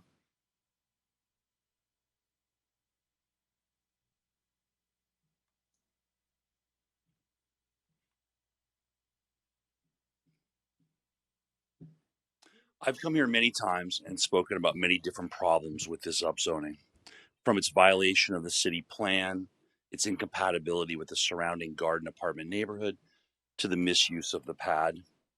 Today, I want to speak about something a little more serious, and that topic is fraud.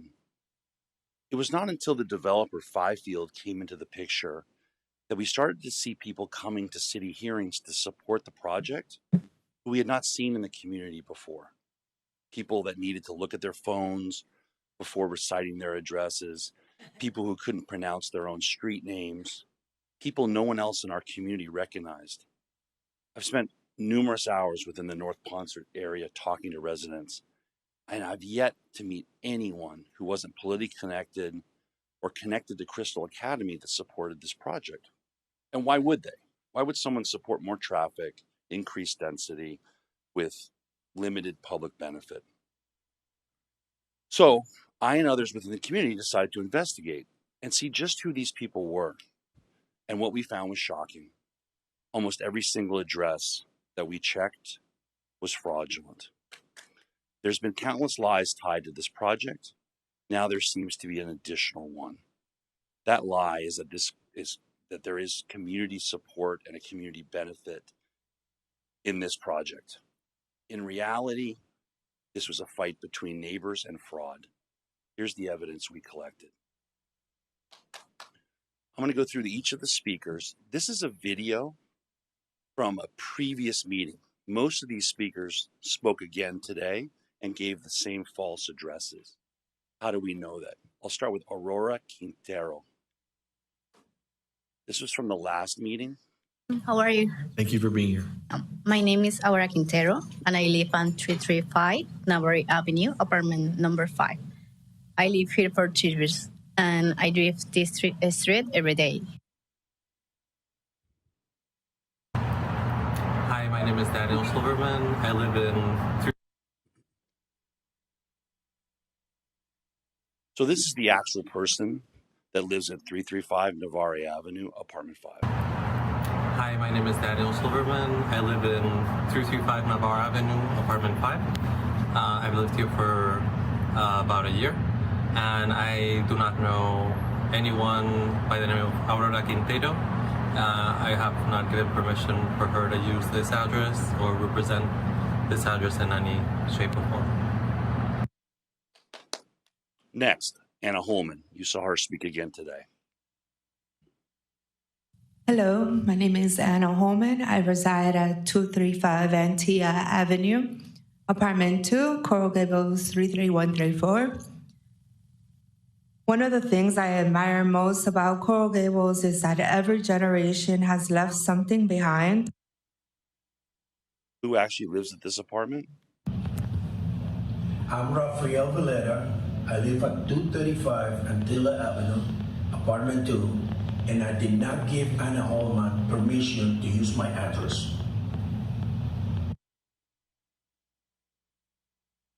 Dominica Fajardo. She spoke again today. This is a video from the last meeting. My name is Dominica. I live in 271 Majorca Avenue, Coral Gables, 33134. And I regularly walk through this neighborhood. As you can see on the Miami-Dade Property Appraiser's official search tool, this address does not exist. Vanessa Salas. Good afternoon. My name is Vanessa Salas. I live in 1300 Salzedo Street, suite number 4. I'm here to support this beautiful and necessary project. She again spoke today and gave the same address. Here's who actually lives at 1300 Salzedo apartment. Hi, hello. My name is Aida Palacio. I'm the owner of this apartment, 1300 Salcedo Street, apartment 4, as you see. I'm not related to Vanessa Salas. I don't know who she is, and I didn't give any permission to talk on my behalf. So please stop doing what you're doing. Next is Maria Tegay, and I'm actually grouping her with someone named Maria Essenwanger. Today she gave her name as Maria Gracia. They both give the address of 800 Douglas Road with 2 different apartments, different unit numbers. And contact was made with the administration of 800 Douglas Road. We provided both names and apartment numbers, and the administration did not recognize either of the names. Furthermore, they informed us that this was a commercial building housing only businesses. There are no residential apartments in this building at all. My name is Maria Mariate. I provided an additional clip of Ms. Essenwanger from a separate commission meeting to demonstrate 2 things. First, this group of speakers provides different false addresses at different meetings, showing that this wasn't a mistake and that these individuals knowingly provide false information. Second, these same people commonly attend multiple meetings throughout this process, showing this pattern continued across the entire timeline of the project under Fifields ownership. My name is Maria Mariategui. My address is 800 Douglas Road, apartment 904, Coral Gables. I would like to express my support for this project. Good evening. My name is Maria Sembanger. My address is 800 Douglas Road, 608, Coral Gables, 33134. Okay, I'm here to support.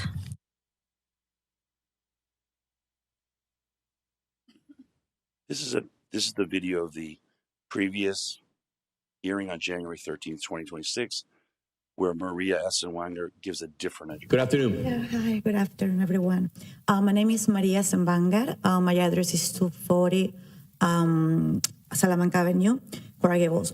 This is where a public space. Again, that address doesn't exist.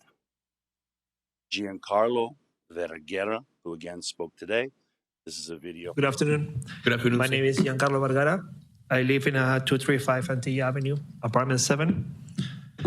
One of the reasons I love Coral Gables is because it's never been a city afraid to dream a little bit bigger. Here's who actually lives at 235 Antilla Avenue, apartment 7. Hi there, my name is Benjamin Attia. Just recently was informed that someone is using this address where I live, 235 Antilla, apartment 7. His name is John Carlos Vergara, and I do not recognize him at all. So, Karen Lopez again spoke today. My name is Karen Lopez. I live at 291 Navarre Avenue here in the Gables. I've watched downtown Gables evolve over the years. The address provided by Ms. Lopez did not include a unit number. However, this building contains 4 units. We made contact with the occupants, all of whom said Ms. Lopez does not live there. One occupant agreed to provide a witness statement. My name is Noel Salzedo. I live in 291 Navarrete Avenue, Florida, Miami, Florida, 33134. And I never see Clara Lopez. Next, Kevin Callis. My name is Kevin Callis. I reside at 1208 Salzedo Street, apartment 18, 33134. In this instance, we made contact with the manager of the apartment complex who confirmed she had never seen Mr. Callis and that Yo soy la manager de aquí del edificio. Mi nombre Sobeida Pérez. Esa persona nunca, never, Kevin Callis, nunca ha vivido aquí. Nunca. Andrés es 1208 Salzedo Street, Coral Gables, Florida, 33134. Next, Mr. Laura Winker. Alzamora. Mr. Winker, if I Yes. may. We get the point. I think we have a right to finish. This is vital information. We get the point. You have anything else that you'd like to add for the record? Yes. So it continues. Let us finish. Stop, There's more. Sit down. And so I'm going to do. My name is Doris. One more, and then I'll bring it to a close. Alexis Santos. This is a very important one, and I think the most important one. You'll probably recognize her. She's been at countless meetings supporting this project.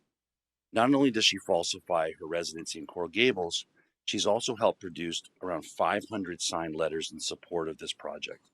Letters that have been proudly displayed by Fifield's legal team at every meeting and flaunted on the news. In the following clip, you'll hear Ms. Santos say that she and her friends each signed one of these letters. That friend is Maria Essenwanger, who you've already seen as one of the individuals who provided fake addresses on multiple occasions during commission meetings. I find it deeply problematic that someone who openly misleads the public providing a fraudulent address is collecting letters to support. Because of this, I believe the authenticity of these 500 letters has been called into question. Hi, how are you guys? My name is Alexis Santos and my address is 1300 Ponce de Leon Boulevard, apartment 308. You may remember me from coming here and reading a letter from my friend. I helped collect approximately 500 signatures in support as well.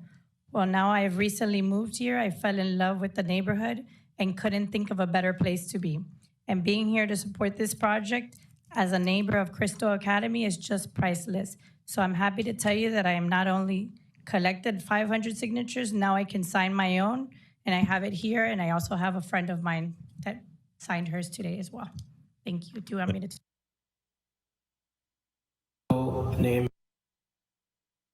So who is Alexis Santos? In looking into this, we can see the connection with all the other people that are part of this ring that are coming in and falsely providing this information and perjuring themselves. I mean, it's a crime. But what's more important is I don't think these people have shown up to perjure themselves on their own. I think someone's paid them to be here. And when you look at the connections of everyone through the Facebook page, as part of this, I was involved in a project involving the Calusa infill project in Kendall. And I was able to find the video where this same group of people comes in support of that.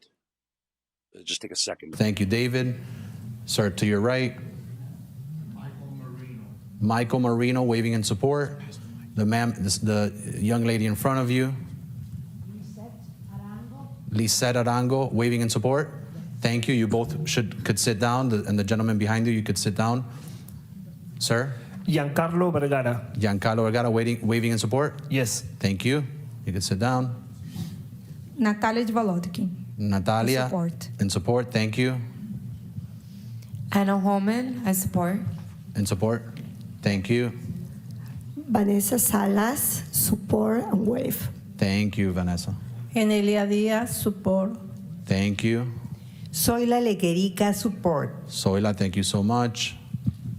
Maria Sambanger, support. Maria Sambangers, thank you so much. You can sit Maria down. Mariati, support. All right. Germán Tinoco, support. Thank you, sir. Cristina Merino, support. Thank you, ma'am. Alexis Santos, support. All right. Thank you. Javier Rotalde, support. Thank you, sir. Matthew Stock, waive and support. Why? I don't know, again, I'm not going to go through each of these people, but here they were. They were here again today. Here's them from the last meetings. Why is this important? What's the commonality to this besides being a completely unrelated project with the exact same people? The commonality is this individual right here. Tim Hyman, who you've seen at most of these meetings. I don't see him here today. He's been at every meeting, every community meeting.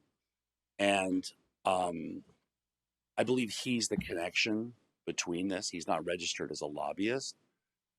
But it brings me to my conclusion. I believe that pattern is clear. There's obviously a coordinated effort to fraudulently fake organic Coral Gables residents support for this public benefit that simply does not exist. How can we trust that this project, when we already see such a lack of honesty and integrity connected to this? Is this commission going to protect our community, or will we continue to reward a project built on lies? We ask that the commission, in light of this widespread fraud, defer voting on this matter until such time as an investigation can be completed. We ask that the matter be referred to the Florida Department of Law Enforcement and the state attorney's office. These people, again, did not show up and lie about where they live on their own. Someone paid them to be here, and it is important that we figure out who that was. Thank you for your time and consideration. Mr. Yay! The truth came out. Yay! Okay, Mr. Winker, first and foremost, I don't want to do the applicant's job for him, but you do understand that this is not competent substantial evidence. Anybody can come here and say what they like. We substantiated again, it deserves an investigation. Voices of our community. It deserves to be investigated. I'll let you finish. When you're ready to finish and you provide the necessary respect here, then I'll keep moving forward. But there has to be order and decorum in the room. I know you want to have a free-for-all. That's what we had in the past, but we don't have that here now. Everybody has a voice and an opportunity to speak, and I've given everybody the opportunity. I just ask you to give me the same respect. Now, first and foremost, you know it very well that that is not competent substantial evidence. At the end of the day, anyone can come here and say whatever they like. The body has to make a decision based on the evidence, not on 20, 30, 40, 50, 60, 100, 200 people showing up here, either on the side that we're going to vote in favor of or the side we're going to vote against. Again, you know that very, very well.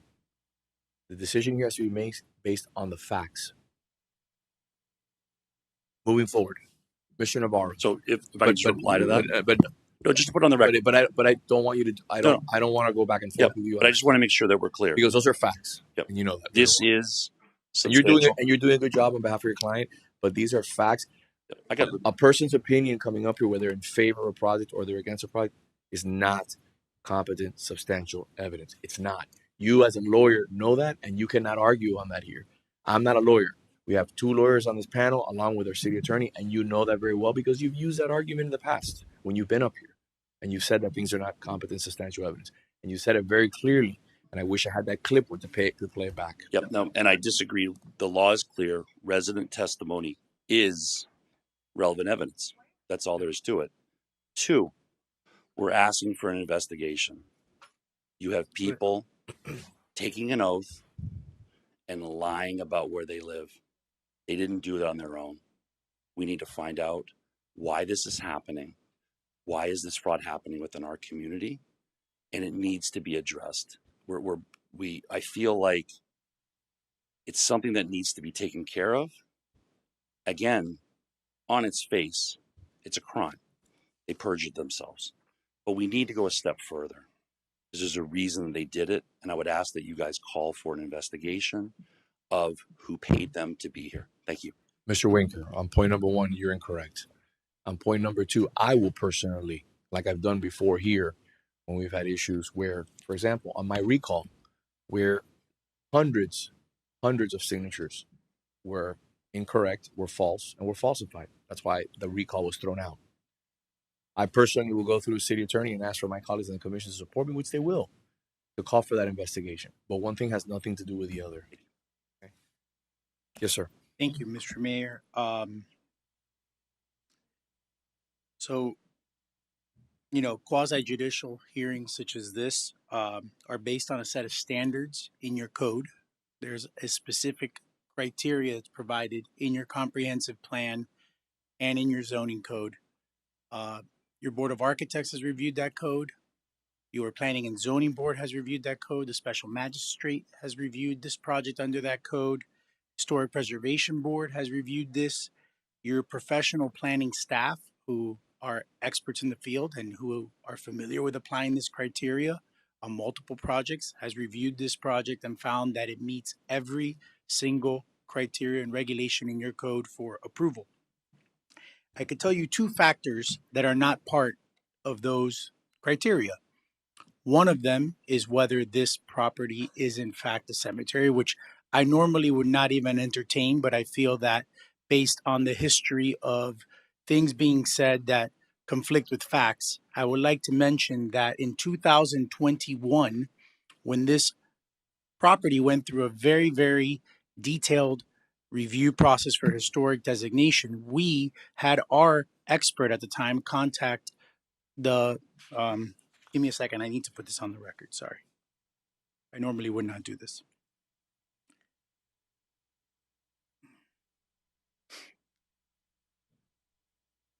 Department of Funeral, Cemetery, and Consumer Services for the state of Florida, who reviewed the address that we provided, which was 110 Phoenicia Avenue. The property is the subject of this application today.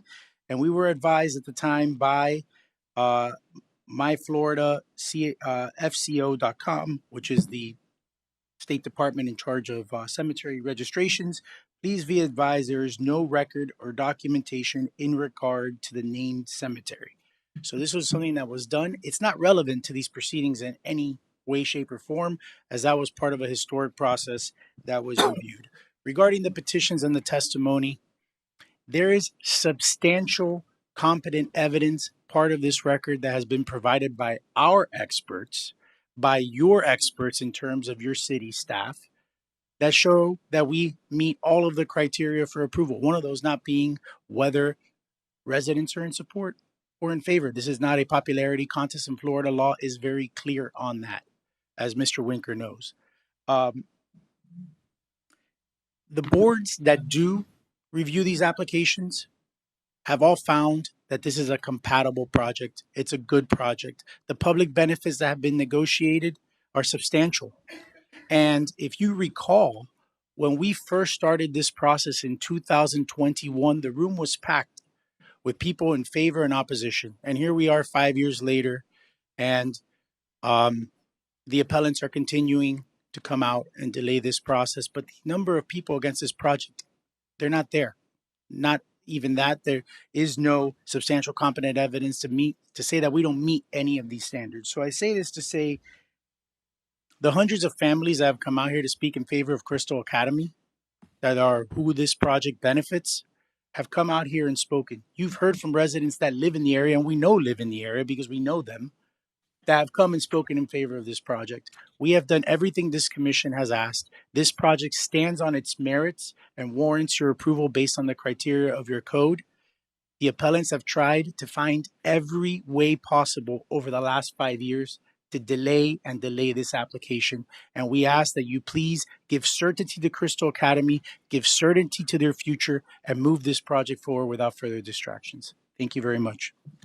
Thank you. As we move on now to the conversation amongst the commission, before we do that, can I have a motion and a second? I'll move it. Second. All right. Mayor, if I may, just to clarify, there are several items, but I understand an motion has been made. I'm going to assume it's on the first item that we have on, so it's item E3. And I would suggest that you consolidate your discussion on all the items. Yes, please. That's what we're doing. Madam Vice Mayor. So I concur with the mayor that just like when you had false signatures on any petition, that is something that must be looked into. But I can assure you that I am going to ignore any statements from anybody that falsified their information. But what does need to be known here is what has been ignored. Heard a lot of statements about the building being incompatible, yet we had a proposal for a 12-story building being brought forward by the opponents. That would be incompatible. That would be more likely to be on Ponce de Leon Boulevard. And if you go down to the corner of Galliano and Sidonia, 1 block away, you have an 8-story building. That 8-story building sits identically in the same street, Galliano, that the Crystal Project, the school side, will. And on that side of the building, and I'm sure that I'll be corrected if I'm wrong, it's also 8 stories, and it goes up to 9 as it gets closer to Ponce. Height-wise, incompatibility is not the issue here. We cannot go back to the days of George Merrick to determine what the height is there. We have to take the zoning as it is currently, not what it was back in 1925, but what it changed to be before I came on this dais. I also have to take into account the new reality of what's happened after I was elected. We have items such as the RTZ zone that has been expanded before, and because of public transportation that's available, can be expanded here. That would override our zoning code, would end up with narrow sidewalks, would end up with no community benefit. Same true with the Live Local Act project, such as one we have done on 8th Street. Zero control from this commission can be had on providing community benefits as is provided for this project. It's been a very, very long road on this project, 5 years. But at the last meeting and the last day, we now have yet another proposal to try to redesign something that's been in a process for 5 years. The statements about whether a tree can be moved or not is something that we have experts that have opined on this. There's a plan to properly move the trees. We have examples throughout our city of other trees being moved, and the fact that it's being moved out into the public realm makes it also a community benefit, because now you're going to have what was in the garden style plan, a greenway of shade trees being preserved for the future. To suggest that townhomes could be built on this property is something it's not zoned for, not adjacent, not across the street. So someone came and spoke about parking. The person lives down on Minories. Minories has 4 historic buildings, 102, 114, 118, and 122. Each one of those buildings creates tremendous pressure on that street, and so does Phillip Parks. You cannot compare that to Antia, where you have 1 historic building on Antia, 1 single-family home on Antia. And with the residential parking permit program that this developer is willing to put in for these residents, they will have secured parking. So instead of Crystal staff having to park in the street and the customers having to park in the street, they now will have their own parking lot area. I cannot turn back time. I have to take the facts as it's currently laid out. We cannot go back 5 years, and we have to recognize the fact that Tallahassee wants to see projects moving forward. This project had 5 years. There's been extensive communication between residents and the developer. That is why you've now moved from a setback of an MX building to an MF building with substantial green space around it that otherwise wouldn't exist. These are the reasons why this is an appropriate project, and on top of that, you get a tremendous community benefit that you'd never ever get in an RTZ project or a Live Local project. Thank you. Commissioner. Yeah, there is separate a lot of different points I want to go ahead and raise. But before I do, I want to go ahead and I want to call Chief Hudak to the podium because I have very very important question regarding the testimony of um Attorney David Winker. I believe, not I believe, during the last commission meeting when this item was presented, all of these, because it's a quasi-judicial item, were sworn under oath. Am I correct, City Attorney? Yes, we asked that all the individuals who will be testifying to be sworn in, so they were sworn in. Okay, so given those facts, is this a crime? Contextually, I would say it could be construed as a crime in a public setting. There's different levels of perjury that are investigated, depending on whether it's in a court of law, open hearing, or something like this. The issues that would have to get drilled down into would be what that person was testifying about. For most of the ones that I have been a part of that I've seen, it's been someone's opinion to the board about whether this should be built or not be built. I don't know of any, and we would have to go over all of the statements that would conflict that were presented today to see if there was a factual misnomer, if you will, that that person testified to. In other words, it wasn't somebody from the state. It wasn't somebody that protected or pretended to be someone who was giving a factual basis for this board to decide on.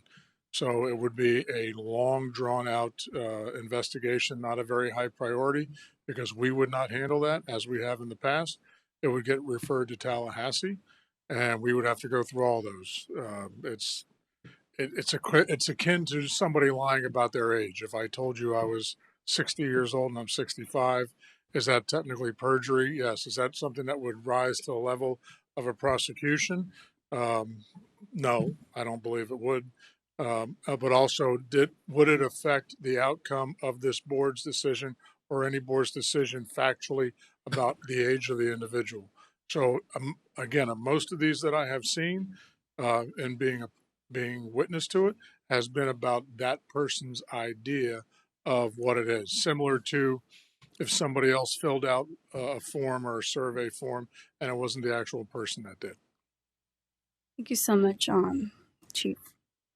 The second point I'm going to go ahead and raise after I went ahead and I saw the testimony of Attorney Winker is, number one, I was in disbelief of what I was watching. I especially don't think things like this happen in Coral Gables. But to stand before a commission, raise your hand, swear to tell the truth, and then provide false information, that is not public participation. That is a direct attack on the integrity of this process. You cannot swear to tell the city the truth and then give us false information and then expect us to pretend, hey, it doesn't matter, it's okay. You're here trying to influence us, influence our vote, but it's okay. It's not substantial evidence. Before we change the zoning of an entire block, the record needs to be clean, credible, and truthful. Today, I cannot say that is it. For right now, I'm going to just withhold on the rest of my comments. Thank you. Commissioner. Well, I think that the vice mayor really put everything quite well and won't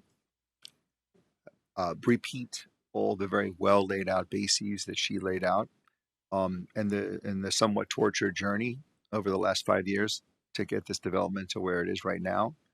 But I will just address that if there was false testimony given, there are appropriate agencies and individuals who could look into that. I'm certainly not condoning anybody coming here and saying I dye my hair, or I had some work done or anything like that, when in fact they didn't, or vice versa. But if somebody comes here and says, I'm for the project, and another person shows up and says, and I'm against the project, And yet none of those things are actually what was considered to be requisites for the approval process through the various agencies, boards, planning experts, all the way through to the vote that we're going to cast today. Then for purposes of whether or not these items are going to be passed, they're irrelevant to me. They really are, in the end, irrelevant if somebody is saying something that isn't true. So my view on this is that, people should come here and say the truth. And, I'm not supportive of somebody coming here and trying to deceive, but in the end, to say or make a sweeping generalization and say that the record is not clear and that we should hold up voting on this until the record is clear is specious. It rings hollow to me. What does matter to me is the competent evidence that is substantial, that over the course of 5 years has been brought forth, and the substantial work that had to be accomplished to take what was initially being sought for approval and where we end up here today. I'll finish by saying that one of the things that's very important to me is to keep a very vigilant eye on the ever-present encroaching coming from Tallahassee, and the live local law should be very concerning to all of us here in Coral Gables. What we try and achieve here, which is to manifest and speak to the will of the people that we represent when we were elected, is being subverted. At least that's how I see it, from legislature up in Tallahassee. So I can see no better way, no more effective way to deal with that particular statute than to work strategically and collaborate and negotiate tough deals with developers, so we end up with something as close as practical to what our own zoning requires, so we can maintain some control over maintaining the city beautiful. Thank you. First and foremost, I asked for my colleagues, and maybe we should do it via motion. I know we have a motion on the floor, but with a second motion to refer this through the city attorney to the necessary outlets, whether it be at the state or at the Ethics Commission, or it be at Kathy Fernandez-Rundle's office, to address this issue front and center, and then you report back to us when you have some information. Mayor, may I suggest that we address that after, because there is a pending That's motion. perfectly fine. I understand So that's what I'm saying. I acknowledge it. that there was a motion on the floor, but that's my intention, and that will be my motion after we're done with this motion. Number two, for the record, because Mr. Winker was very cute in the way that he used words. He didn't use competent, substantial evidence. Madam City Attorney, is a person's testimony competent, substantial evidence? Yes or no? So, Mayor, and a layperson's opinion testimony should not be considered competent, substantial evidence. So, someone who says, I support this project, I oppose this project, that should not be considered by the commission. However, if there is factual testimony by a resident or anyone else, factual testimony that addresses the criteria, the issues that are to be considered by the commission, certainly that can be competent, substantial evidence. Moving forward on that front, okay, that's been answered and cleared up. Let me tell you why I'm in support of this project. I support this project because 2 reasons. I support Crystal Academy. And number 2, the individuals that came to see me were willing to have a 12-story building be built there instead of the 9-story that's being proposed now, in an effort to save a private piece of property. It's a private piece of property. It's not a park. While I would love to save that green space, and I understand that people have an attachment to that, again, people have property rights, and we have to respect their property rights. But moving forward, after 5 years, what we should do is come together as a community and support Crystal Academy. We should support an institution that is helping the most needy in this community, is helping families that are struggling to give their children an opportunity. If you haven't had the opportunity to visit Crystal Academy, I highly recommend it. It is a place that I hold in the highest regard and that I visit often. It is a place that is, those children are angels on planet Earth. They're much better than many of us. They are truly devoid of any true malice. So you may say, well, Vince, we're upzoning a piece of property. I understand that. And there's certain instances that we're able to come together and do it for a park or do it for community benefits. And I think that this is probably one of the most important community benefits I've been able to achieve in the last 14 years. So I think that the city should hold their head high. And I think that in 5 or 10 years, we'll look back and we'll say we're happy that we saved such an incredible school that truly changes the lives of residents and of non-residents also. And like my colleagues have said in the commission, it is atrocious that anybody would come here and lie that they support or they don't support this project. It's embarrassing and it's shameful. And that will be referred immediately after this vote. It will be referred to the proper authorities. With that being said, Mr. Clerk, we have a motion and a second. Mr. Mayor, if I may, the motion is on E3, which is the comp plan change. Mm-hmm. Commissioner Castro. I think an important point here is that we need to keep in mind is that development can be rebuilt, but history cannot. First, I want to point out that the developer contributed $10,000 to the mayor's PAC 12 days before the vote. Now the mayor is being asked to vote on that developer's project. The ask. What is the ask?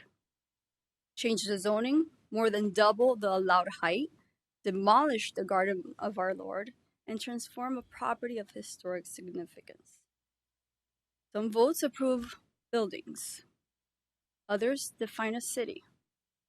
This is one of those votes. Residents can obviously draw their own conclusions, but I know where mine is.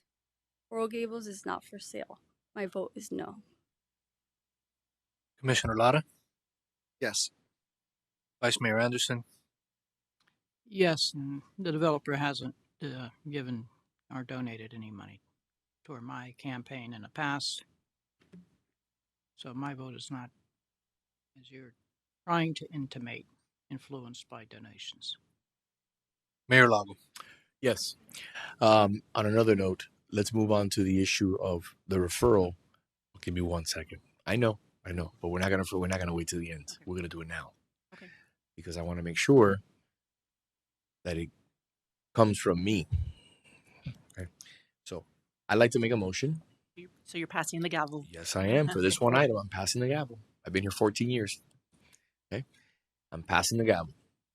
And that is, the motion is that I asked the city attorney and the city manager to work in tandem to ensure that this issue is referred.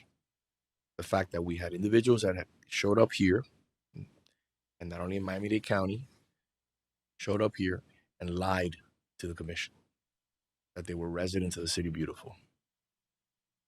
I want to make sure that gets referred to the necessary authorities, whether it's Kathy Fernandez-Rundle, whether it's the Ethics Commission locally and at the state, whatever entities need to be addressed, or multiple entities need to be referred to, please. So and then Mayor, come back and provide us with a memo that addresses not only the outcome, but the steps that have been taken.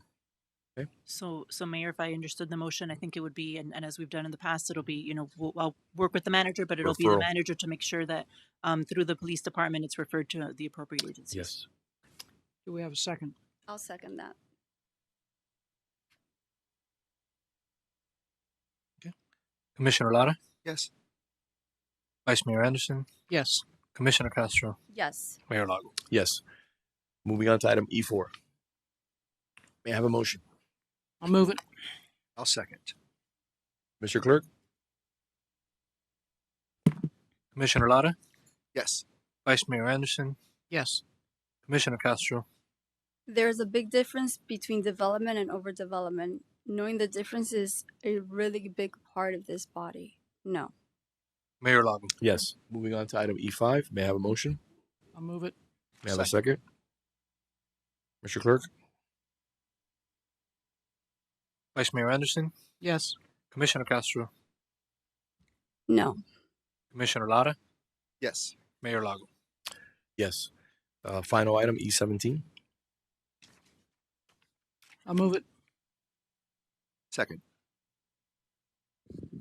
Commissioner Castro, We constantly talk about preserving the history and the character of Coral Gables. With this vote, we're talking our walk or we're walking our talk. No. Commissioner Lara, Yes.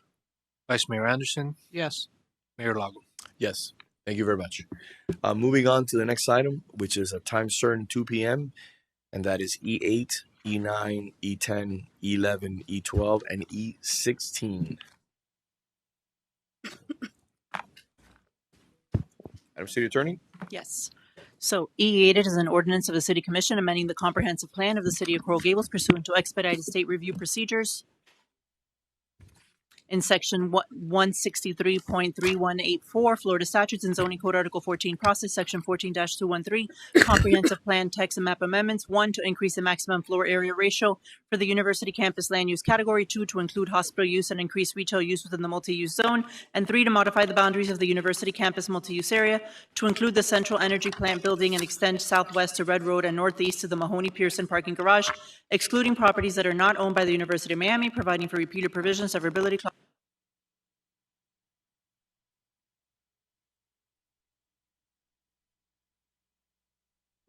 The audio. No, we're back. So, providing for repeated provisions, severability clause, codification, and an effective date.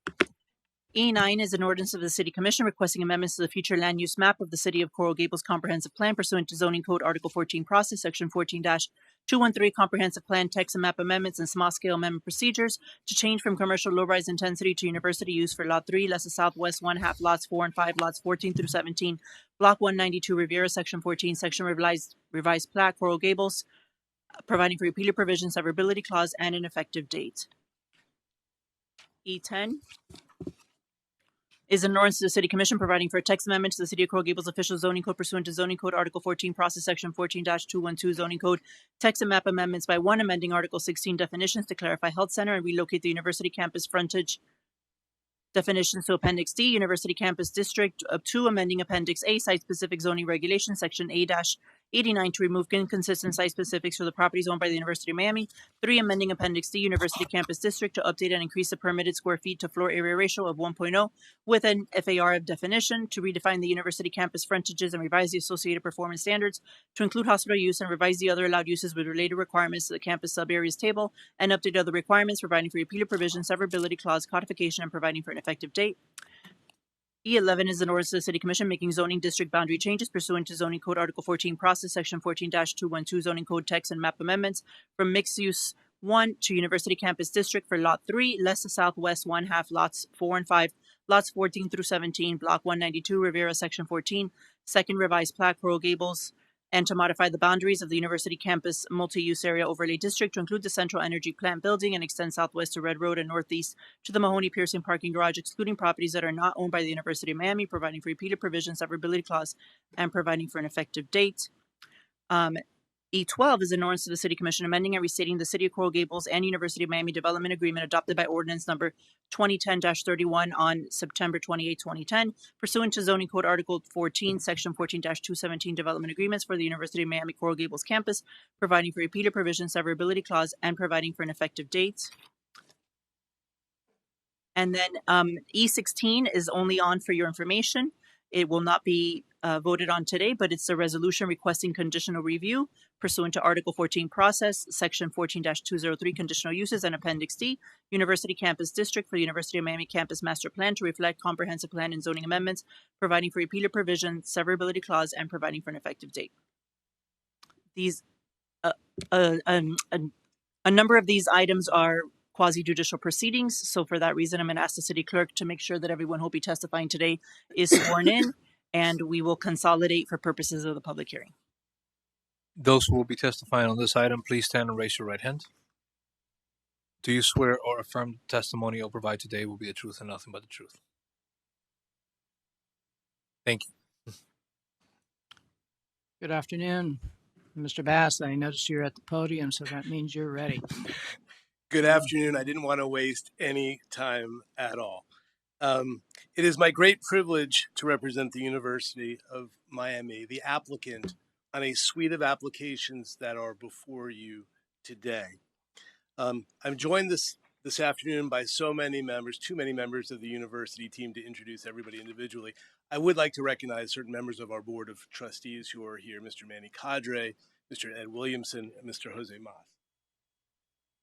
I'm also joined by senior leadership, Mr. Rudy Fernandez, who I believe some of you know, and then many people who work full-time behind the scenes to keep this campus as special as it is. By way of brief background, I represented the University of Miami in 2010 in the negotiation and adoption of the existing development agreement, which effectively rendered me the Maytag repairman of land use lawyers, because it has worked so well that I have not appeared in front of any one of you during your service to the city. And with the hopeful adoption of what we have before you, you won't see me again for another 30 years once we get through second reading. But this is a very serious moment. In fact, it's a historic moment.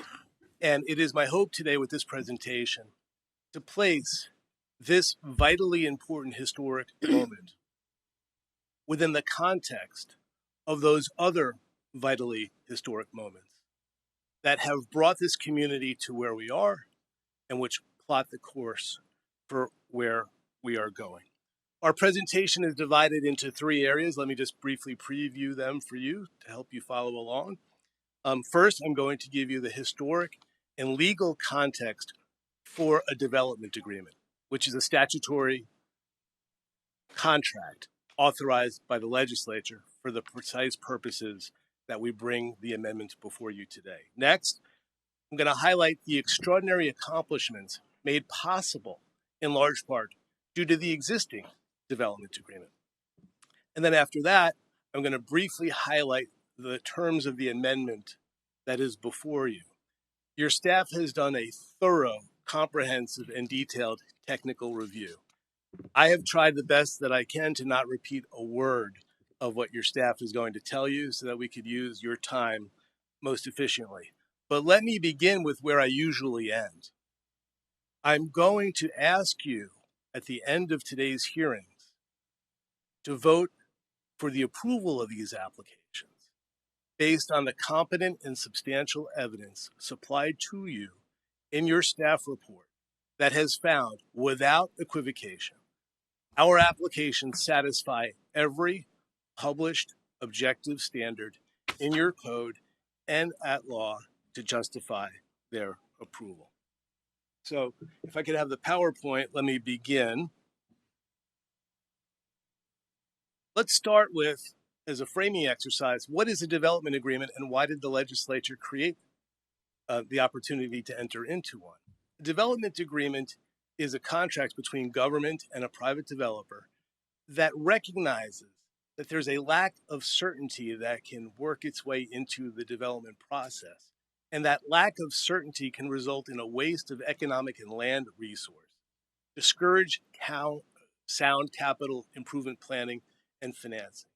We're here today, and we were here in 2010, so that we could guard against this, that we could have certainty to provide for the future of the University of Miami and the ability to develop its campus as the gem that it is. At the time we were before the city in 2010, the law only allowed there to be a 20-year agreement. That law was subsequently amended to allow a 30-year term, and that's why we're before you now.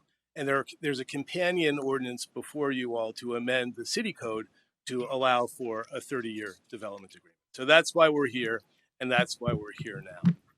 So some history. Prior to the 2010 development agreement, the university was governed by what we call the UMCAD, the University of Miami Campus Area Development District.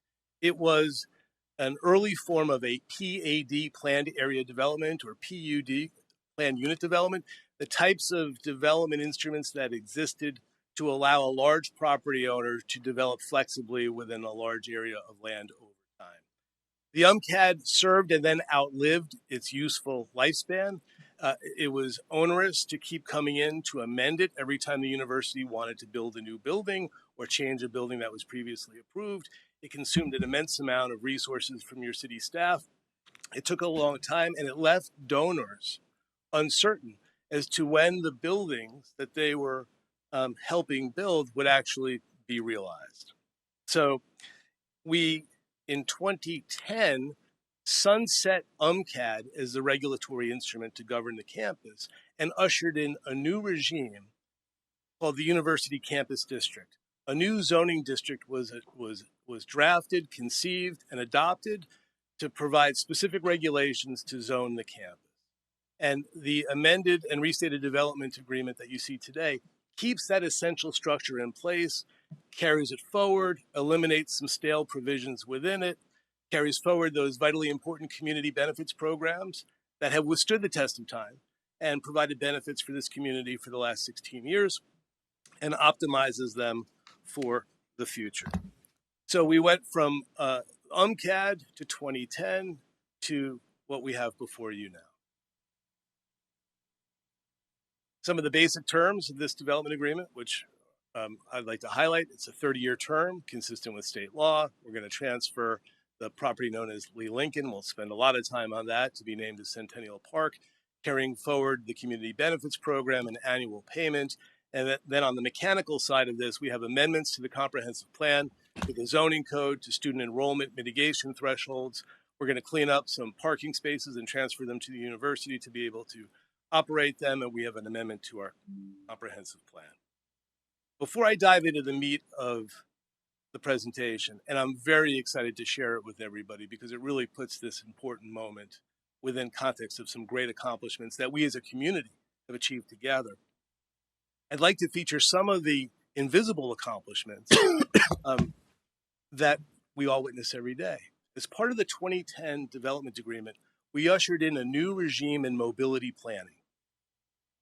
And I'd like to highlight some of those numbers for you because they're incredible. We submit a report to the city every year, an annual report where we update these numbers.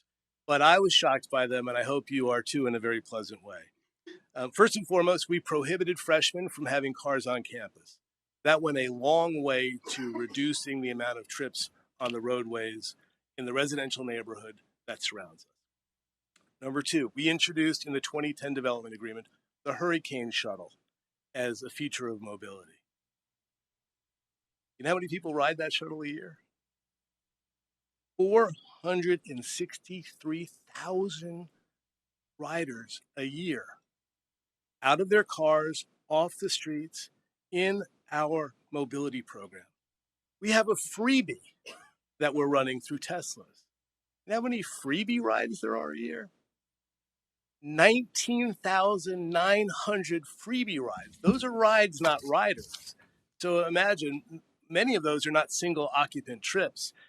This is just a glimpse in the enormity of our efficient movement of people around the campus in a way that is invisible to the roadway network volumes.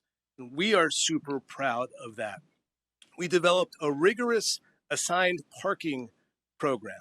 When I was in law school at UM, I probably every day contributed to 3 or 4 trips on the roadway because I couldn't find a spot. I'd pull out, I'd circle around, hope luck was on my side, and eventually find a spot.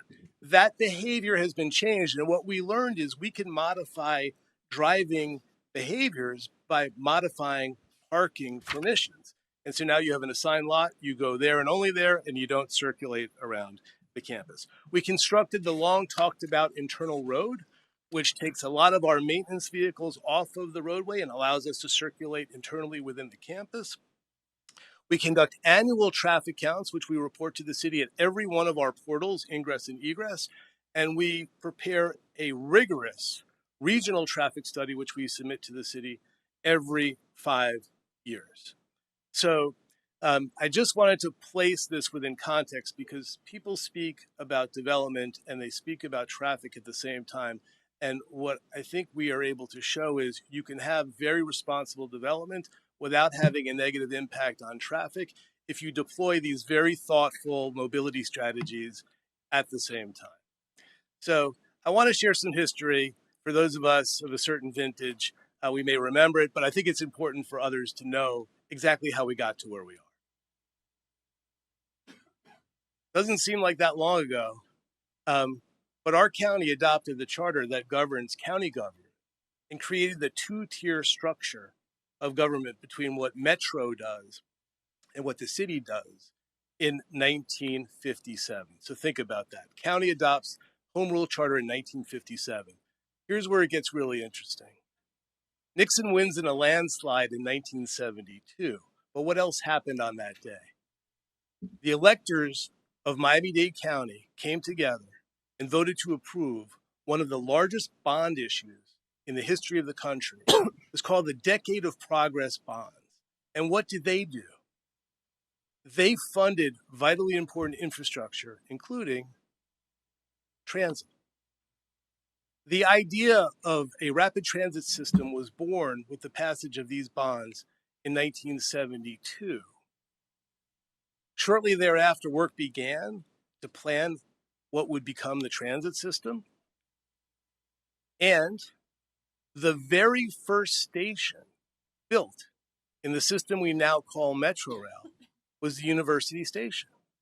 And that was built in 1979. Here's the groundbreaking. Governor Graham was here for the groundbreaking. The Metrorail represents our single greatest infrastructure investment in close proximity to the campus. And understanding that geographic endowment, when we were thinking about how to regulate the campus, we came up initially in the conversations around the 2010 development agreement with a very simple principle.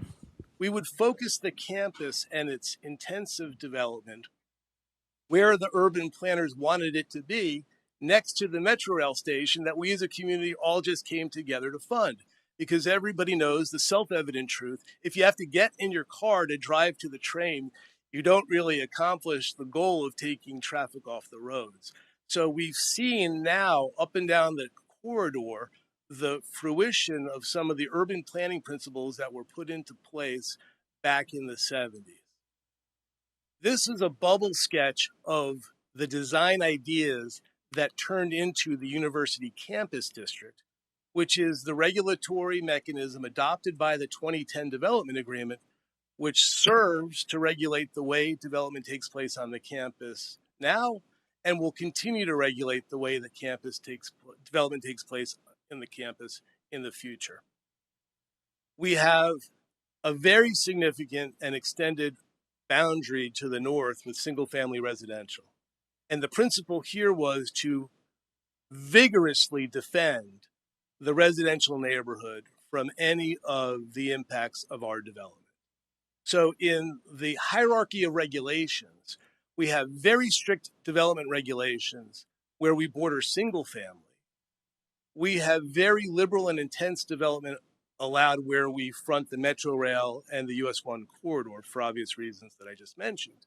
And then we have great flexibility in how we develop the inside of the campus in a much more streamlined way than occurred under UMCAD, where, just to illustrate, if we had a triangular building approved and we wanted to make it a rectangular building, we had to go through a very long and evolved process that really slowed things down. So what we said was the quo for the quid of highly regulating our perimeter was having great flexibility in our interior. That was the organizing principle, and we carry that organizing principle forward with you today. And let me share with you the fruits of this idea. The core of our campus is now a collection of architectural treasures. I'm going to just highlight a few of them. We have the iconic Shalala Center. We have the iconic Lakeside Village. We have the Murphy Design Studio. And I'm going quickly, but if you can see these dates, they all post-date the 2010 Development Agreement. And these all occur within the core of the campus, where really the general public doesn't witness or experience or see them. But they are essential to our ability to maintain our competitive edge as a university in a very competitive time for universities. Like the Chemistry and Molecular Science Building, the Knight Center for Music Innovation. These are not buildings that were developed without hyper premium on design These are some of the greatest designers in the world that have come together to build these treasures. And they serve a vital part of the campus mission. One of the principles that President Shalala knew well was we had to transition from a commuter school to a campus-based school if we were going to distinguish ourselves and keep the company, the academic company that we wanted to keep. And President Shalala knew if we were going to want the kids to live on campus, we had to have new, modern, competitive housing for them and facilities to support them and keep them on campus. And the buildings that I highlighted all do just that. In addition to what I just highlighted in terms of the buildings, the purely academic buildings within the core, we accomplished something else extraordinary and historic with the campus district. We created the opportunity to have the Lenore Medical Foundation building and bring all of our areas of academic medicine and our academic medical experts to Coral Gables so that we could have these doctors as our doctors without having to drive to downtown. And I have to say, of all the buildings, it's as gorgeous now as when it opened. Again, really just a beautiful, beautiful structure. So what else happened? We became a member of the AAU after all of these years, an accomplishment that cannot be overstated. We are now among the company of the finest universities in the land. Again, all of this accomplished, I'm not going to say directly because of the development agreement, but the progress that the development agreement enabled is the progress that led for the development of these buildings and these facilities, which I believe contributed in a material way to this achievement, about which we are extremely proud. Now, everybody knows that a part of this development agreement includes the transfer of a property that we've called Lee Lincoln, which will be named as Centennial Park. It will commemorate the 100-year anniversary of our two great institutions. And it will do a lot more than that. When you look at the lay of the land, you will see within context how Centennial Park, this is from the Property Appraiser website, which will be a green and beautiful passive place, much like it is now. But you will see how it serves as a buffer between all the little single-family rooftops that you can see clearly on this image and the academic institutions of the university. And this is not a small gesture. When transferred, Centennial Park will be the largest park within the city's inventory of parks, excluding the golf courses and the youth center. But this is a very significant achievement, and I didn't mean to overstate it. This is a historic moment that we're looking at to add this land, which has been part of the university for 100 years, to make it a city park is an accomplishment of the same magnitude as the others that I've been discussing. I want to take a brief moment to talk about the programs that are part of the development agreement, and I want to explain to you what we did. These were programs that were initiated in 2010, but when it came time to revisit this, we had a long and honest conversation with the folks at the city and with our folks about whether these programs were successful and should we carry them forward, and we heard a resounding yes in all accounts. So for those who aren't familiar with all that we do, off the athletic field, but all we do in the community, I wanted to just highlight some of these programs. We have an annual meeting. An annual meeting is designed for both institutions to sit down and speak, because what we learned over the years, relationships are best when people speak frequently and when they speak openly.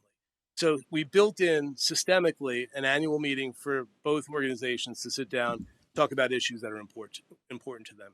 We have a lecture series where we have 6 lectures a year, where we have featured members or featured members of our faculty or distinguished speakers come and speak for free. These are all for free to the residents of Coral Gables. An internship can change a life.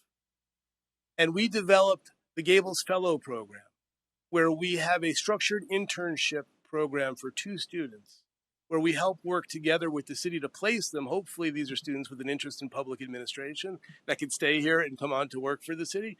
but it is a structural way to do what we all should be doing, which is giving kids a chance and giving kids an internship, and we're very proud of this program. We have a concert series by our preeminent Frost School of Music, where we put 4 concerts on a year. We have cultural programming, and as it relates to wellness issues for our community, particularly our seniors, we have a Meet the Docs program, quarterly lectures on a wide range of health topics where we bring experts from the Miller School of Medicine to the university to speak to our Coral Gables camp. We have an annual hurricanes tickets program. We have I always hesitate on this, buy one, get 2 free tickets for one home football game. We have a designated Coral Gables Day. We give away 1,000 tickets, 1,000 tickets for men's and women's basketball games, 2 tickets per household.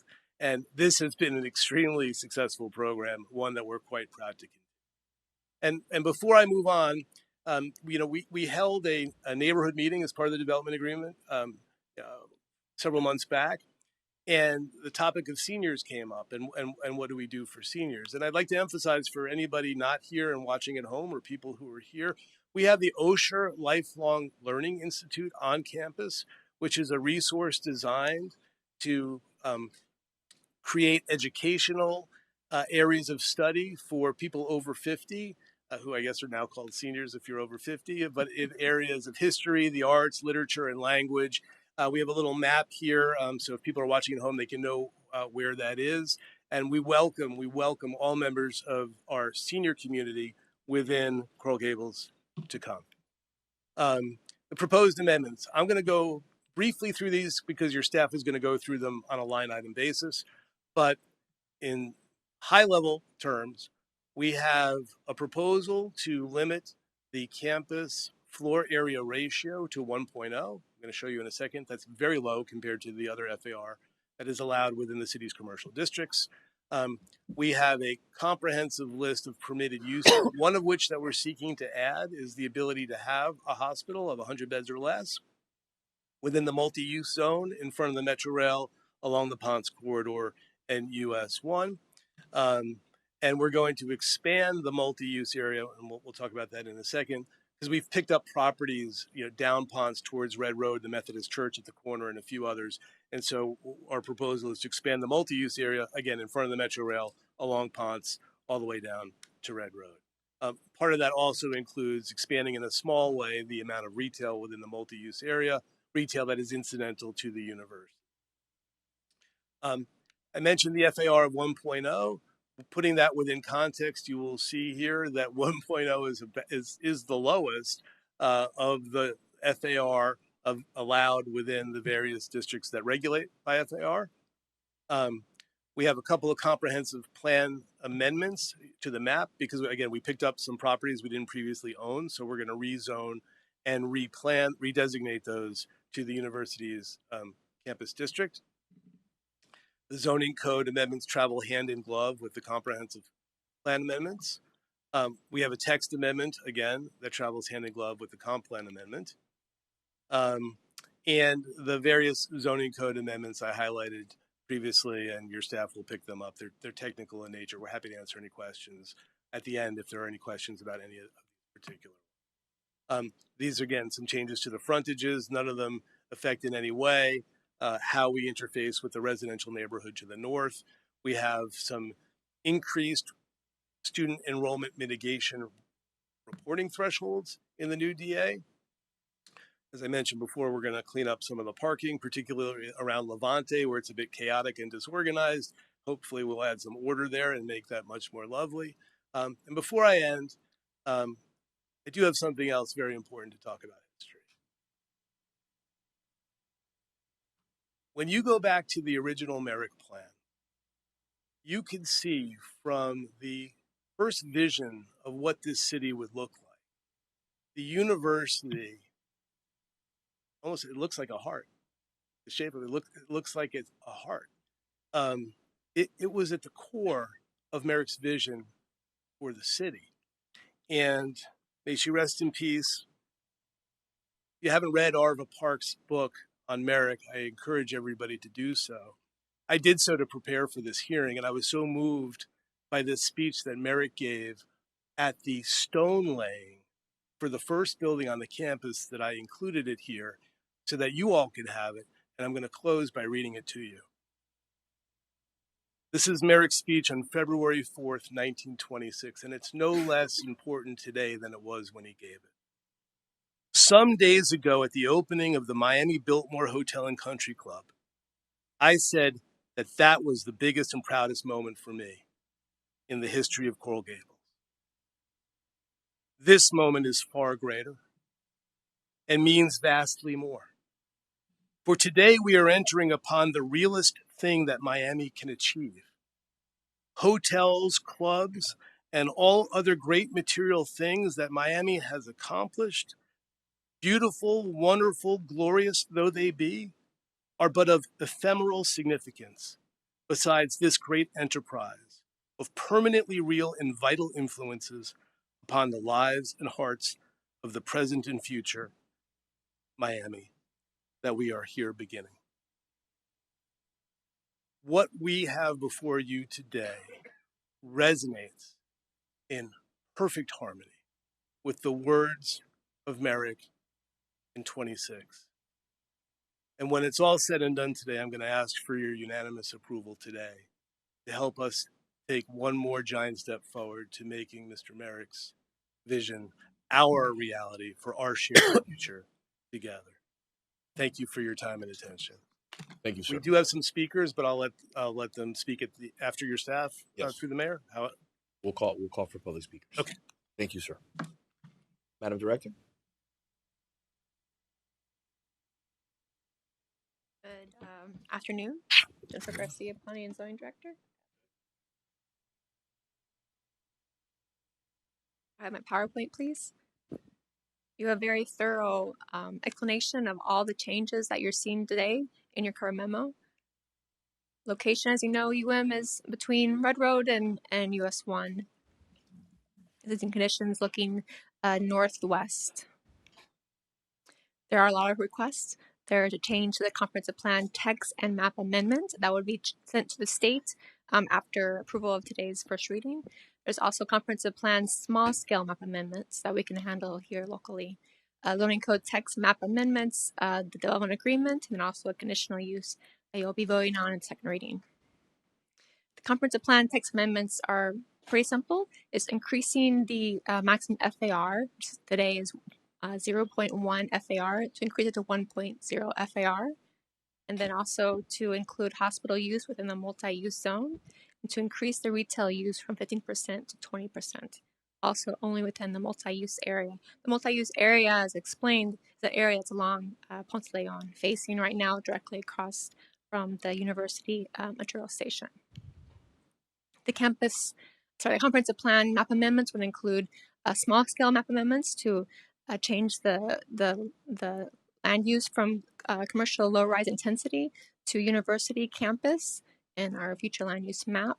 So this would be a small-scale map amendment. And then also to expand the multi-use area to include all the properties that are facing Ponce de Leon, just south of the Mahoney Pearson Garage, all the way south to Red Road. The zoning code text amendments include the change of the current 6.8 million square feet of allowable development area to update that to be FAR 1.0. It's approximately 10.5 million square feet. Increase the retail use from 15% to 20%, which would be consistent with the changes to the comprehensive plan. Also adding hospital use as an allowed use within the campus subzone table of our zoning code, and then to have a trigger of anything that's more than 100 beds for the hospital would require a conditional use review and approval. And then to revise the requirements of the university campus frontages. Right now, there are many frontages that have certain setbacks and heights and setbacks as well. This would be to revise them to only have 3 frontages. The frontage A, which is across the street from single family, would not be changed. This would be including the frontage along Ponce de Leon, which would be 20 feet to be consistent with US 1. and also to change the frontage along Red Road to be consistent with what's across the street from South Miami. And then also to change the antenna height to allow exceeding 10 feet. This would not supersede our underlying zoning requirements of 120 feet from ground to the top of the antenna. That would still be in play, as well as 200 feet from ground to the top of the antenna. So that would still supersede that. And then also the design manual to update that, because the one we have right now on file is very outdated. So we're going to work with the city architect and the board of architects to update that. Also, moving to definitions that right now should be in the campus frontage definitions of Appendix D, moving that over where all the requirements are, and then changing the site specifics and removing some outdated language about the, I think, Methodist Church. And then the zoning map amendments to change the university-owned properties on ponds to be from MX1 to be University Campus District. And also expanding the multi-use area, again, along the entire length of Ponce de Leon that's owned by the university, just south of Mahoney Pearson Parking Garage. And the development agreement, as Mr. Bassett gone through at length, all the lecture series, concert series, lectures, football games, other sports, that would still be in the development agreement. What's changing is the increase of enrollment from 13,000 to 17,500 students, as well as the conveyance of the Lee Lincoln Park, a 5.5 acre park, to the city, and then updating the floor area ratio to allow for 1.0, an annual increase of the payment schedule of 4%, and then transferring those city managed metered parking spaces to then be managed by the university. This is a plan showing the different areas in the campus master plan as part of the conditional use request. There's a buffer, transition, and core area. Most of the projects that you see are in that core area. The buffer area is along single family. It's meant to be a buffer landscape, not many buildings. And transition allows for a little more development, where most of the development in the university is happening in the core. I say this because there are different approval processes depending on the standards of each of those areas. So campus core area, when you increase the intensity, which is what they're proposing today, it would trigger the conditional use review. If you're changing anything else except for conditional use in a campus core area, it will be reviewed administratively. That's not changing. The campus transition area also has many standards that triggers a conditional use and also allows for administrative use. The same with campus buffer area. None of those approval processes are being proposed to be changed at this time. So part of the campus master plan that is being amended is the expansion of the multi-use area, the future land use and zoning map amendments to be consistent with what's being proposed by the other ordinances, revising the development chart to now have more square footage with the floor area ratio, and then some minor amendments that have been done recently. So DRC reviewed this back in June of this year. They had a neighborhood meeting earlier this year. Planning and Zoning Board saw this a few weeks ago and recommended approval. And here we have first reading. Upon approval of this first reading, we will be transmitting this to the state for their review before second reading. So we did send letters to property owners within 500 feet of the university campus boundary lines. And that was sent out 3 times. Property was posted as well as 3 times. Neighborhood website posting, newspaper advertisement as well. Staff determined this is consistent with the comprehensive plan. Recommend approval. And we recommend also this will be transmitted to the state after this hearing. Thank you. Thank you very much. Mr. Clerk, do we have any public comment? Yes, Mr. Mayor. I understand First that speaker, several Maria members Cruz. of the board are also here that wanted to speak from the University of Miami. First speaker, Maria Cruz.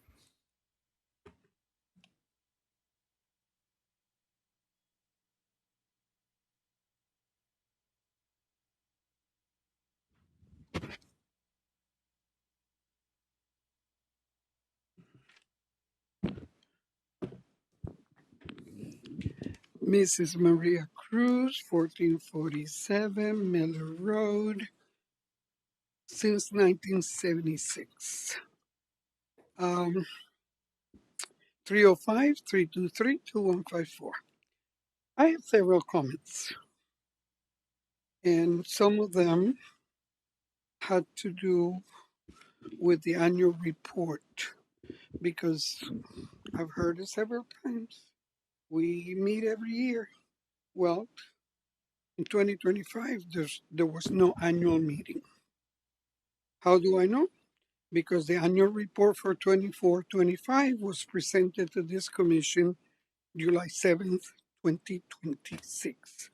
And I mention it because it's very interesting, because in that report, they talk about the baseline enrollment is 10,000. This is in 24-25.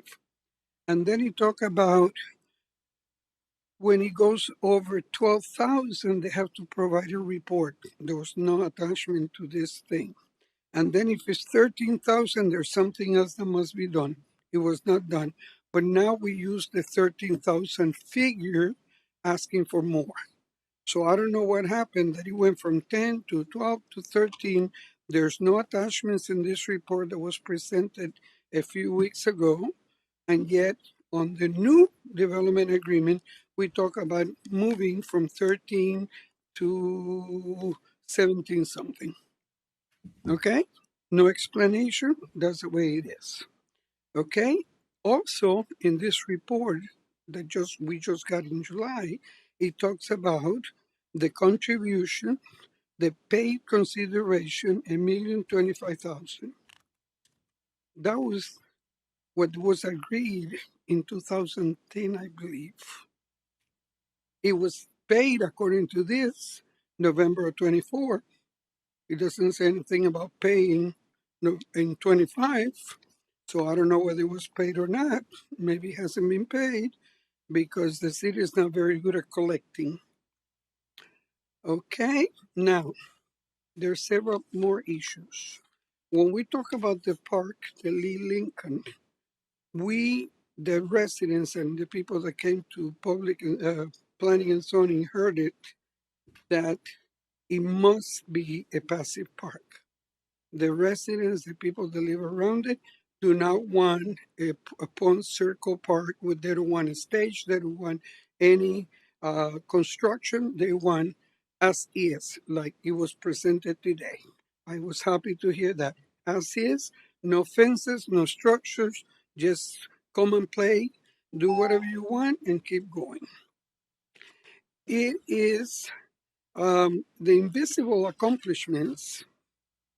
The mobility plan, the Hurricane Shuttle. It was very good when it was a small vehicle. It was like a trolley. Now we have this humongous tourist bus that barely can make the circle.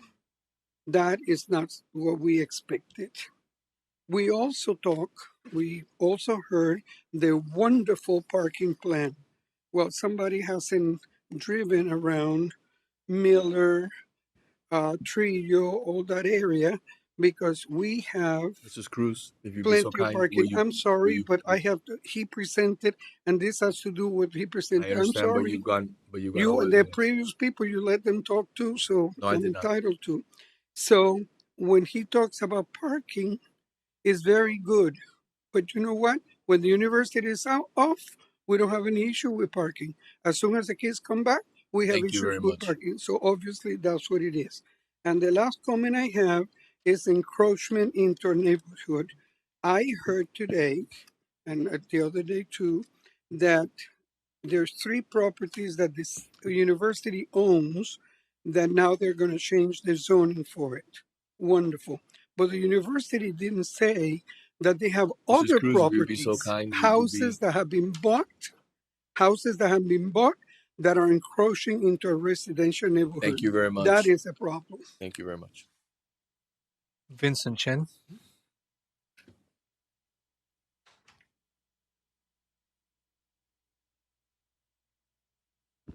Hello. Good afternoon, sir. Good afternoon.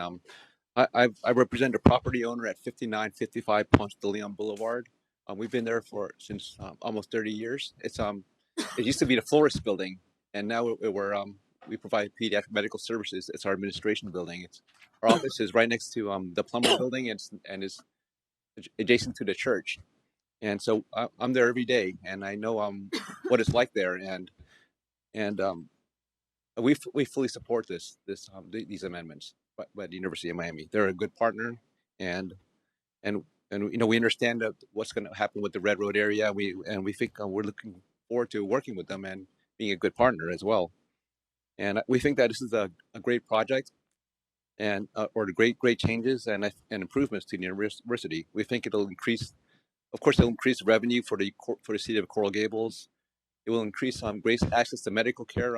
Our office provides pediatric medical services, and we've been in business for over 30 years, and we understand the importance of this and access to medical care. And I think it'll provide the hospital, at least component, will provide many new jobs in the city, and will help the local businesses such as ours as well. And we think it will increase property values by enhancing the university and the campus there. And we believe it'll increase the quality of lives for the residents and as well for the property owners. And we're in full support, and we really we're in great support of it, and we're happy to we ask for a unanimous approval of this. Thank you very much. Thank you, sir. Anything else? That's it, Mr. Mayor. All right, we'll close the public comment, and I'd like to. I think we have. I'm gonna get there. Okay. We're not going anywhere. Trust me. I promise you. We've been waiting a long time for this. You're right, So I'd like to call up members of the board. I don't know if the chairman would like to come up first, or he would like to have his fellow board members. Giving you the option. Mr. Tovar. How would you like to do it? Let's go for a minute. I'm just here in my role as chairman of the university, Manny Cadre, 2020 Salzedo. First of all, I'm here to thank all of you and the manager for bringing us to this point. It's a historic day for Coral Gables. It's a transformational agreement for both parties. I'm here more than anything to answer any questions any of you may have and to thank you. And unless you have questions, I won't. It's been a long negotiation with the city. I think the manager has represented the city well, as he should. But this ensures that the university will continue to be one of the great, not only healthcare, but research institutes in the country, which happens to be in the city of Coral Gables. So I take great pride that we're here. I think the city should take equally great pride that we're here and that we're a great partner. So I'm here to answer any questions any of you may have, and hopefully we will get your unanimous approval today. I'm disappointed Commissioner Fernandez is not here, but I'm happy to address any concerns anyone may have. Thank you, sir. Go ahead. Yes, and Mr. Cadre, I do have some questions. I had written an email to you regarding some of the concerns that I had. I know that some of them have. I did receive your email last night. I know it was very late notice. Yeah. Yes. And I think all of your concerns in the email have been addressed. It's a little unusual for me to receive an email from a commissioner when a manager has been designated to negotiate, but I'm happy to consider any questions you have to the extent that I can answer them. I will. It's a little unusual for me. Yeah, and I'm happy to address them between readings if you feel better that way. But I think the manager has done a very able job on behalf of the commission. I couldn't agree more. But after the meeting that we had, you did open me up to questions, and I'm I went always ahead happy to answer your and I questions. went ahead and I took that opportunity to be able to connect with you personally.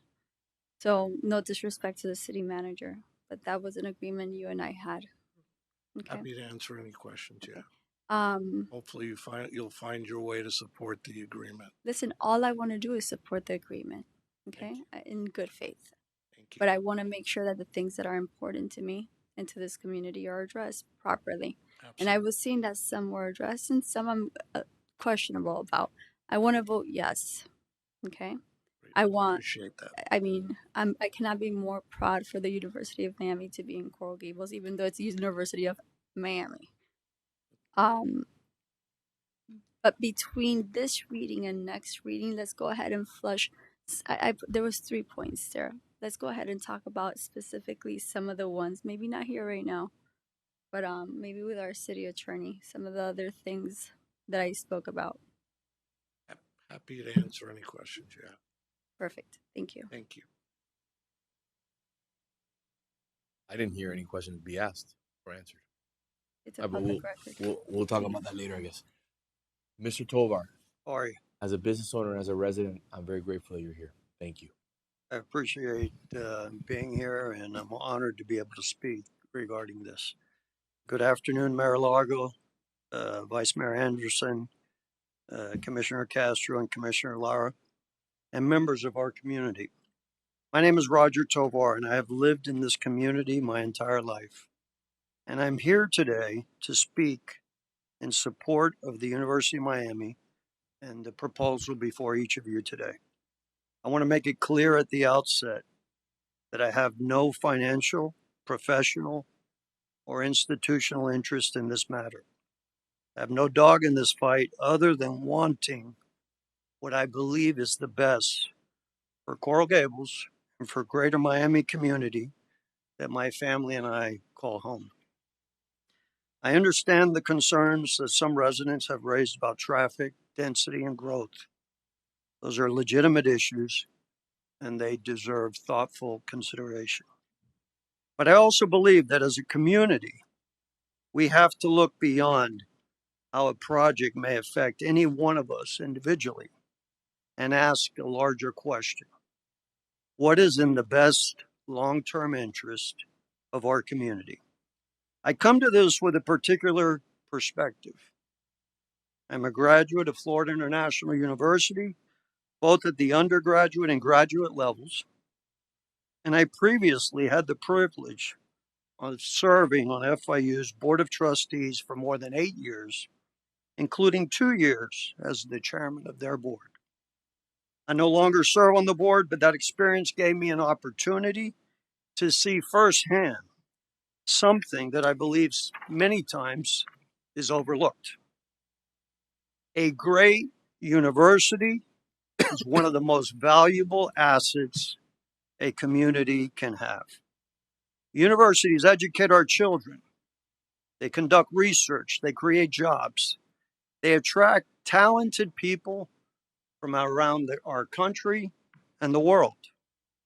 They produce doctors, scientists, engineers, entrepreneurs, and community leaders. And when a university includes a major teaching and research hospital, its contribution to the community becomes even greater. The University of Miami was founded in 1925. For more than a century, it has grown alongside this community and has established a remarkable track record as a neighbor, an employer, an educator, and an institution. In many ways, the University of Miami has helped put Miami on the map, not only nationally, but internationally. That history matters. We are not being asked to place our trust in an institution with no track record in our community. We have more than 100 years of history by which to judge the University of Miami and its great contributions to South Florida. Miami has grown into one of America's great metropolitan areas. Yet compared with many metropolitan areas of our size and importance, we have relatively few research universities. We should be doing everything reasonably possible to help institutions like the University of Miami and FIU become stronger, not placing unnecessary obstacles in the way of their progress. I drive by the University of Miami almost every day, and I've watched what has happened on the campus over the last several years. I see the Lenore Foundation Medical Center serving our community. I see new academic facilities and student housing. And I see the extraordinary attention that has been paid to the architecture, landscaping, and the overall character of the campus. The university has demonstrated that growth does not have to mean sacrificing quality or character of our community. In most respects, it has enhanced it. Will continued growth create challenges? Of course. Traffic must be addressed, density must be thoughtfully planned, the surrounding neighborhoods must be respected, and I fully expect the university and the city to work together to address those issues responsibly. But we also have to keep those concerns in perspective. We should not allow the inconveniences that inevitably accompany responsible growth to outweigh the enormous and lasting benefits of educating more students, expanding research, continuing to grow a teaching hospital, improving access to world-class healthcare, and strengthening an institution that will serve this community for generations. And we should remember that this proposal also gives Coral Gables something increasingly precious, a significant piece of land that can become a permanent public park for future generations. Cities do not remain great by standing still. They remain great by embracing progress thoughtfully. The University of Miami is not simply located in Coral Gables. It is part of the identity of Coral Gables, part of the history of Miami, and one of the great assets of our entire South Florida community. For more than 100 years, the university has grown with this community. I believe we should be proud of what it has become, excited about what it can become, and supportive of responsible plans that allow it to continue growing, educating, researching, healing, and serving our community for the next 100 years. I respectfully encourage each of you in this Coral Gables City Commission to support this proposal. Thank you very much. Thank you. Thank you, sir. Anyone else from the board or from University of Miami would like to say a few words? Okay. Perfect. Before we turn it over to the commission, I'd like to have a motion and a second if possible. I'll move it. I'll second. So, Mayor, just to clarify, this would be a motion on E8, but I understand that you would probably be discussing all the items in a consolidated discussion. Yes, Madam City Attorney. Madam Vice Mayor. Thank you, Mayor. This is a very important day for the future of Coral Gables, not just because of the Centennial Park, which I would equate to an equivalent of our country club Prado that had deep vision, but a 30-year agreement that'll take this university to the next level. Residents that I speak to about the growth of the university are pleased that the university is growing within, not burdening the residents behind it. And the leadership of this board has been shown too, because when I reached out regarding transportation issues, you put your hands up and you said, we will participate. Not only have you participated, but you've improved pedestrian safety around the campus, and you continue and have now taken over hosting the meetings at the Transportation Management Association that we hope that we will develop between South Miami, Coral Gables, and the University of Miami. And I'm very pleased to hear that you have close to 500,000 students already trained to use mass transit, because that will be an important aspect of taking cars off the road in this area, is to continue to grow out our trolley services into the future.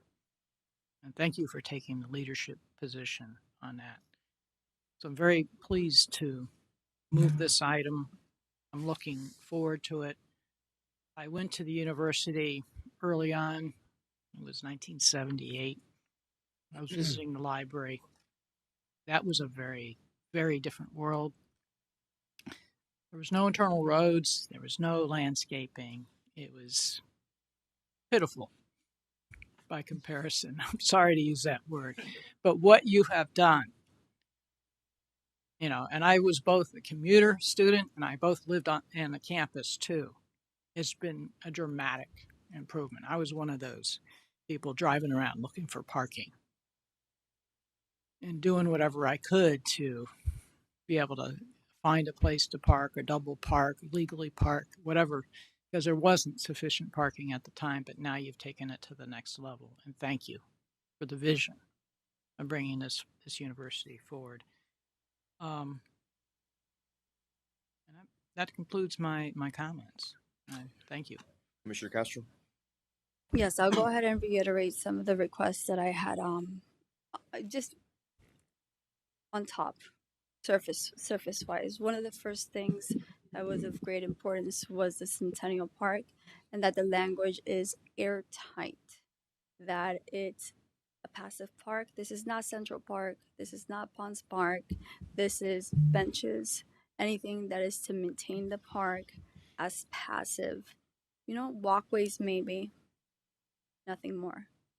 Trees. I put the language there. I drafted some language, but I think the expertise of the city attorney, if that is okay with you, we can flush that out a little better. The second thing I requested was direct community benefits for Coral Gables residents, and one of them included Coral Gables High School and maybe using facility of UM.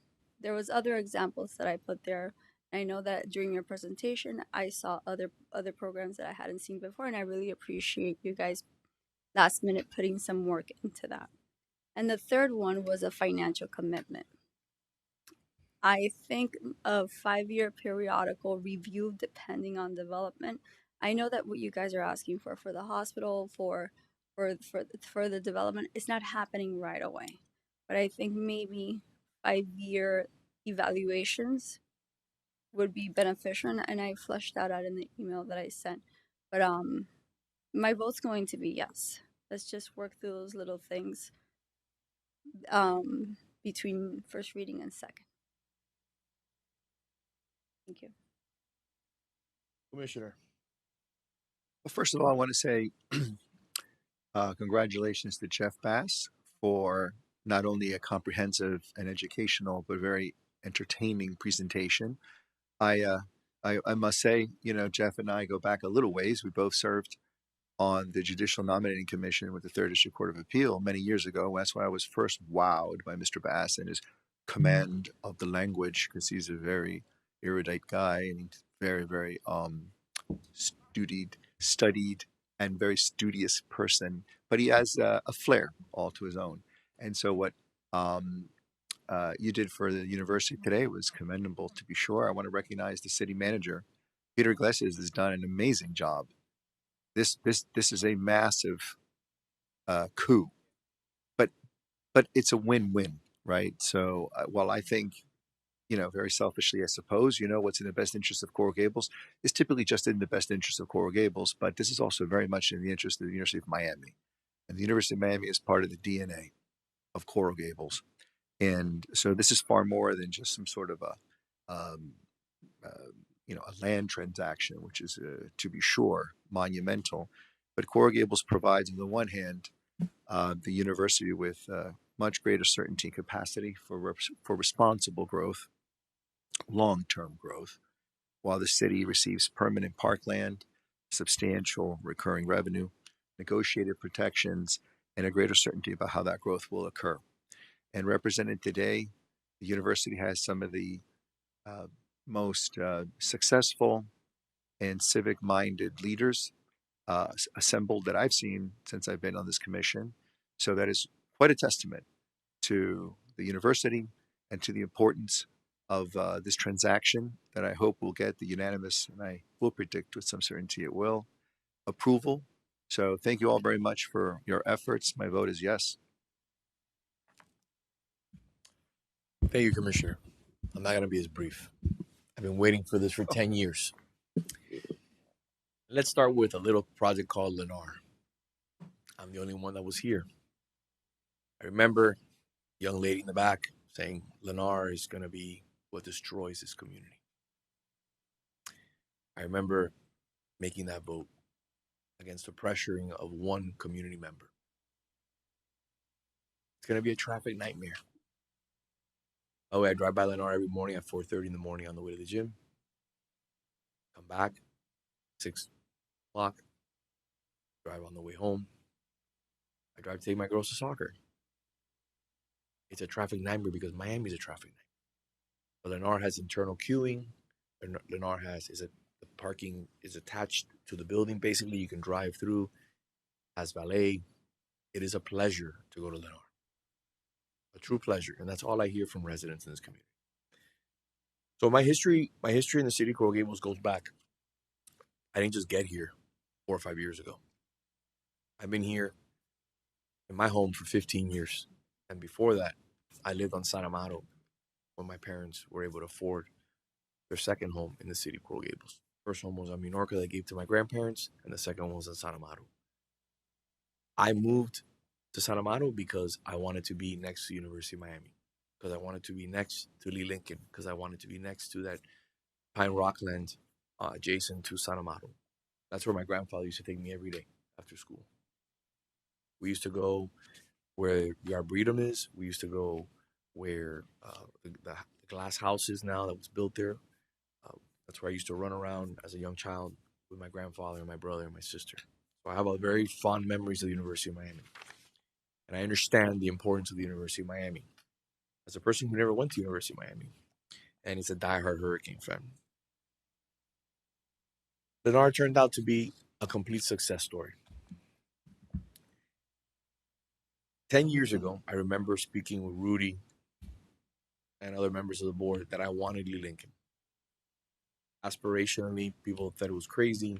We could never come to the point where we could agree on a number. As we started talking about numbers, the property values in our community continue to rise. No fault to them. They understand what they have. They have an amazing piece of property. Almost 6 acres in the heart of the city of Coral Gables. Started working on providing true open space with a 3-acre linear park adjacent to the University of Miami, the underlying, but I never stopped thinking about Lee Lincoln. Thank you to the leadership of Manny Cadre and the board, we made it a reality. So people talk about, how did this happen? This has been a long road, okay? People talk about, well, we should get more money every year from the University of Miami. I find that comical. And I'll tell you why. Do you know what the value of those 6 acres are? Just run the numbers. If the Mark sold for $80 million, 5 acres, 5 years ago, and University of Miami just recently sold a property adjacent to the Mark, which is 3 acres, half the size of this, for 90. And I know the University of Miami has gotten multiple developers that have come and asked for this property. Because again, RTZ and the opportunity of potentially developing it. But they stood firm and they said, we won't do that to the city of Coral Gables. We're going to do it at the right time when we could mutually come to an agreement that will benefit both parties. So when we talk about these deed restrictions, I speak for the commission. Okay. First and foremost, I've said it from the beginning, it's nothing new. You can Jessica Brumley will tell you, Mr. Cowdery will tell you, Rudy will tell you, there has never been an interest in developing this property, and there never will be an interest in developing this property. What Commissioner Castro is requesting was already taken care of at the beginning of our negotiations because it was a requirement from the University of Miami and myself. Correct, Mr. Manager? That is correct, Mayor. So that's nothing new. It's not being discussed or brought to the table now. There will be no development of the park. There will be deed restrictions, which have already been laid out. The property shall be perpetually used and maintained for public park purposes only. The project shall not be sold. By the way, I have a piece of property that's coming before the boards right now that will be coming before the next commission that says unequivocally that any green space, any park can never be sold unless it goes before the residents of this community through a referendum and the residents approve the sale of that property. That puts the ultimate shackle, not only on this property, but on every piece of green space in this community, including the youth center. The property shall not be sold, leased, used, or occupied for any commercial, medical, or other non-park use. There will be no Six Flags. There will be no massive playground sets or water features. It will be a green space. Don't get me wrong, I'd maybe like to add a lot more trees at the end of the day. I think it's something beautiful, and thank you for planting all those oaks recently. They look amazing. Another issue that I find comical that has been talked about is hospitals. As the son of a doctor who happens to live 2 blocks away from the University of Miami also, my father, the idea that we don't need more hospitals in our community is ridiculous. The idea of members in our community being able to get the best care, which is offered by the University of Miami in our own backyard, not have to go all the way to downtown, is why we're in public office, to bring these type of opportunities to the residents. If this benefits the University of Miami, I love it. I think it's great. It should benefit the University of Miami. They're our partner. We have restricted it to 100 beds. To put into context, which I know it won't be published in the blogs, but to put it into context, Doctors Hospital, which my father is a physician at, has 284 beds. A future commission will decide whether it has 100 or 101 or 150 or 200. But competition is good. That's what made this country great. So I have the utmost respect for our friends at Baptist Hospital. Competition is good. And the care that UM provides with our friends at Jackson is world class. This facility will be located internally inside the hospital in an area that is trafficked either by US 1 or by Ponce de Leon. So at the end of the day, not facing the residential neighborhoods. I don't want to scare people. Let's not scare people. This is good. Just like when Lennar came out, the world was going to come to an end, and the world didn't come to an end. All I did was just get calls from people telling me how great it was and how grateful they were to have that in our community. We are blessed and fortunate to have this level of medical care for our residents, and I welcome this investment in the community. God forbid one day you're in a position like my family is now with my mother, where you want to have that type of care in your back door, not have to go even further to receive that care. In regards to the annual payment that I touched upon before, it's absolutely ridiculous. If you look at the numbers, we changed in the negotiations that we would have a yearly increase, which was not in the previous agreement. Something the manager and I caught, and we had a conversation with UM, and they agreed that it's appropriate. CPI increase.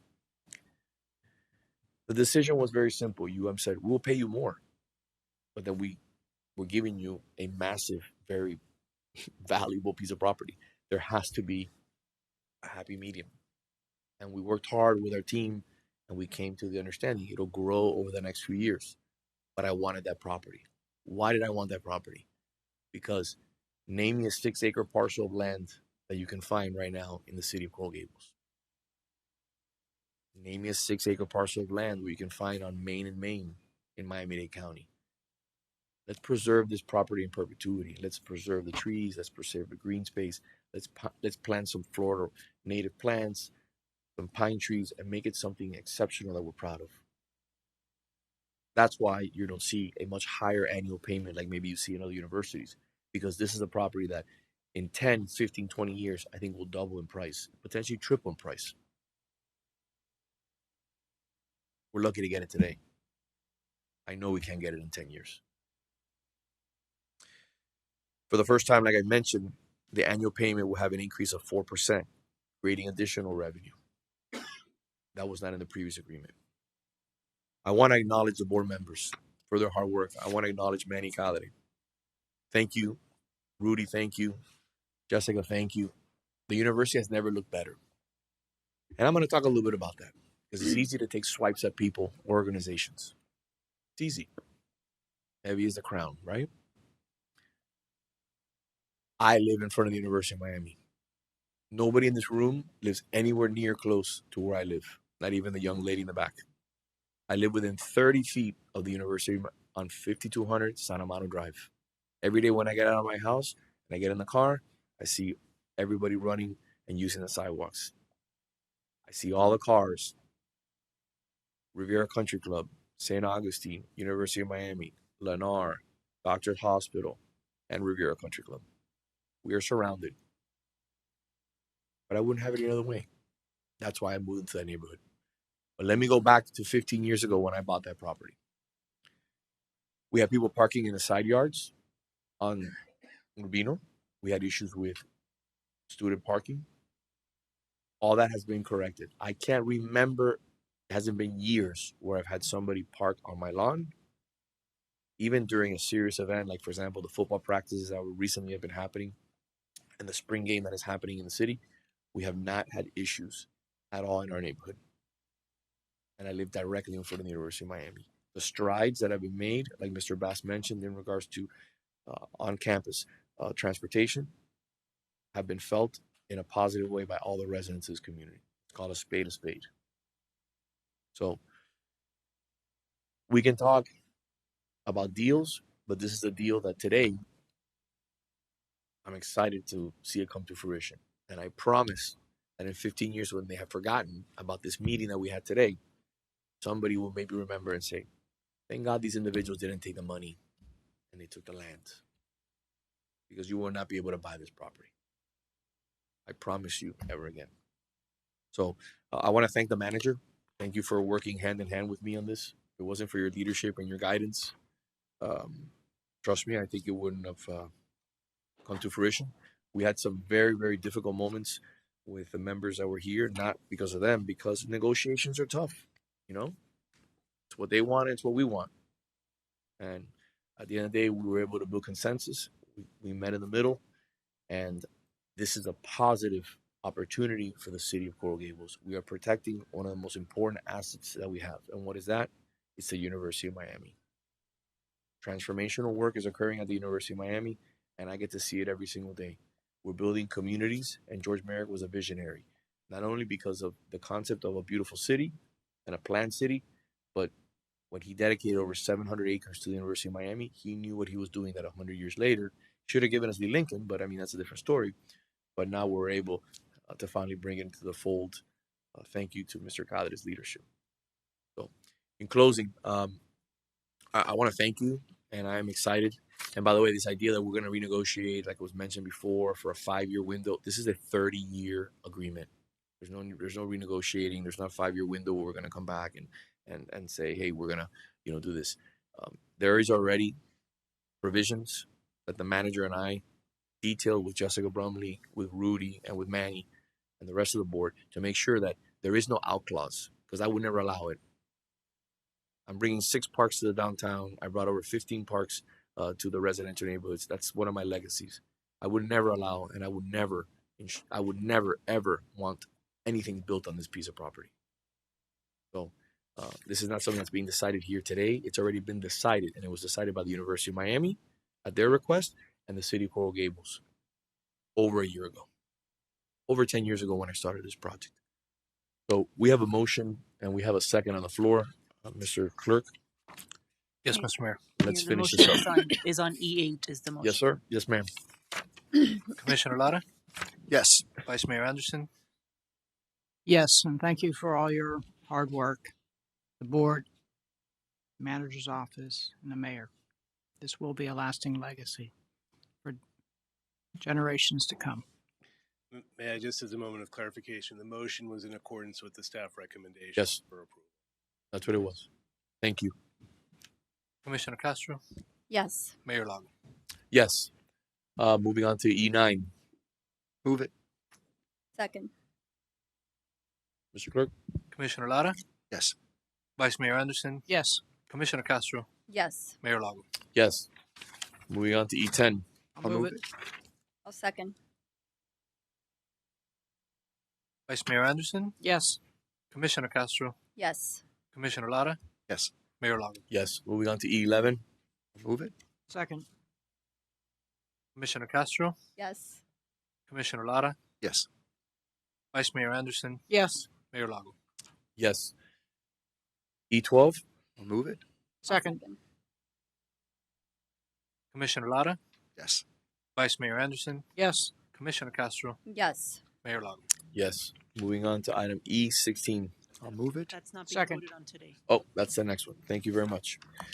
All right. Thank you very much. See you on the second reading. We have not had lunch yet. It is 3:30.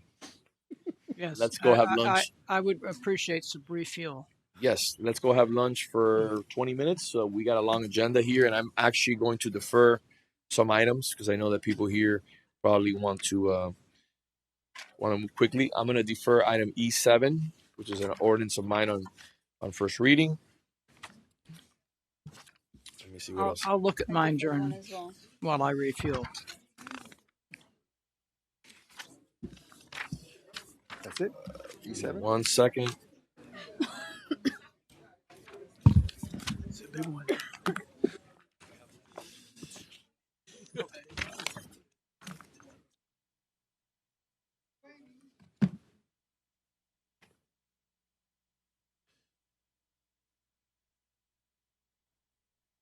I think everything else is pretty simple. All right. Be back in 20 minutes. So at 3:50. Thank you.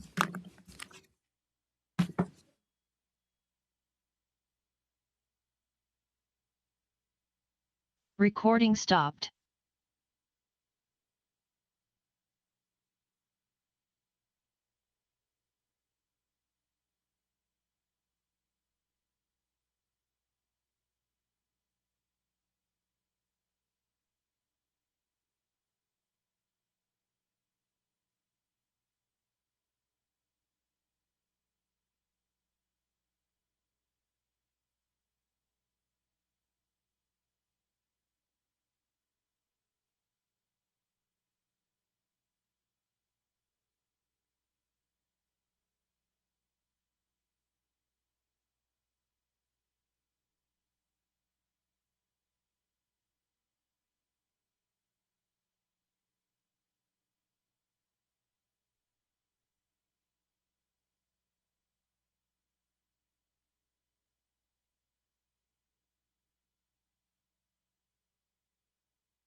proceed with taking item 2-1, which had a 3:30 time certain, the library historic marker.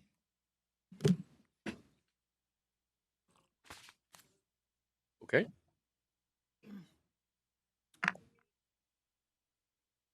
Is it Paige? There she is. Oh, here she is. Hey, Paige, how are you?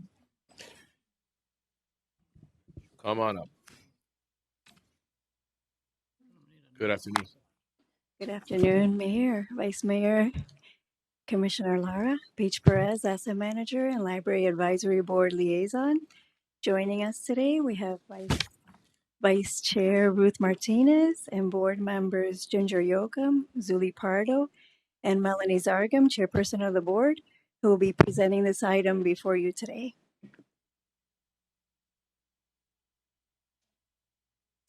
Thank you all. I'm Melanie Zargam. I'm the chairperson of the Library Advisory Board. I'm here to ask the city's support in setting aside funding for the Florida historical marker at the Coral Gables Library.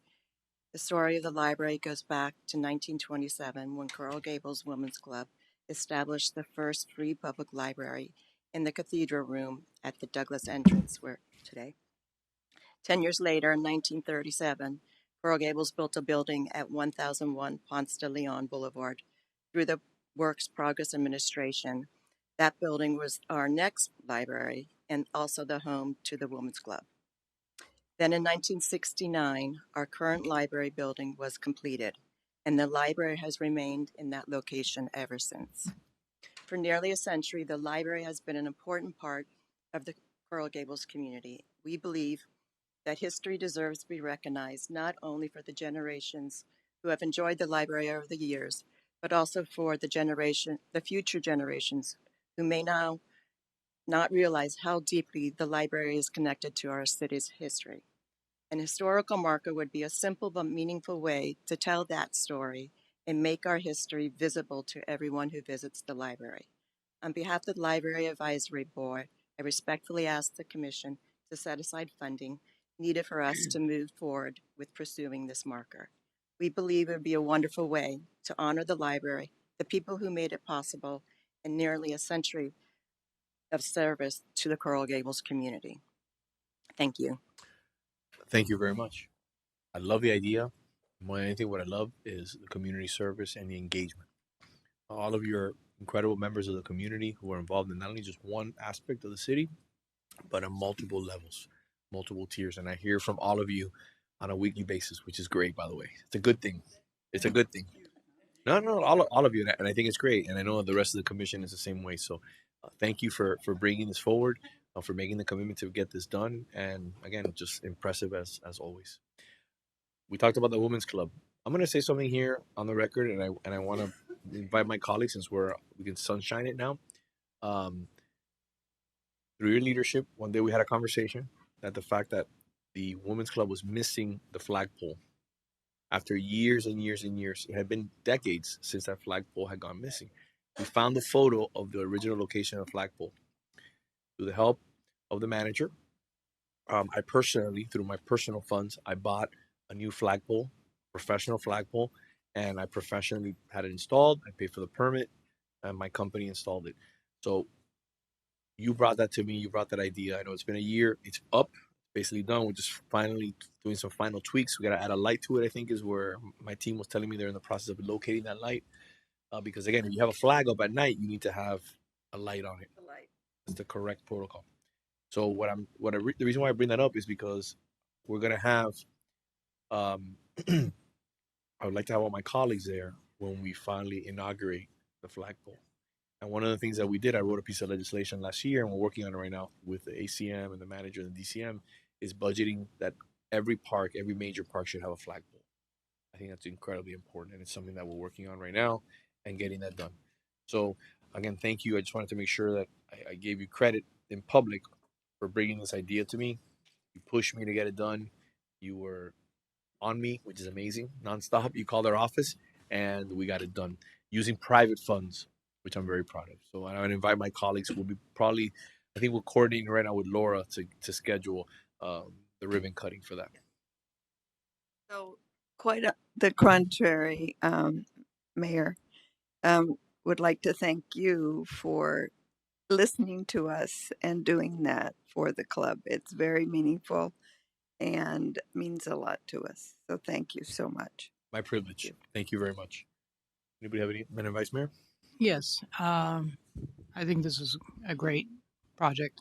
And as I mentioned to you all, there was also a marker on the Segovia side that is missing and has been missing. I spoke to Anna Paranis about that, so I'm going to ask that the board look at that and bring it back to us and see if we can figure out if that we can restore that to the library as well. It would be great to have it on both sides if we could. Right. So thank you for your hard work. Do we need a motion on this? Yes, or we not? need a motion. I'll make a motion. I'll second. Mr. Clerk? Commissioner Lara? I want to say thank you all for being so engaged. Echo the mayor's sentiments, and you can count Mr. Mayor on my support when we finally get it all going. And again, thank you. Yes is my vote. Vice Mayor Anderson? Yes. Commissioner Castro? Yes. Mayor Lago? Yes. Thank you, ladies, as always. I appreciate you leading the way. And thank you to staff on this. I appreciate you. Thank you so much. We're going to do item E6, and then we'll move on to G1, which is time certain right after that.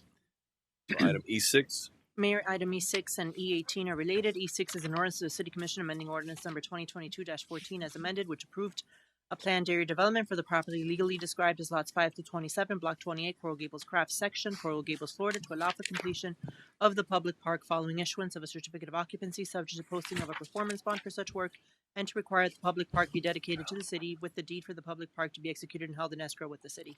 And then E18 This is the last one. We're done. is a resolution of the City Commission amending resolution number 2022-81 as amended by resolution number 2025-468, which approved the mixed-use site plan for the property legally described as lots 5 to 27, block 28, Coral Gables Crafts section, Coral Gables, Florida, to allow for completion of the public park following issuance of a certificate of occupancy subject to posting of a performance bond for such work, to require the public park be dedicated to the city with the deed for the public park to be executed and held in escrow with the city, to approve the encroachment plan required by resolution number 2022-81 for encroachments onto the public right-of-way as shown in the approved site plan, to authorize execution of a hold harmless agreement and providing for an effective date. So finally, we're done. This is here. We're at the conclusion of a long journey.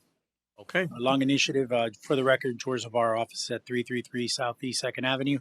Mr. Mayor, as you mentioned, this concludes a long initiative that you've been working with us on, which is the dedication of the Crafts Park. I actually have a photo of the park with the Von Spahn artwork installed. If we could show it. I know you asked me for a photo at the last meeting. We are close to completion, and we're already working with your city attorney on the park deed, and we hope to have that completed within the next 30 days.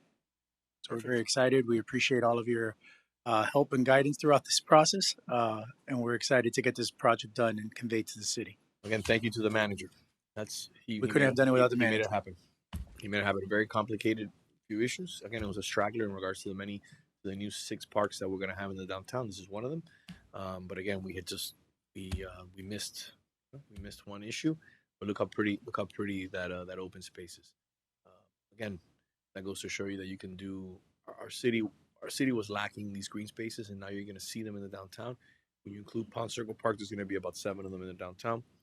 And again, this is going to be transformational for our downtown, and I'm very happy that we worked on this. And I also want to thank the Vice Mayor for getting these are once in a lifetime trees. Again, these are truly exceptional specimens that the developer was thoughtful enough to work very hard with the Vice Mayor. I was there. The Vice Mayor invited me to go see those actual trees be moved into location. And these were massive, massive specimen trees. So again, this is what defines who we are as a city. And I want to thank you. I want to thank the developer. I want to thank the Vice Mayor and the manager for their hard work, and everybody who had a hand in bringing this to fruition. I know the Vice Mayor was out there almost every weekend. He's just watering the trees plants. yourself. Yeah, checking on the plants, making sure they were doing well. The trees, that was a enormous project and undertaking, but it really has transformed that corner. And we're happy that you pushed us in that direction. It really made a big difference. If you think about it, between Pond Circle Park between this park, between Publix, and between the Armando Codina Manny Cadre site, which is on the corner of Almeria. You have 4 parks within a 2-block radius. I mean, that to me is it's a game changer. A game changer for property values. It's a game changer for quality of life. Downtown needed parks, and it's been a great initiative over the last 4 years to be able to get all those done. We commend you. Madam Vice Mayor? I just, want to congratulate you and thank you and the team behind this project for having the foresight to move these specimen trees. I remember being asked the question, will the city allow it to hang over the sidewalk? And I said, absolutely. That's where it's going to provide shade for pedestrians walking down the sidewalk. And it's become a monumental thing. And you also received a tree off of another site where they didn't have a location. So we adopted a tree. Altogether, you'd say 2 specimen trees on this one site, because one's down on Catalonia, and you have the sausage tree, which is quite a character of a tree to have on that site. So thank you. We need a motion on this too, right? Yes. So I'll move it. Do we have any public comment? The first one. Yes, Mr. Mayor, we do have public comment. Maria Cruz.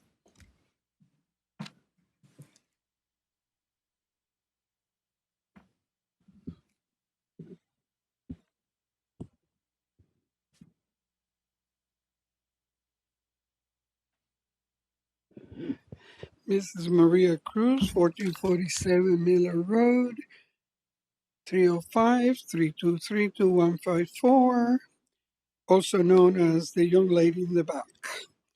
I have a simple comment. I do not understand why we continue amending stuff so that we can do something different. Why don't we do it from the beginning the right way and not have to do so many amendments?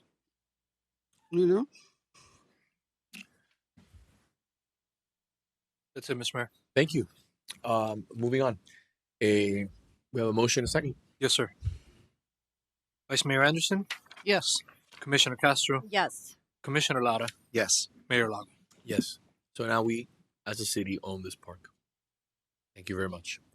E18. May I have a motion? I'll move it. A second. Commissioner Castro? Yes. Commissioner Lara? Yes. Vice Mayor Anderson? Yes. Mayor Lago? Yes. Thank you very much. Since we're talking about this area, I want to put it on the record. I think it's next commission meeting. We have the adjacent block that's forthcoming to the city. It's going through the process right now. And I asked my colleagues to familiarize themselves with why I'm sponsoring that item. And it's the adjacent block to the south, so that you can understand exactly what my requests are and what the process is going through right now, and why I am asking for this to come before the commission for consideration. Just giving you a little heads up, taking advantage of the fact that we're talking about the block to the north, and I want the manager. Thank you to the manager for catching something along with staff, and we're taking corrective action. For example, what was just mentioned before, in typical fashion, taking a slight at the city. The reason why we're doing this right now is to take corrective action for something that we missed. And the developer was nice enough that even after they got their project approved, they said to us, the intent was for the city. I worked with them. I worked with the developer 5 years ago because we wanted a pocket park there. There was an error when we did the legislation, and now we're coming back, and the developer was worked hand in hand with us to make sure that the piece of property could be deeded over to the city. And that's what we're doing now. We're taking corrective action to correct something that, again, was a simple mistake. But at the end of the day, now we're taking correction action. Thank you to the developer and the attorney for working hand in hand with the city manager to make this happen today. Same thing will be coming before you in the next commission meeting, and I will be the sponsor of the item. It's at a completely different property. This property is done. Park is in our hands. Now we own it. Thank you very much. Moving on to item G1. G1 is a resolution of the City Commission accepting a donation from Friends of the Underline for proposed artwork by artist Daniel Morosi. and authorizing the city manager and city attorney to execute a memorandum of understanding with Friends of the Underline in order to effectuate the donation. Good afternoon. Catherine Cathers, Arts and Culture Coordinator for the city. Good afternoon, Mayor, Vice Mayor, Commissioners. We do have a presentation.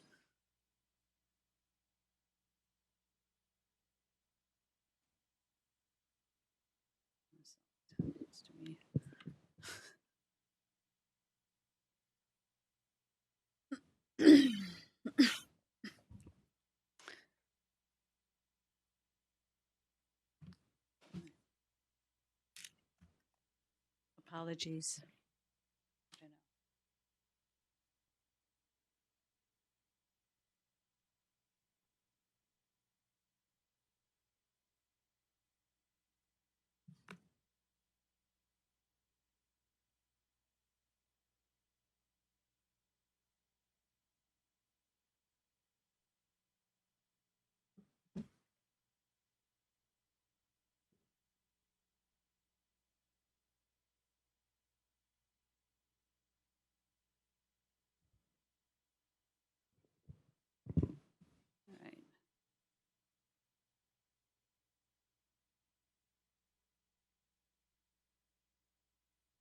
Yeah, we can possibly just have them proceed through it.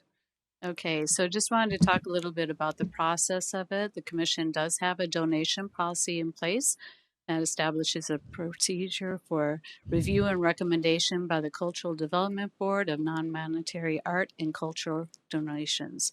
So the Underline is in Linear Park, as you know, an urban trail beneath the Metro Line, and functions as an open-air free museum featuring rotating and permanent public art installations. Friends of the Underline wishes to donate artwork by Daniel Morosi for installation within the Coral Gables section of the Underline. And today we have Jake Moskowitz, who's going to speak about this donation. Just for a little bit of review of the dates of that review process, on July 29th, the Arts Advisory Panel reviewed the proposed concept and recommended acceptance. And on August 12th, the Cultural Development Board reviewed it and is recommending it today to the City Commission. Thank you, Catherine. Good afternoon. Good afternoon, Mayor Lago, Vice Mayor Anderson, esteemed commissioners. I'm Jake Moskowitz. I'm the Chief Revenue Officer for the Underline. I'm very excited to introduce this amazing artwork. It is called the Bernie Wolfson Bench, donated by Jesse Wolfson. It is a powder matte aluminum bench. It is a 29-foot bench that merges the design of Art Deco elements and organic forms inspired by South Florida's natural landscape. You can see here the proposed artwork. It is an extremely inviting and functional piece.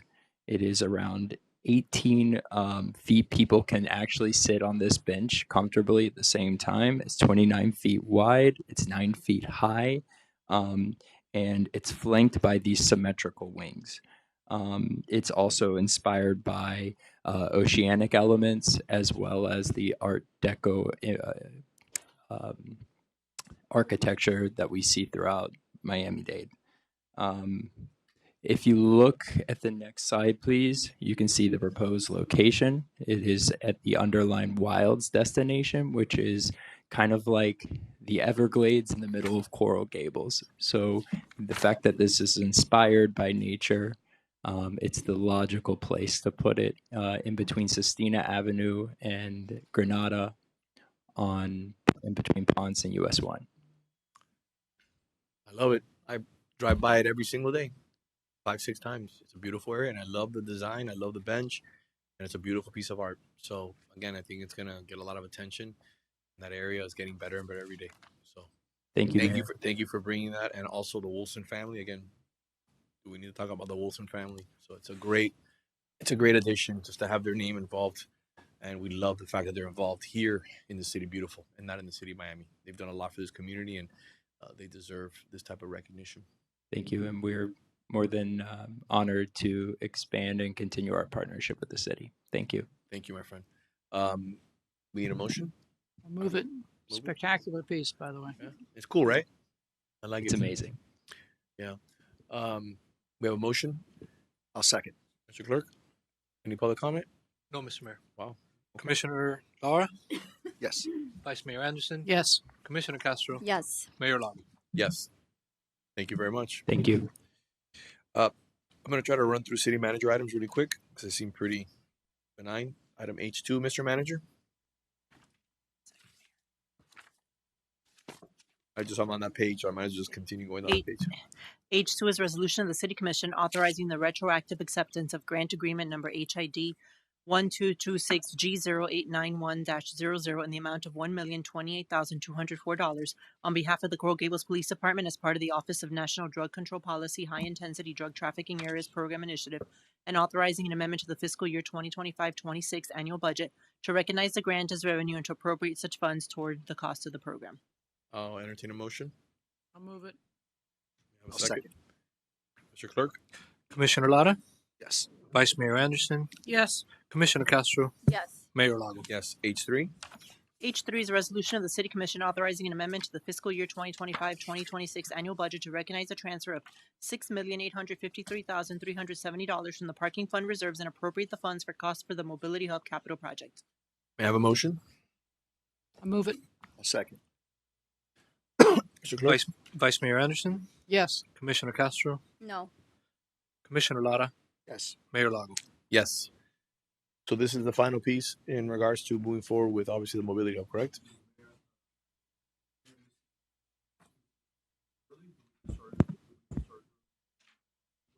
Okay.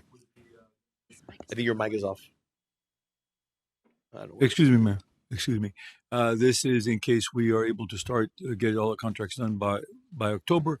We can start demolition work on that. Even if FP&L is not done, we will be starting east to west. Perfect. Exciting. Great work, Mr. Manager. Thank you. Item H4.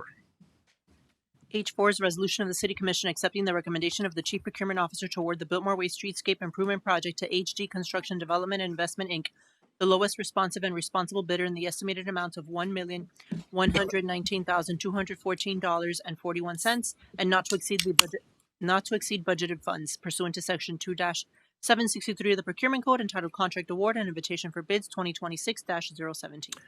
Long time coming, and I want to thank the Vice Mayor. We've been working on this for a long time, and it's good to see something moving forward. Madam Vice Mayor.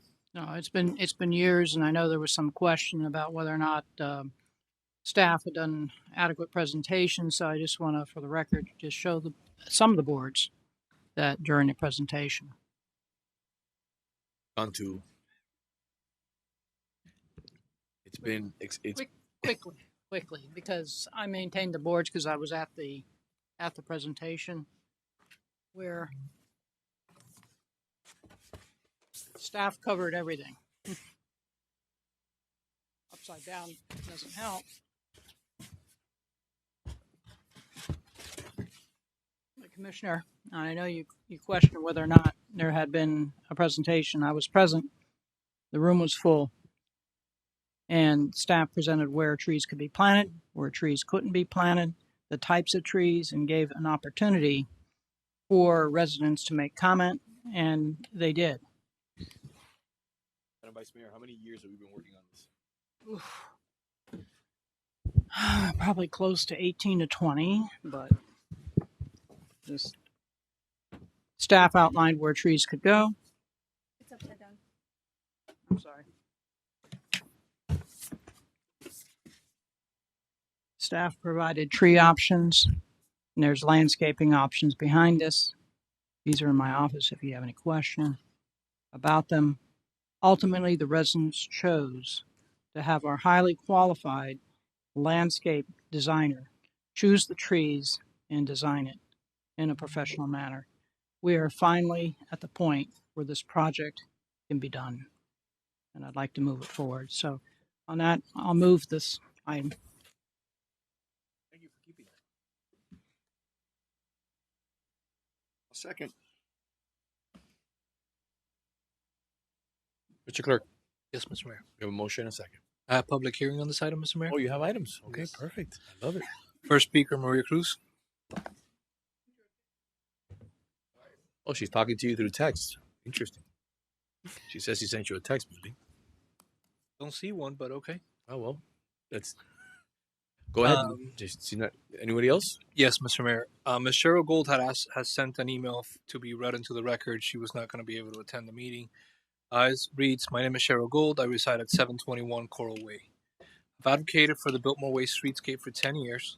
In that time, the city has hired several consultants and held meetings that went nowhere, wasting both taxpayer money and residents' time. Today, the city manager is asking you to approve a construction contract for over $1.1 million without residents ever seeing the plan. At the last public meeting in May of 2025, no plan was presented. Large and medium tree options were offered, but no decision was made. It was later said that there weren't enough attendees and another meeting was promised. That meeting never happened. Staff continued developing the plan without ever presenting it to the public. For a project of this scale and importance to the neighborhood, the final design should have been presented to the residents before it was put out for bid. Residents never agreed that Dina and her staff could select the trees alone, and Mr. Gomez's response to Commissioner Castro on this point was inaccurate. Of course, it's understood that substitutes may be necessary if the preferred trees are not available at the time of planting. Public engagement is supposed to be a two-way process, informing, consulting, and involving the community through the needs assessments, workshops, hearings, and project updates. That hasn't happened here. This isn't an isolated incident. The city's pattern of limited transparency and dismissive engagement with residents is well known. I am not the only resident concerned by Rhonda Anderson advancing her own preferences as with the tree species on this project. For years, our neighborhood has asked for large canopy trees. The wide street needs them to scale down the open space, provide shade and protection for pedestrians, mitigate against urban heat island effects, calm traffic, lower energy costs, and capture stormwater. Medium and small trees get lost against the high rises and don't deliver the same benefits. After consulting landscape architects, the existing sidewalks provide ample space for large canopy trees with silva cells. The 3 trees recently planted at Segovia Circle show what happens with piecemeal decisions and the wrong tree selections. Right tree, right place is basic urban forestry practice. Secretive decisions undermine public trust. I respectfully ask the Commission not to approve the construction contract until the final streetscape plan has been presented to the Biltmore Way residents. The material design and the tree selections have been clearly identified and residents have been given a meaningful opportunity to comment. Thank you, Mr. Mayor. Thank you. Anybody else in the public comment? No, sir. Good. So we have a motion and a second. Yes, Mr. Mayor. Go ahead. Commissioner Castro? Yeah, so I have a question. Was this final conclusion presented to the residents of Biltmore Way? Through the mayor. Hermes Diaz, Public Works Director. So what the residents were presented was the palette of options that Vice Mayor Anderson presented here, and these specific species were one of those very same options. And at that meeting, we're actually having discussions about potentially even balloting, and there was also discussions, and the consensus at the time, and it's actually on video, where specifically said that we're not qualified to make the decision. We will let the city staff, especially Dina's team, to make the decision as to what to plant out there, and everything that is on those plans is contained within the palette of options that were presented to the residents. So you're telling me that this is on the record, right? Because I've had several residents come to me. There's a video of that meeting, correct? It's towards the end. Okay, and then the other one is, yeah, that they said that they never agreed for staff to go ahead and pick the trees. That's something they're saying. I'm not aware. I'm sorry, I didn't. These residents are saying that they never agreed for the city to go ahead and pick out the trees. I mean, obviously, This is on the record. They did. Well, I mean, there's people who spoke, right? I mean, I can't speak for every single person. I mean, I imagine that, but the whole conversation towards the end of the meeting was precisely about telling city staff to choose the appropriate material, obviously within the palette that have been presented. So what these plans contain is not substantially different from whatever was submitted to the property owners. And the issue about medium trees versus large trees, you also have electrical cables on top. You have the lights for the power lines for the street lights are there too. Can you tell me when was the date that this was presented to the Biltmore Way residents? I want to say it's the date that Mrs. Gold mentioned on I her want to letter. say from mine, May 28th, 2025. That sounds about correct. Well, yeah, that was the date that I went ahead and I wrote on my memo. But after that, there were substantial changes. Nothing else was presented to these No, residents. no, we took out of that meeting, we coordinated with a consultant and just to start working on finalizing the set of drawings. So these residents really don't know what's coming. Well, yeah, it's what was on the presentation The within the presentation right realm of now. those pallets. But the presentation right now is that's how they're finding out. So the presentation includes a palette of options, which included the ones that are on the plans. I'm so sorry, I'm not understanding what you're saying. Let me explain to you. Okay. But let me explain to you. Let me just explain. Mayor, You got Mayor. wait, Please. My conversation is I with don't want me to and argue with him. you. Afterwards. No, but I'm running the meeting. Yeah, but it's my turn. No, but it's No, not. no. This is my time. Please don't Commissioner, interrupt. Commissioner, Listen, we've had a good meeting Commissioner, today. Relax, okay? Commission- Let me finish my Commissioner, conversation. let me help you. Then you can. Let me help you. Look, I appreciate your help. but let me give you a little bit of no, advice. Thank you. Let me just give you a You little can do it advice. after I'm done. No, but listen. When it comes to the UM meeting, for example, on the Planning and Zoning Board meeting that dealt with UM and the agreement, I went and I listened to the meeting, and then I took notes. What did Maria Cruz say? What did Felix Pardo say? What did Robert Behar say? What did Iggy say? What did Alex Bucello say? What was the vote? And it had all the points. My recommendation to you is a simple one. I've been discussing this with the Biltmore Way residents for almost a decade, and the vice mayor has been engaged in this conversation. There has been always difference of opinions on the matter. We have an incredible staff that knows what they're doing. We had a meeting. We had multiple meetings, as we just showed you with the presentations that the vice mayor brought. You haven't watched the meeting from 2025. You were elected in office. You could have watched the meeting. You could have seen what was the recommendations and what was the consensus from that meeting. We have to move forward. We've been talking about this for 10 years. Just like we have to move forward on the mobility hub. We have to move forward on City Hall. We were never going to be perfect. Let's not allow, perfect to be the enemy of good. Okay? We can be good, but to be perfect, we've had some residents that want to put a completely different project that we can afford. Right, Madam Vice Mayor?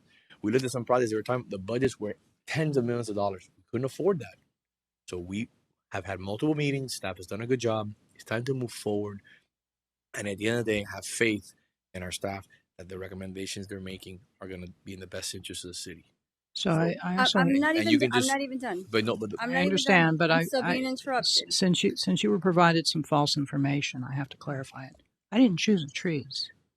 The consensus is of everybody except Ms. Gold. And if we had 99 people, there was one dissenter, and that was Ms. Gold. That staff was more qualified than they were to select the tree species. And it was unanimous that the large trees could not go on the sidewalk because of, number one, wires and other issues in between. But if you want large trees, that can also be done, but you have to give up some parking spaces in order to do that. That was one of the big issues they didn't want to do. Some people didn't want to give up parking spaces. So I didn't bring the large tree board because it was a small tree thing for in the sidewalks, because that's what the majority of residents there wanted. The small trees on the sidewalk. We can move forward with larger trees in the future when and if they're ready for that. And this is just one phase of that corridor. We actually had a community meeting a few months ago about a potential traffic circle on Anderson and Biltmore Way as well. But that's it's going to be a while. That requires to the county. It's a whole process. So this is just a one phase of what eventually is going to be reimagining of that corridor. So remember this, Mr. Director. We had these conversations, Mr. Manager. We had a litany of conversations about a certain area in the Biltmore Way where residents wanted large trees. Remember? And why couldn't we provide large trees? Because when we did our exploratory work, we found out that obviously that would compromise the integrity of the under parking garage. So people, when they found out about it, they said, the residents says, "Oh wow, that makes a lot of sense. We don't want to plant a huge tree or plant a massive canopy in that area where it could compromise our underground parking." So this has been conversations we've been having for almost 10 years Ms. Gold has been very involved. I pull up all the records requests. She's written hundreds of emails to the city. But this is simple. What I recommend is that just like I watched the University of Miami board meeting, the Planning and Zoning board meeting, and I took notes on everybody's positions to understand what their concerns was, I recommend that you watch this video. That's the reason why staff is videotaping these meetings, so we can memorialize people's difference of opinions on everything. We're always not going to be 100%. But at the end of the day, to stop a project it doesn't make sense. They've been waiting too long, and it's just one of multiple phases because we don't have enough money to pay for everything in one shot. It's pretty simple. I can finish my argument now. Argument? I don't know what you're arguing about, but you're not arguing with me. Number one, let this be the last time you interrupt me. The floor was mine. Number two, I didn't ask for your recommendation. I'm not your daughter, and I'm not your employee. Stay there in your lane. And number three, my duty here is to represent the residents of Coral Gables. And when they reach out to me with certain concerns, it is my full responsibility to go ahead and voice them. Okay. So you could keep your recommendations to yourself. I was going to vote yes on this item, but I need to make sure that I'm putting these things on the record. Are you done? I'm done. Okay. I don't even know how to respond to that because that's one of the most ridiculous things I've ever heard in my life. Mm-hmm. My point to you is a simple one. Just be prepared and watch the meeting minutes. Don't just come here not knowing what you're doing and then ask other people to give you an opinion. You're not prepared for a meeting, and you're only embarrassing yourself because you don't even know what you're voting on. So, Mr. Director, will you please finish? Thank you. No, as I was saying, we presented a palette of options for mostly medium trees. We're also part of the presentation. We included showing why larger trees do not work in that area, and the trees that were chosen finally was basically 3 trees out of maybe 5 or 6 that were part of the presentation, and the same thing for the ground cover. So it was certainly included into what we presented to the residents. Dina and her team working with the consultant, they put together whatever the final plans that are the final trees that are on the plans. Now, as Assistant Deputy City Manager Mr. Gomez said, the trees are, it's very dynamic, right? You may realize that maybe the quality or the size of certain trees are not available. We may actually need to go back to that palette, maybe choose something different if that happens to be the case. But what's on the plans is our intention to plan. We talked about this with the manager and with Ms. Bell. I would love nothing more than to make the individual who wrote us an email happy. But when we found out that there was underground parking in that area, we had to scrap that idea. We couldn't. I mean, Mr. Manager, tell me if I'm wrong. I mean, you tell me. I've listened to these meetings. I've been to these meetings. We've been trying to get this done for 10 years. Tell me if I'm wrong here. But you have to put your. It keeps on turning off. The underground parking goes to the middle of the street for that particular building, so we cannot put large trees because we can't perforate the slab below, and we overload the slab also. So, in closing, it's not whether you're my daughter or my employee. With my own daughters, I tell them, just be prepared when you go to an event or before you speak, because at the end of the day, not only do you embarrass yourself, you embarrass everyone around you. So it has nothing to do with that. We have a motion in a second. Commissioner Castro? Yes. Commissioner Lara? Yes. Vice Mayor Anderson? Yes. Mayor Lago? Yes. Thank you very much. Finally, after how many years have we been talking about this? A while. Oh, wow. For as long as I've been working for the city. And how many years is that? How many 8 years? 8 years. So it's a good thing. So probably before. We finally got it done. Mm-hmm. Do me a favor, please, so that the entire commission, will you, through the manager, send the video of the video of that meeting, please? I think it's important. Through the manager, please. Item H5. H5 is a resolution of the City Commission accepting the recommendation of the Chief Procurement Officer to award the park improvement project, Cooper Park, to Choppers Construction Corp., the most responsive and responsible bidder, in the estimated amount of $933,000 pursuant to Section 2-763 of the Procurement Code, entitled Contract Award and Invitation for Bid 2026-018. Mr. Clerk, may we have a motion? I'll move it. Have a second? Second. Any public comment? No, Mr. Mayor. All right.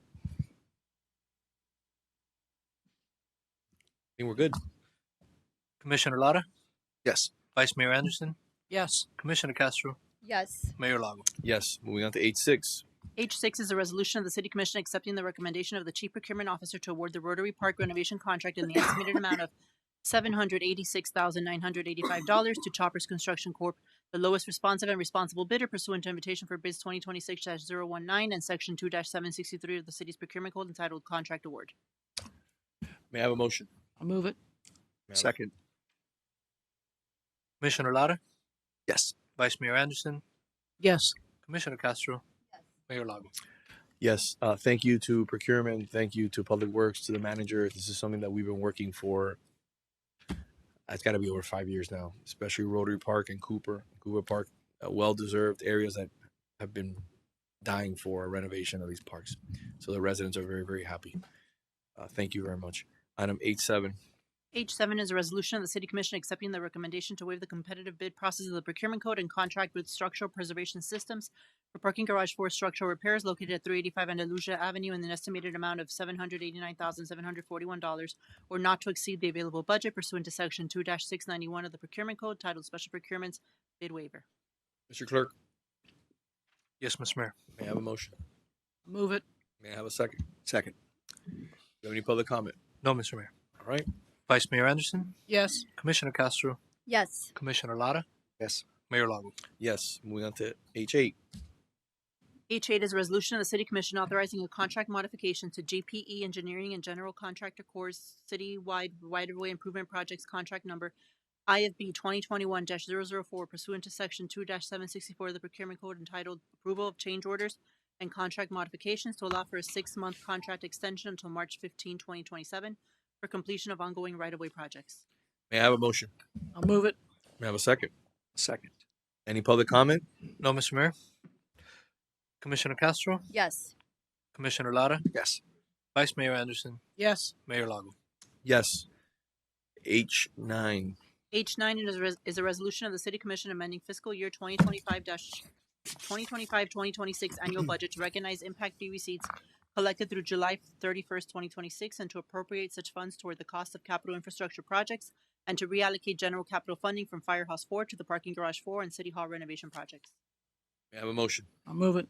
May I have a second? Second. Any public comment? No, Mr. Mayor. All right.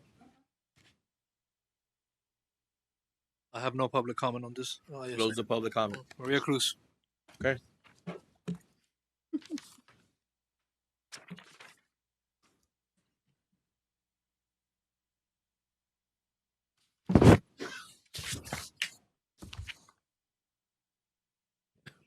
This is Mrs. Maria Cruz, aka the young lady in the back, because he cannot find a way to call me Mrs. Cruz. I don't know what the problem is with the MRS period, but I have to accept the fact that now I'm the young lady in the back.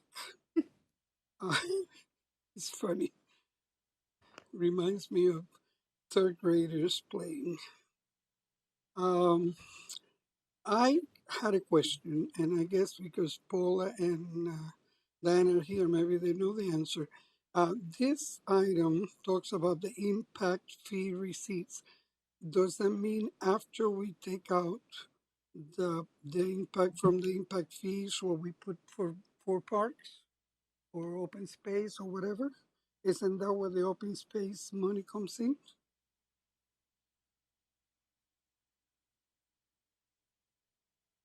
Finish your comments, please. I'm just waiting to see if they can tell me. We'll answer after you finish your comments. Oh, okay. Oh, I'm glad that you didn't interrupt me because once again, I'm not your daughter or your employee. Thank you very much. That's it, Mr. Mayor. All right, moving on. We have a motion in a second. Commissioner Lara, Yes. Vice Mayor Anderson, Yes. Commissioner Castro. Can we go ahead and answer Maria Cruz's question, please? Through the mayor, Yes. these are some impact fees that were not utilized, and we have some leftover contingencies that we are moving for the recertification of Garage 4. It do not affect parks. Thank you very much. Yes. Mayor Lago. Yes. As everyone is aware, we have agenda meetings. So at the end of the day, this is standard policy. If you've been here for more than a week, you would understand how this works. Thank you very much. Moving on to the next item, H10. H10 is a resolution of the City Commission authorizing the acceptance of a grant agreement with the Greater Miami Sports Commission doing business as FIFA World Cup 2026 Miami Host Committee in the amount of $558,625 to support safety and security operations associated with the FIFA World Cup, authorizing the city manager to execute the grant agreement and authorizing an amendment to the fiscal year 2025-2026 annual budget to recognize the $558,625 as revenue and to appropriate such funds to support the cost of the program. May I have a motion? I'll move it. May I have a second? Second. Chief? You're not going to walk away. You're on the podium. You got to give a presentation. It wasn't a long trip. This is big money. It is big money. So this is the monies and funds that were expended in overtime for both police and the fire personnel that assist us for our field force activities. It is reimbursable to the city for backfilling as well as actual work. So if we had to staff it, that person on overtime was also paid. It's part of the larger FIFA host committee consortium monies that we're going in for. If you would do me the favor, please thank your wife for all her hard work. She did a wonderful job. Sorry. She did a very good job during the FIFA festivities and the build up, and again, it was a testament to her knowledge and her expertise as a city manager, as a person who's been a public servant for over 30 years. So again, just because you make it look easy doesn't mean that you shouldn't still be thanked. Thank you. I'll let her know. That's my sergeant of arms duty all for the last 5 weeks. So listen, it worked out. It worked. It worked out. I know more about soccer than I've known for my entire life. Yes. Thank you. Moving on to H11. Mr. Mayor, let me call the roll on this one. Sorry? We haven't voted. Yeah, I'm sorry we didn't vote. I apologize. Can we have a motion? Motion a second. Yes, we have. Mr. Clerk? Commissioner Lara? Yes. Vice Mayor Anderson? Yes. Commissioner Castro? Yes. Mayor Lago? Yes. H11. H11 is a resolution of the City Commission amending ordinance number 2015-17 as amended, resolution number 2016-148 as amended, resolution number 2017-167, and resolution number 2018-219 as amended to adjust sanitary sewer service charges, establishing sanitary sewer rates for fiscal years 2027 through 2031, providing for severability and providing for an effective date. May I have a motion? I'll move it. May I have a second? I'll second. Mr. Director? Madam Director? Good afternoon again, Hermes Diaz, Public Director. So what is following is a presentation regarding the increase of sanitary sewer disposal rates. First is a little overlook of the city's overall sanitary sewer system. It consists of 35 sewer basins, 35 pump stations, 64 miles of gravity mains, 14 miles of force mains, and approximately 1,400 manholes.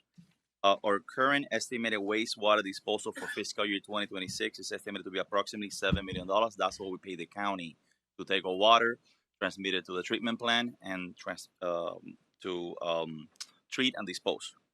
The city's wastewater discharge into their system through a one-pay meter that is currently located at Douglas Road and Southwest 28th Street, just outside of the city limits.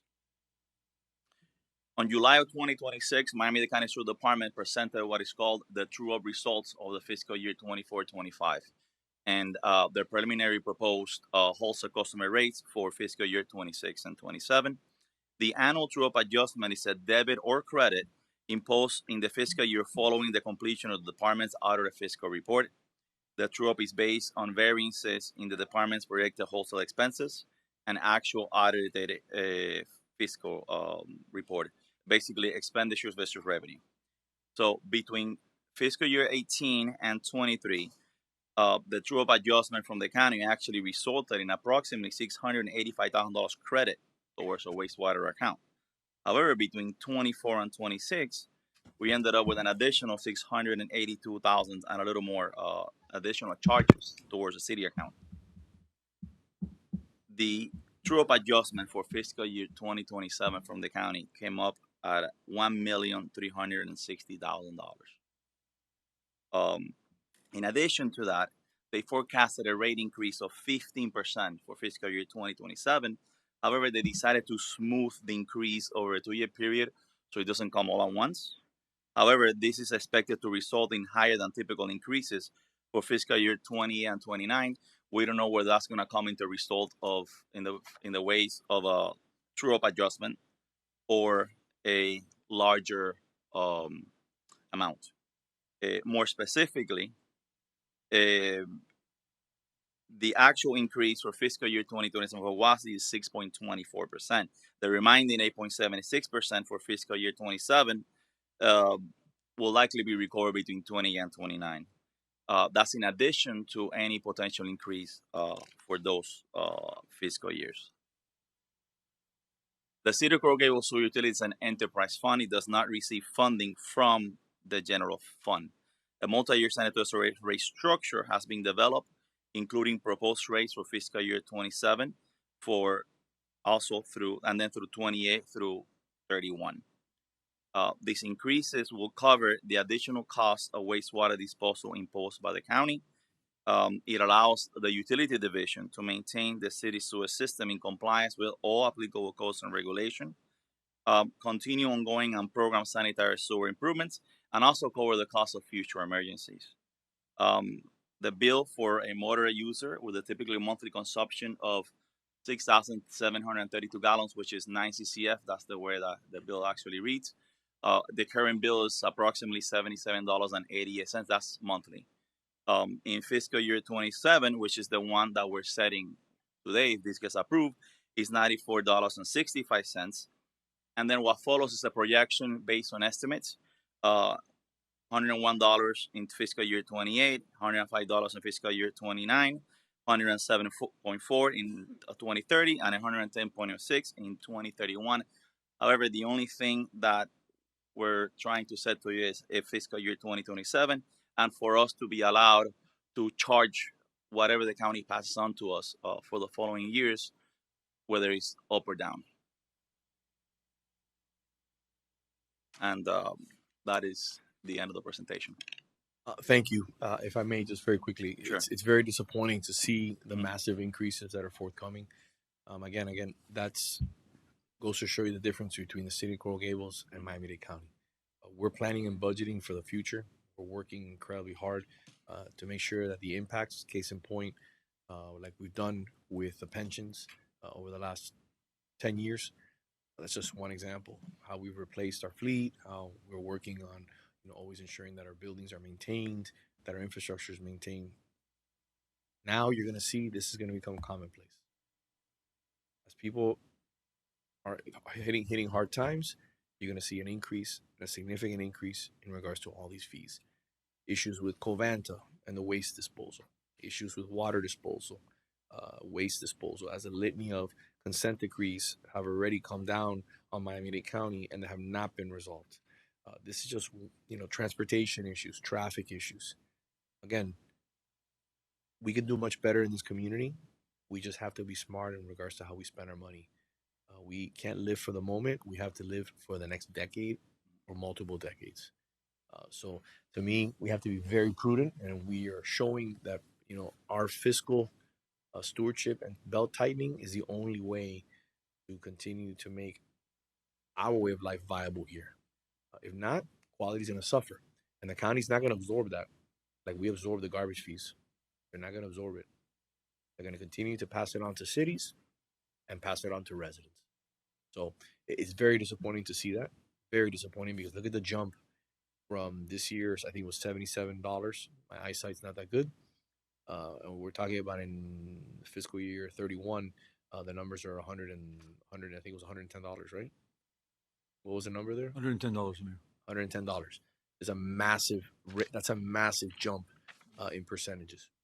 So, it's again, it's very, very difficult to see that, and it all has to do with poor planning and poor execution. I know nobody wants to hit the county, but at the end of the day, those are the facts. And just for the record, none of this money is going to fund our operations. Oh, no, It's exclusively what we're paying the county for disposal. Again, same thing with the issue of burning down Covanta. It's something that has not been addressed for years now, and it's only getting more expensive. Our landfill is going to be full in a handful of years. How are we going to address that issue? Where are we going to dump the waste? Oh, they're talking about shipping it in trains out of the state of Florida. That's not the answer. We need to find solutions. The city of Coral Gables is leading.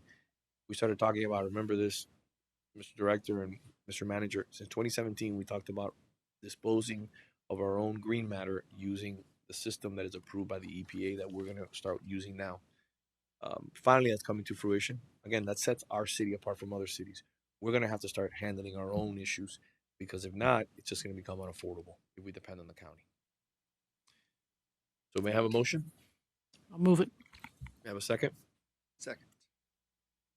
Mr. Clerk, do you have any public comment? Yes, Mr. Mayor. Maria Cruz.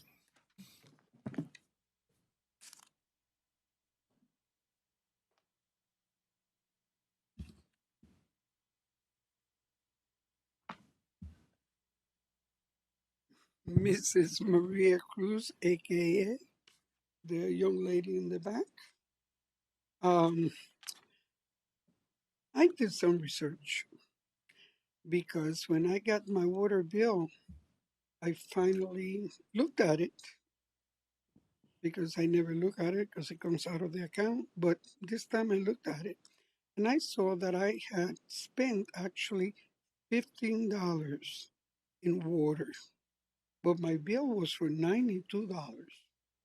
So when I looked, I saw that is a storm water charge. And it says that it was every municipality decided how much to charge. So I contacted Miami-Dade Water and Sewer. They send me whatever municipality charges.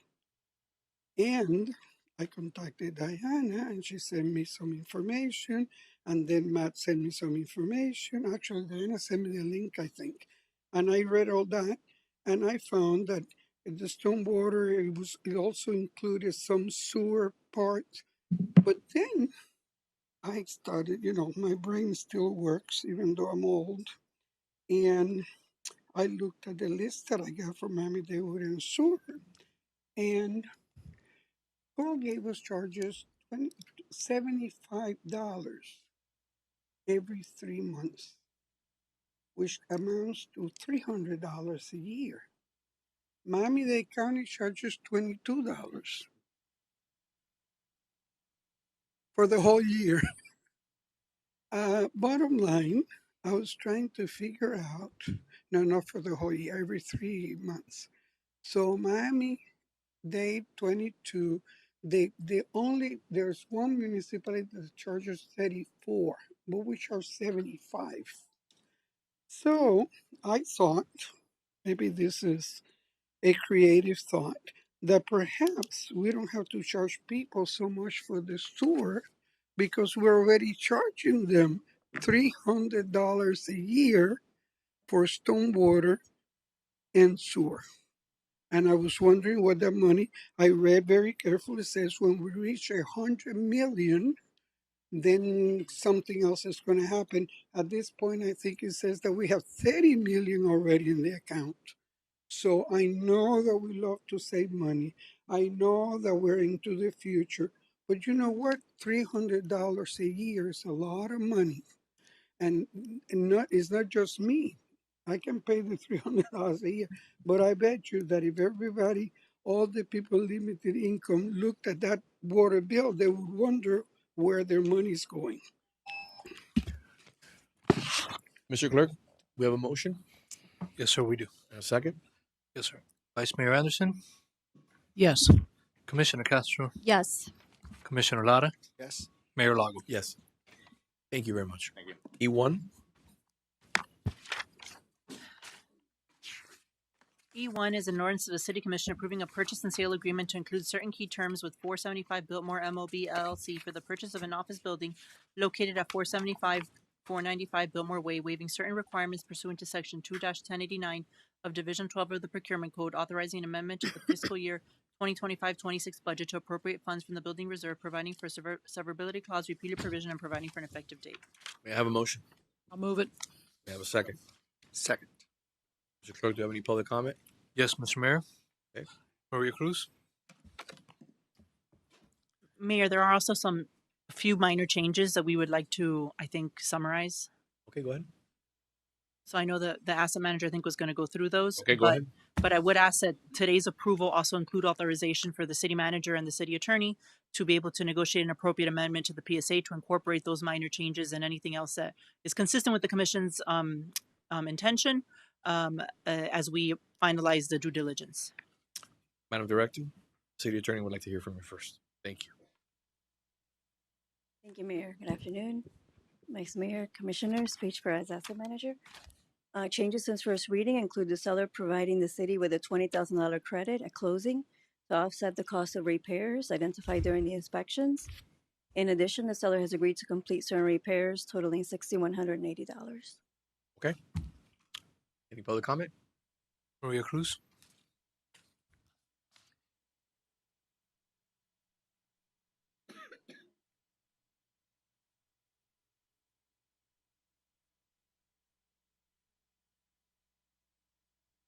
Mrs. Maria Cruz, aka the young lady in the back, 1447 Miller Road, 305-323-2154. I have a simple comment. I think I've said it before, but just so we think, we're buying a building. It's not a brand new building, but that's okay because this building is brand new and still has issues. But it's not a brand new building, and we know that we're going to have to spend money. What is it that you call it? You know, fixing the inside for the whatever purposes we're going to use it. And I keep saying it's a good buy. We need it, but somewhere along the line we're going to have to budget how we're going to pay, because if the 427 building is an example, we're going to have lots of money to pay to fix it and what is it, build out, whatever you call it. I'm not a construction, but I don't have a management degree in construction. I don't know the wording. So whatever it is that we're going to do is going to require money, and we need to start thinking about how much we're going to spend on that. All right, Mr. Clerk. Yes, Mr. Mayor. Any further comment? No, Mr. Mayor. All right. We have a motion and a second. Commissioner Castro. Yes. Commissioner Lara. Yes. Vice Mayor Anderson. Yes. Mayor Lago. Yes. Moving on to E2. E2 is an ordinance to the City Commission amending Chapter 54 Solid Waste, Article 3, Collection and Disposal to amend Section 54-121 Roll-Off Waste Contractors Franchise Agreements of the City Code, updating certain requirements and establishing requirements for the securing, removal, and emergency management of roll-off containers during tropical storm and hurricane events, providing for penalties, cost recovery, and non-renewal of franchise agreements for non-compliance, providing for severability clause, repealer provision, codification, and providing for an effective date. May I have a motion? I'll move it. May I have a second? Second. Mr. Clerk, any public comment? No, Mr. Mayor.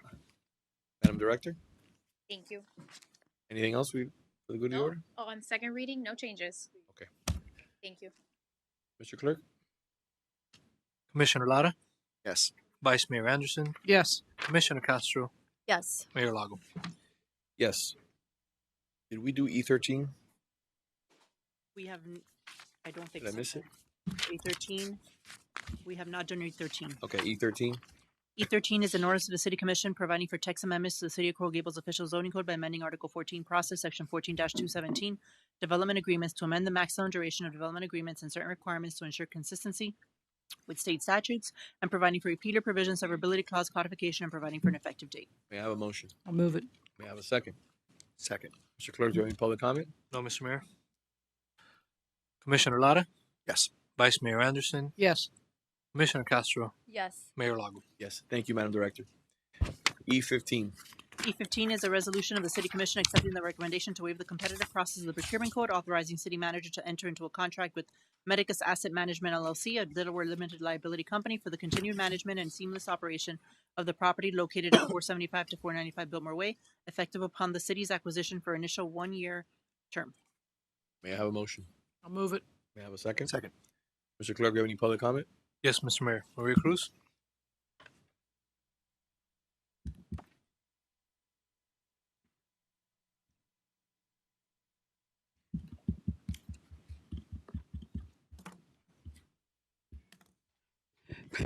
Mrs. Maria Cruz, aka the young lady in the back, 1447 Miller Road, 305-323-2154.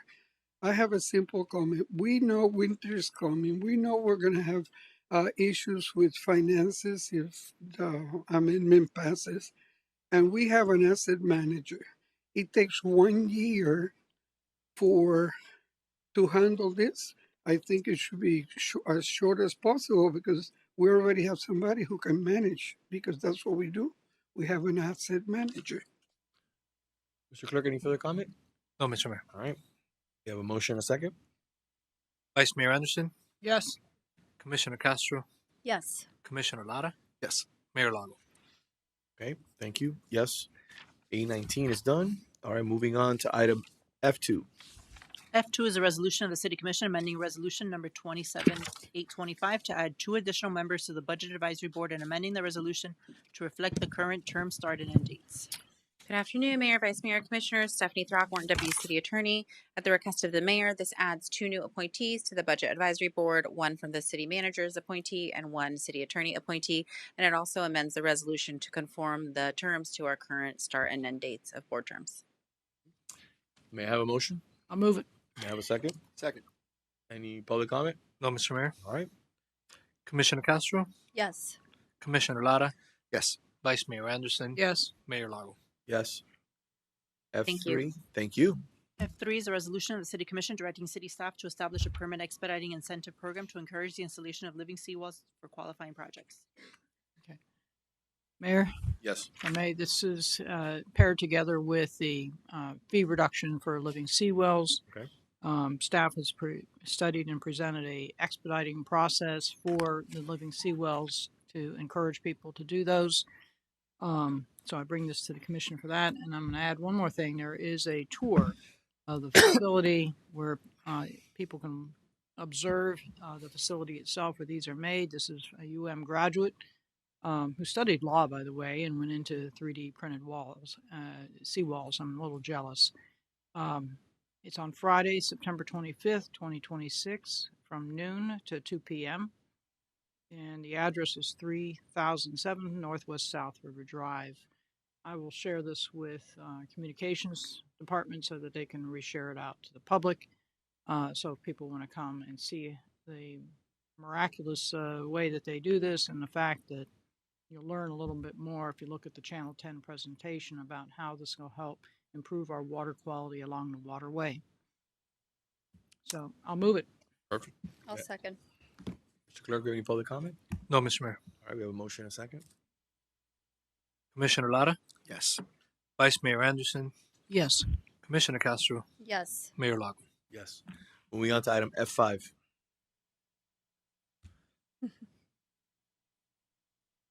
Item F5 is mine if I could find it right now. Mayor, yeah, there's already been action taken on F4. I No, I know. just, we talked about it. I still have to call it anyways. Yeah.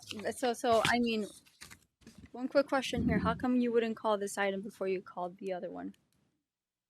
At the end of the day, my item was time certain, and it was as the person who runs the meeting, it's within my right to call what I think is appropriate in and out of order as required. But At the end of the day, I've answered the question. I'm giving you the opportunity to address your issue right now if you'd like. Your item is F5. You can bring it up. But you knew very well that if you called your item first, mine would be invalid. And you're running the meeting, right? Wouldn't you want to call this item? Would it not be in the best interest of Coral Gables to call the item first before making mine basically extinct? Are you done? I mean, I don't think there's anything else more to talk about. I wrote everything in a memo. I find that to be very disrespectful. That's it.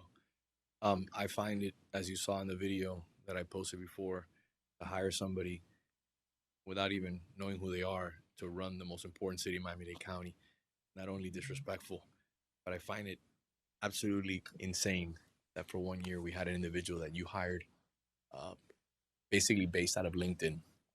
But again, it's everyone's prerogative to do. But thank God those days are behind us. Mr. Clerk, next item F7.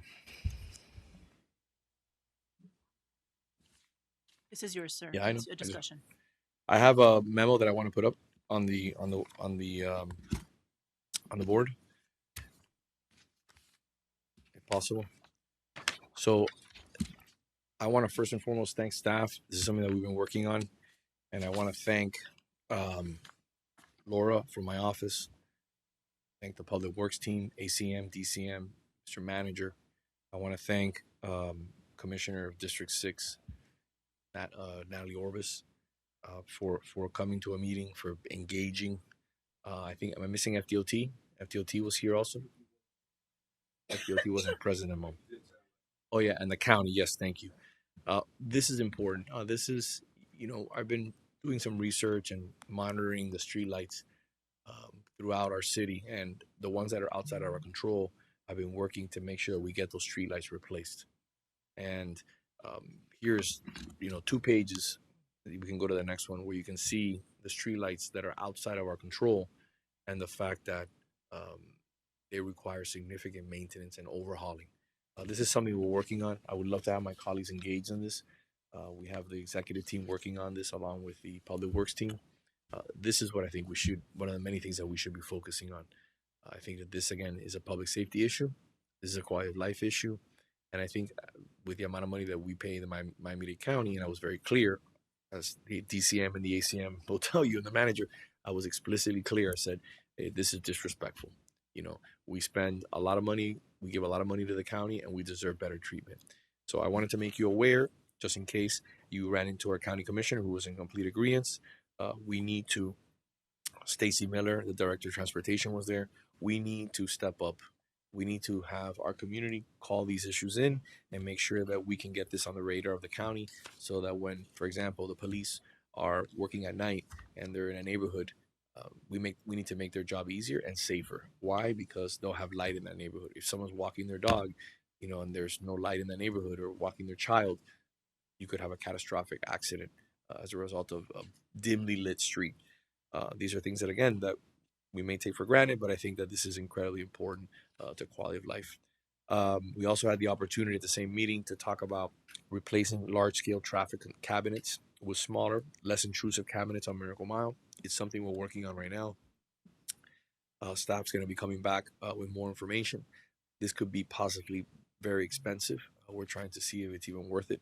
What I'm trying to do is, for example, get rid of the cabinets that you see on Miracle Mile that are giant boxes that control the signals. So these are a few things that I'm working on that deal with, transportation and lighting and traffic signals. And I'd love for your input and your guidance and hopefully your engagement. Madam Vice Mayor. So I'm going to tag in on that. That FDOT is putting a sidewalk south side of Bird Road, and Deputy City Manager has also worked with the county and FDOT to put a bench where the bus bench is. So perhaps we could get an update on all these items on Bird Road, if you could, for the next commission meeting, to see what the timeline is. Because we're supposed to have an 8-foot sidewalk. There's supposed to be a crosswalk over to use the bridge, and then people wanting to get to the high school can carefully then cross it back and get to the high school. A lot of improvements, but it'd be nice, since it's been, again, many years in the making. It's been over 5 years, to know when the day is that we're going to be able to break ground on these projects. All right. Well, thank you. Just wanted to bring it to your attention. Something that we're working on, and I'd love to have your guidance on this. Item F8.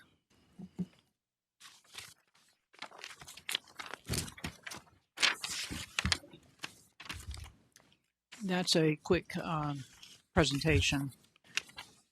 It's a draft. If Mr. Clerk, if you could have that brought up, there should be an image there. And while you're looking for the image, I'm going to describe what it is. I've been the liaison for the Green Corridor for the past several years.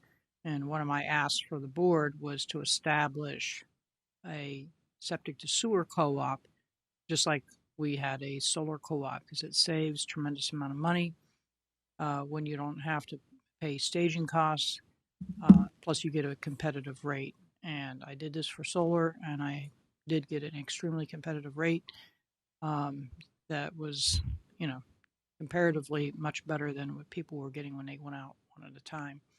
So this was a draft. It was done for South Miami, since they're already putting pipes in the ground. And the purpose of this is when a homeowner goes out to connect to the pipe, their home individually, they can reach out to the co-op and get some pricing. If they like the pricing, they can proceed with that contractor. If they don't like the pricing, they can go ahead and use whatever contractor they choose, knowing that you're going to have, again, to pay for the staging or costs just for that one, as opposed to for yourself, as opposed to the rest of the neighbors in your basin or your neighborhood. So that's it.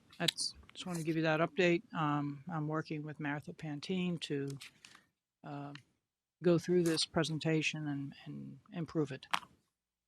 Thank you very much. So I have two before I think we're done with the agenda, correct? Which one? H12? Oh, H12, excuse me. Yes, One more presentation. We have one more item, H12. Yes, ma'am. Thank you for that.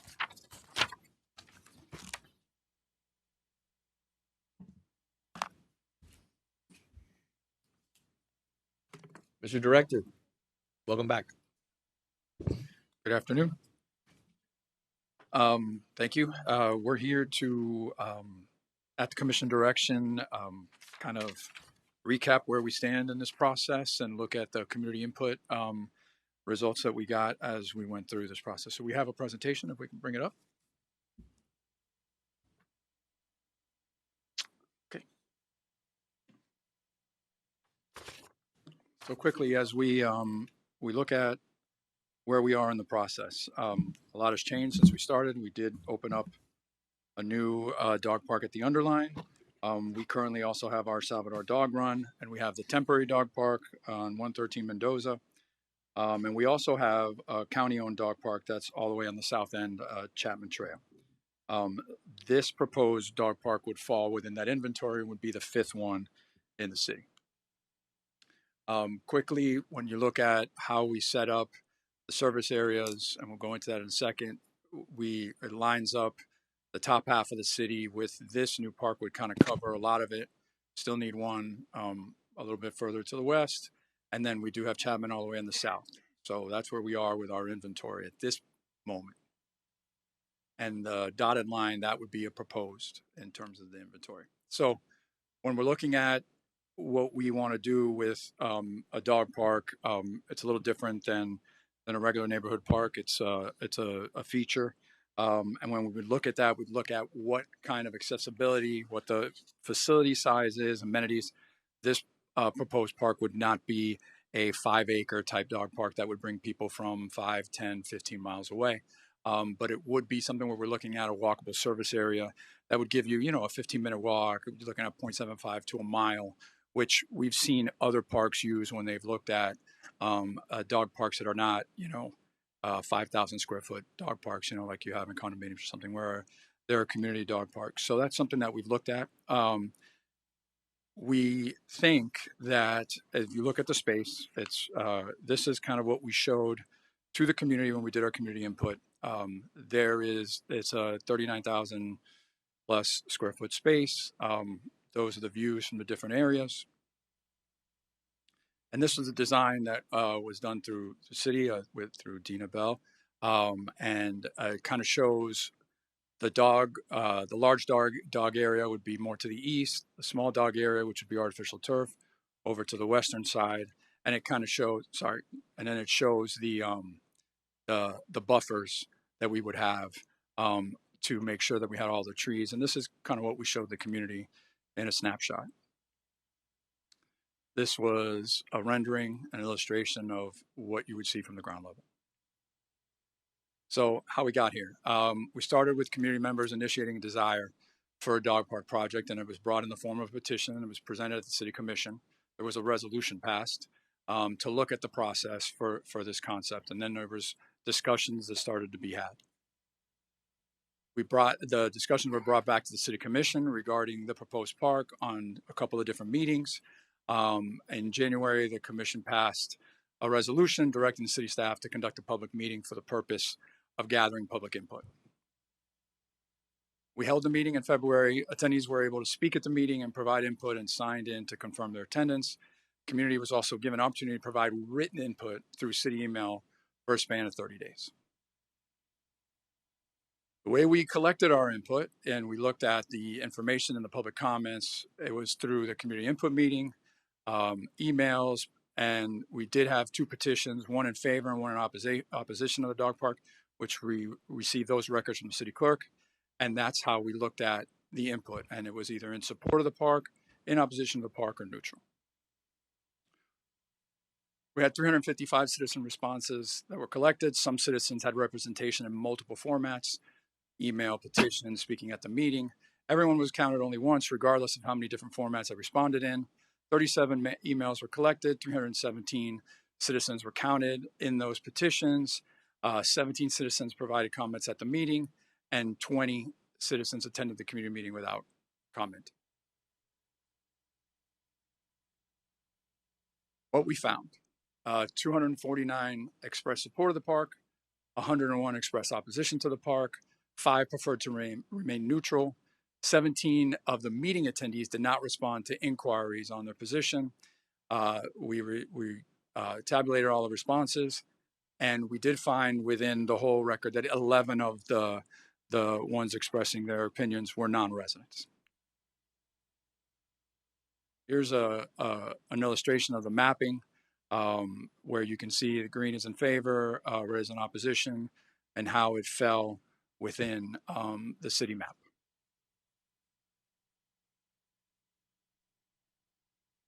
So at this point, we're not asking for any action. We're not recommending any action. We are planning to return to the city commission. We did receive direction from the commission through the manager to look at the feasibility of a proposed alternate site, which is in the youth center parking lot. So we're going to start doing we're looking at a parking study, and we'll do a feasibility. So we hope to come back either at the end of September or shortly thereafter to look at how that feasibility would work. So that's kind of where we are. I think it's more of a status, and then we'll return at a future date to look at direction from the commission on what the next steps once you have the information on the feasibility. Thank you, sir. Thank you. Anything else from the commission? Okay. Mr. Groy, do you have any public comment? I do, Mr. Mayor. Okay. Maria Cruz.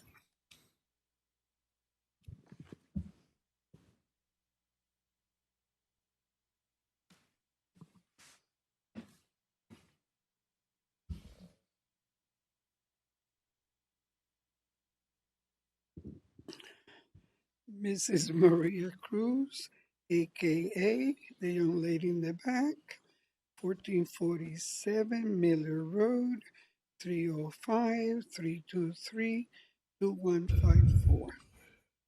Let me tell you, so many things came to mind to see what I was going to say. We love to spend money. We love to fight losing battles. I was thinking of how much money we spent fighting the plastic bags, and then we lost. And then I remember, and I don't know if Peter Iglesias was here then, when Raul Valdez-Fali had an idea of building something next to City Hall. Were you here at that time? I don't know. And they spent money, they designed, they did everything, and the end it was not to be, and all that money was wasted.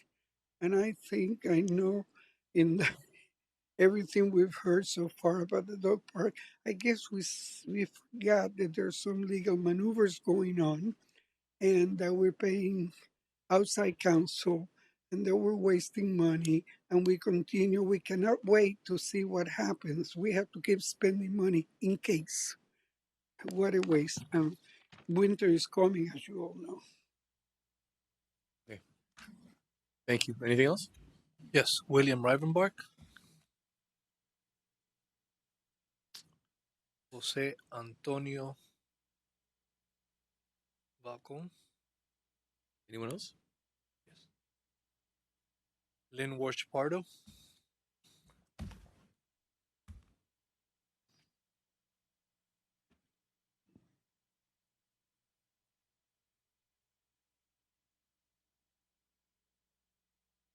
Good afternoon. Good afternoon. My name is Lynn Gorch Pardo. I'm here on behalf of University Green Neighbors Association, a 501c4. I live at 421 Kadima, approximately 998 feet away from the proposed dog park at 520 University Drive. Before I speak on item H12, I want you to know that the court has reviewed our recent cert petition and the 350-page appendix and has ordered the city to respond in 30 days, now 25 days, as to why the court should not grant our petition to quash the city's recent rezoning of 520 University Drive. Therefore, 512 should be continued while the city is under an order to show cause.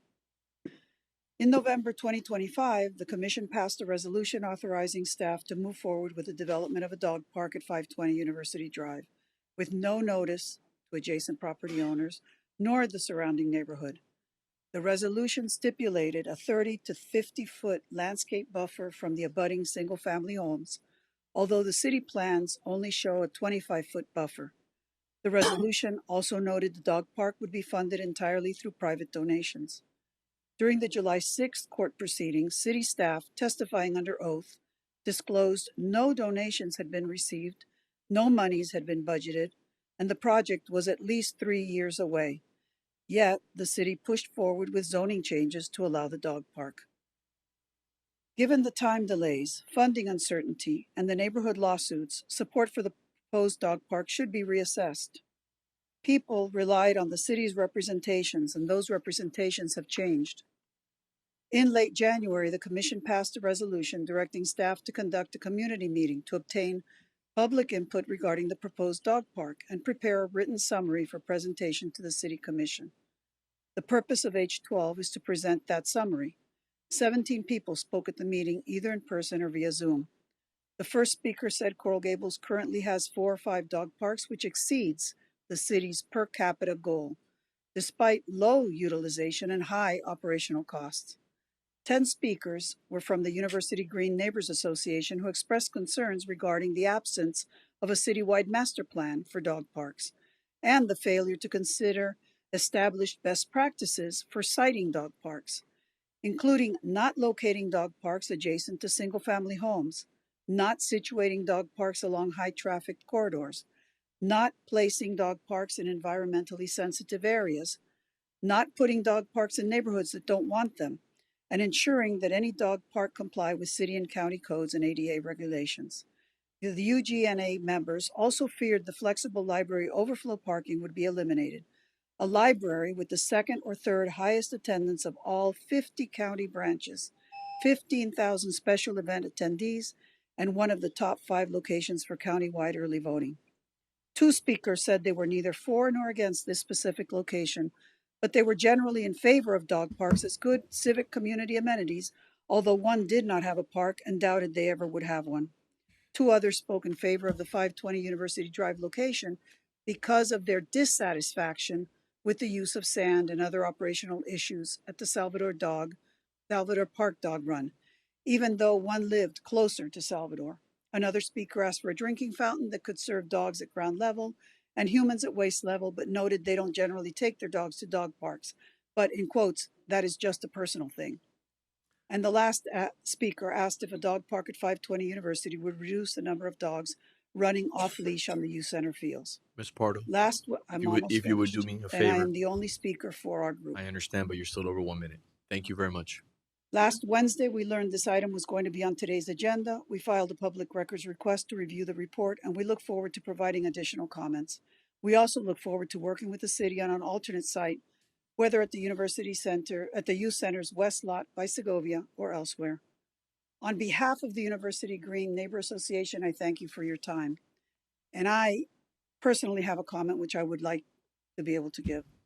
You're The 1 minute. community You're input 1 minute meeting- and you're 1 minute and 30 seconds over. I'm Again, the only person speaking on this. I understand that, but we still have rules.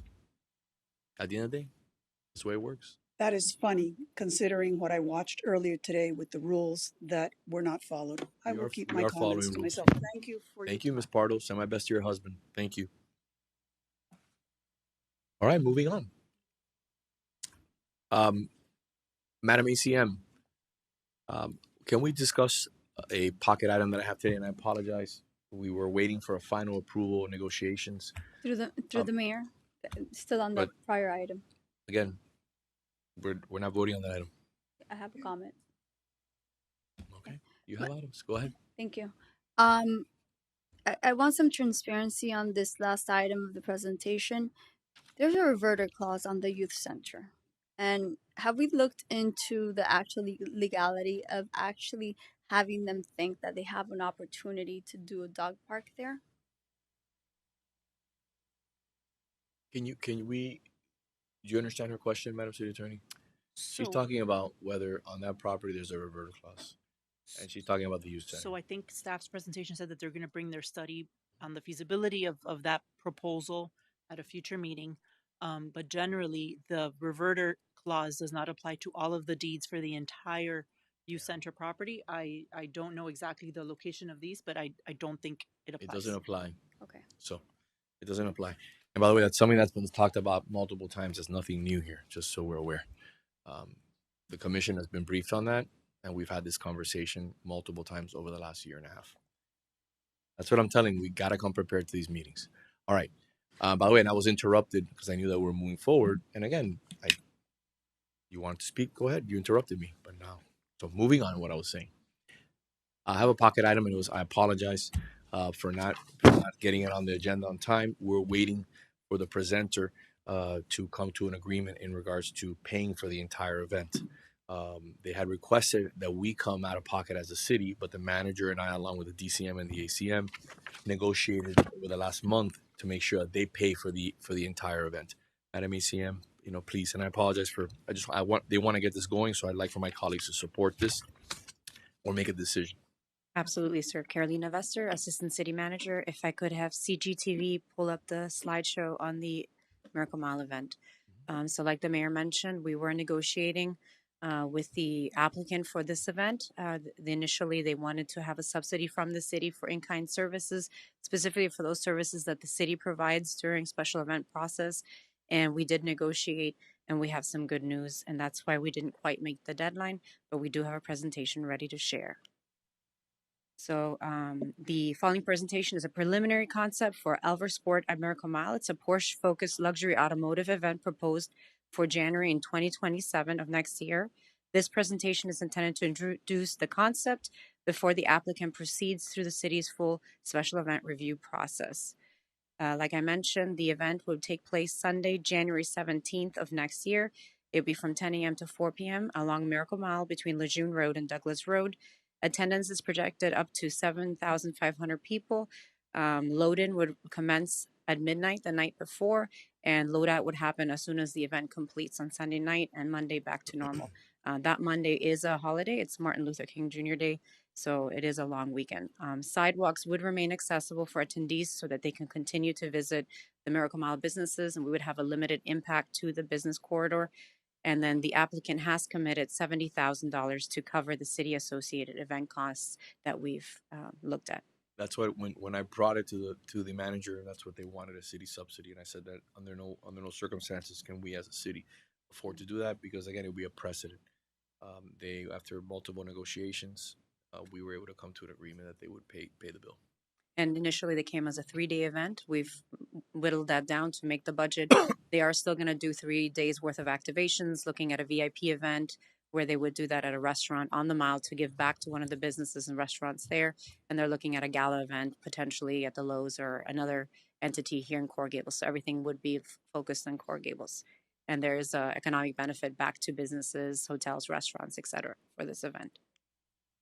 So just a little bit about the group. The applicant is Elver Sport Miami LLC. They're working with the DuPont Registry Group, which produces luxury automotive events nationally, including the established Cars on Fifth event, which normally takes place in Naples. This event is intended to attract visitors to Coral Gables, showcase Miracle Mile, and generate additional activity to nearby restaurants, retailers, hotels, etc., like I mentioned before. So about Cars on Fifth. It is, like I mentioned, modeled on Cars on Fifth, and this is something that the company has worked on in the past. It's a long-standing automotive event held in downtown Naples. According to the applicant, that event combines a curated vehicle exhibition with local business participation, charitable fundraising, hospitality, and of course, intended to be a walkable downtown experience for our residents. The applicant's goal is to adapt this established event model to Coral Gables by focusing specifically on Porsche vehicles and owners, and the concept seeks to combine the character and walkability of Miracle Mile with a high quality automotive and lifestyle event. And really, they want to capitalize on the brand of Miracle Mile and bring that brand to Coral Gables. The following just are a list of similar automotive events held in other major metropolitan areas, including Naples, Miami's Design District, Beverly Hills, and Detroit. For the first Coral Gables event, the more modest attendance goal is between 5,000 to 7,500 visitors. There is an admission proposed, a ticketed event goal of $50 per general admission, as well as 500 to 750 for VIP admission, and then free admission for children 12 and younger. Some of those details remain to be subject to refinement as we go through the application process with the applicant. The concept includes premium hospitality and VIP experiences intended to attract participants and visitors with significant purchasing power.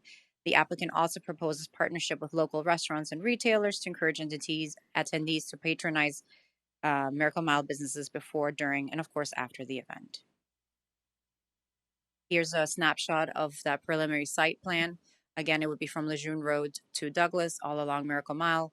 We would make sure that the sidewalks are still accessible to the public so that they can continue to visit the storefronts, retail, and restaurants on the mile. And here are a couple of renderings of the event concept to illustrate, a snapshot here from the perspective of City Hall down Lejeune, down perpendicular to Lejeune, down Miracle Mile. Here's another snapshot. There was a conversation of maybe doing a red carpet all along. All those things will be finalized through the special events committee process and applicant. And another concept. In closing, the next steps would be to submit the complete special events permit application to city staff and submit that with the deposit for the application, and then take that event permit application to the city special events committee for their logistical review, site plan, and of course, public safety component. So just very briefly, Porsche collectors travel from all over the world for these type of events, and DuPont Registry is the leader when it comes to these type of car events. It's a first-class event that I think is going to be great exposure for the city, and you're going to have thousands of people that come and spend their hard-earned money here in the city of Coral Gables. I've spoken to a lot of the patrons, the restaurants and businesses, and again, this is a good way, like we try to do with a lot of events, to draw people to the downtown, especially on a long weekend. They're paying the entire bill. I wanted to bring it to you because they have to start planning, so they wanted to move as quickly as possible. And if you're interested, again, they still have to go through a special events permit, so it will come back to the commission, but I wanted to go ahead from this commission if this was something that you thought was interesting. Mayor, I think it's going to be beneficial for our downtown. I know some Porsche enthusiasts, maybe they'll come down and visit me. So it'll be fun. Through the mayor? Yes, sir. Yeah, so this is the kind of event, great idea that will bring what I think we need is like a wow factor. We need a few wow factors to drive some traffic, foot traffic, no pun intended, to Miracle Mile. I think the weather's going to be great, I'm sure. I can predict it. And it's going to become something that I have a feeling is going to be an annual event. So great idea. I think it's going to be a big hit. Should we take a vote, Mr. Manager? So we need a vote? Yes. It sounds like the next steps were laid out by the city manager, so that'll go through the application process. Well, can we take a vote to make sure that we have support from the commission? Sure, I'll move it. To the commission. Can we have a second? Mr. Clerk? All in favor? Aye. Aye. Thank you. Thank you very much for your support. All right. I have another item that I want to talk about, another pocket item that I didn't want to bring up when we talked about the manager or the DCM. So I've been thinking about it, and it's been such a privilege to work with you, and you've dedicated yourself for so many years to public service in this community, especially the city of Coral Gables as a 50-year resident, that I think it's appropriate and much well-deserved if this commission would honor you by naming a park after your service here in the city of Coral Gables. And I think the appropriate park that should be named after Peter Iglesias should be the Publix Park right there in the center of downtown. And I know you're going to say no, because obviously you're a very quiet and reserved individual, but I think a person of your caliber should have a park named after them. And remember, I'm the one that pushed you out, but I'm naming a park after you, because I want to make sure that every time I drive by, I see your name and we're remembered of all the hard work and all the great accomplishments that you achieved and that you allowed us to achieve through your leadership. So that's something that I wanted to bring up to my colleagues of the commission, and I hope that this will be a unanimous vote in favor of that. Mr. Manager, is there anything? Anyone else? I think it's very well deserved. Through the mayor. Yes, sir. Mayor, it's been a privilege working with you. It's been a privilege working for the city and this commission and such an incredible team. It's been an honor to work with all of you. And it's really not necessary, but I know it's not necessary, but at the end of the day, more than well deserved. Well, through the mayor, I think it's been a historic day on many levels, both with Lee Lincoln, so many with Joe Gomez being named now, come January 8th, new city manager. Even a historic day on many levels, and then the surprise right now of having a park named after you is well, it's just really the cherry on top. So I'm highly supportive of it. You've earned it, Peter. I'm hoping for the unanimous support also of our commission. I'll move the item. Can we have a second? Second. Mr. Clerk?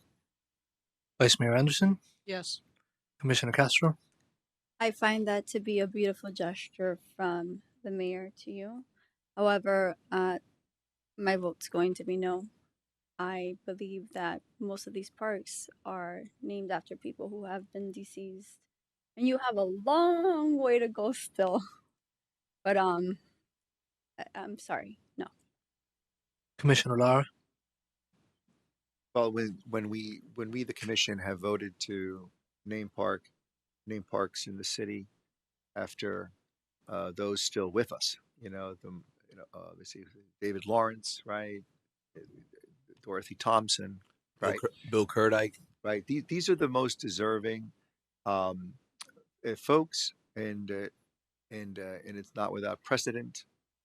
And I definitely think you belong in those ranks as well. So my vote's a yes. Mayor Lago? Of course, yes. Don't forget the Kokoris family. He lives a few blocks away from my house. You have David Lawrence, obviously Kerdike, Kokoris family. Mayor Thompson, David Lawrence, wonderful people who are pillars of the community. You deserve to be in that same breath for all the hard work that you've done. So it's approved. Yes, sir. I'm extremely honored. I don't know what to say. Thank you very much. You know what I can say about that? Don't believe what you read on the blogs. Okay? Don't believe it.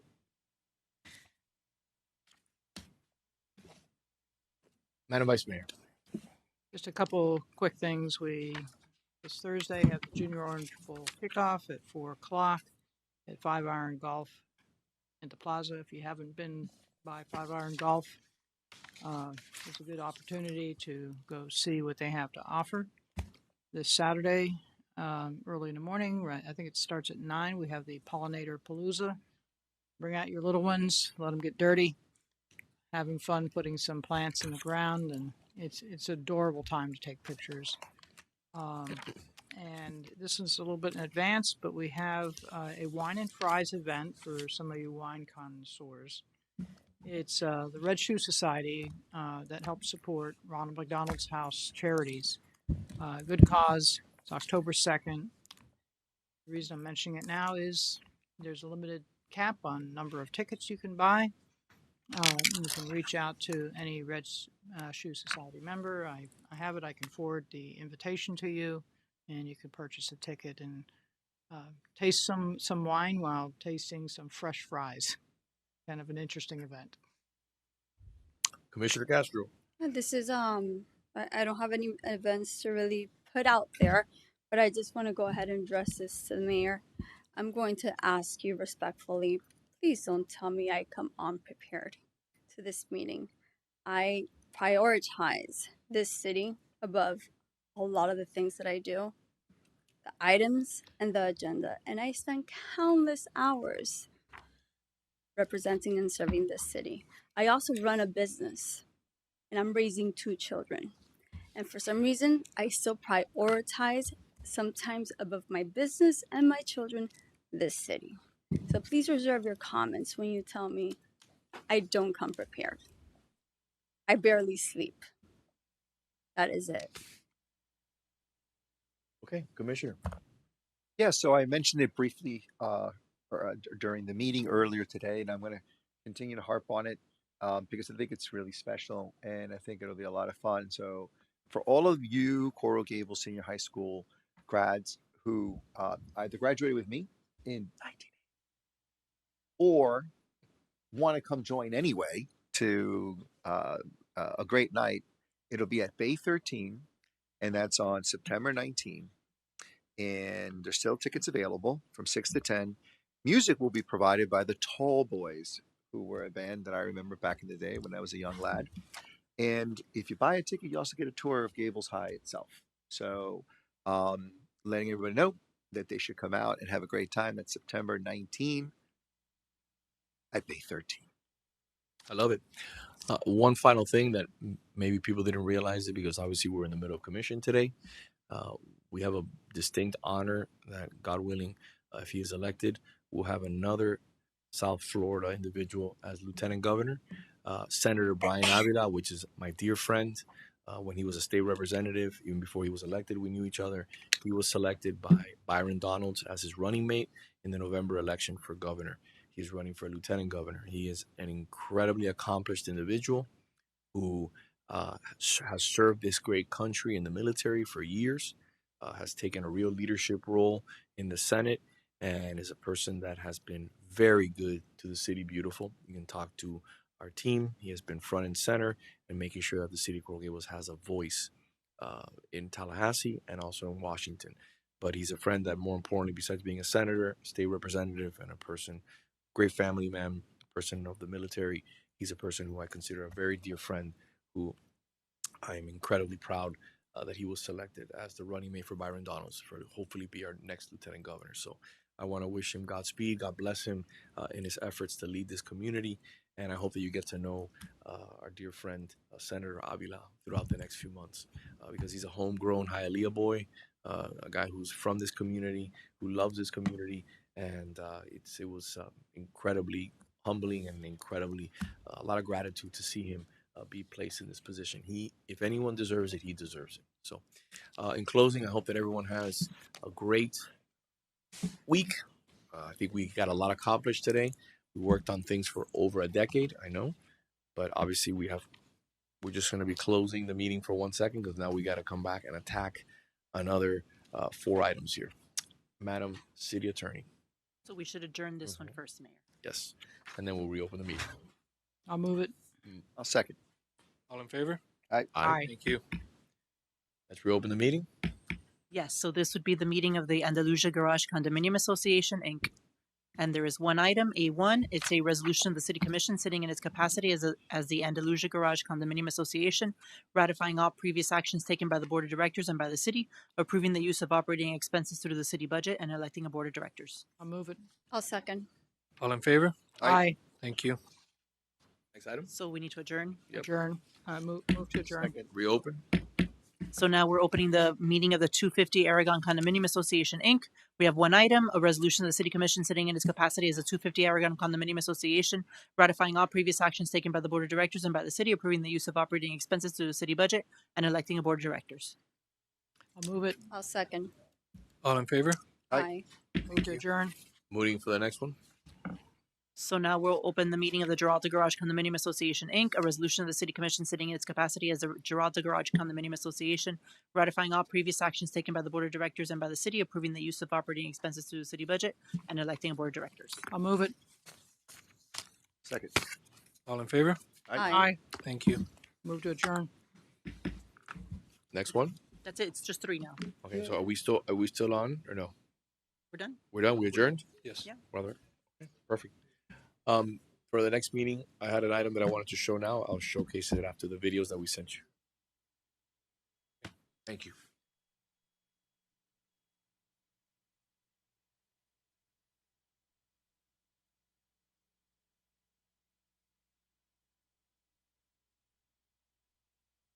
Recording stopped.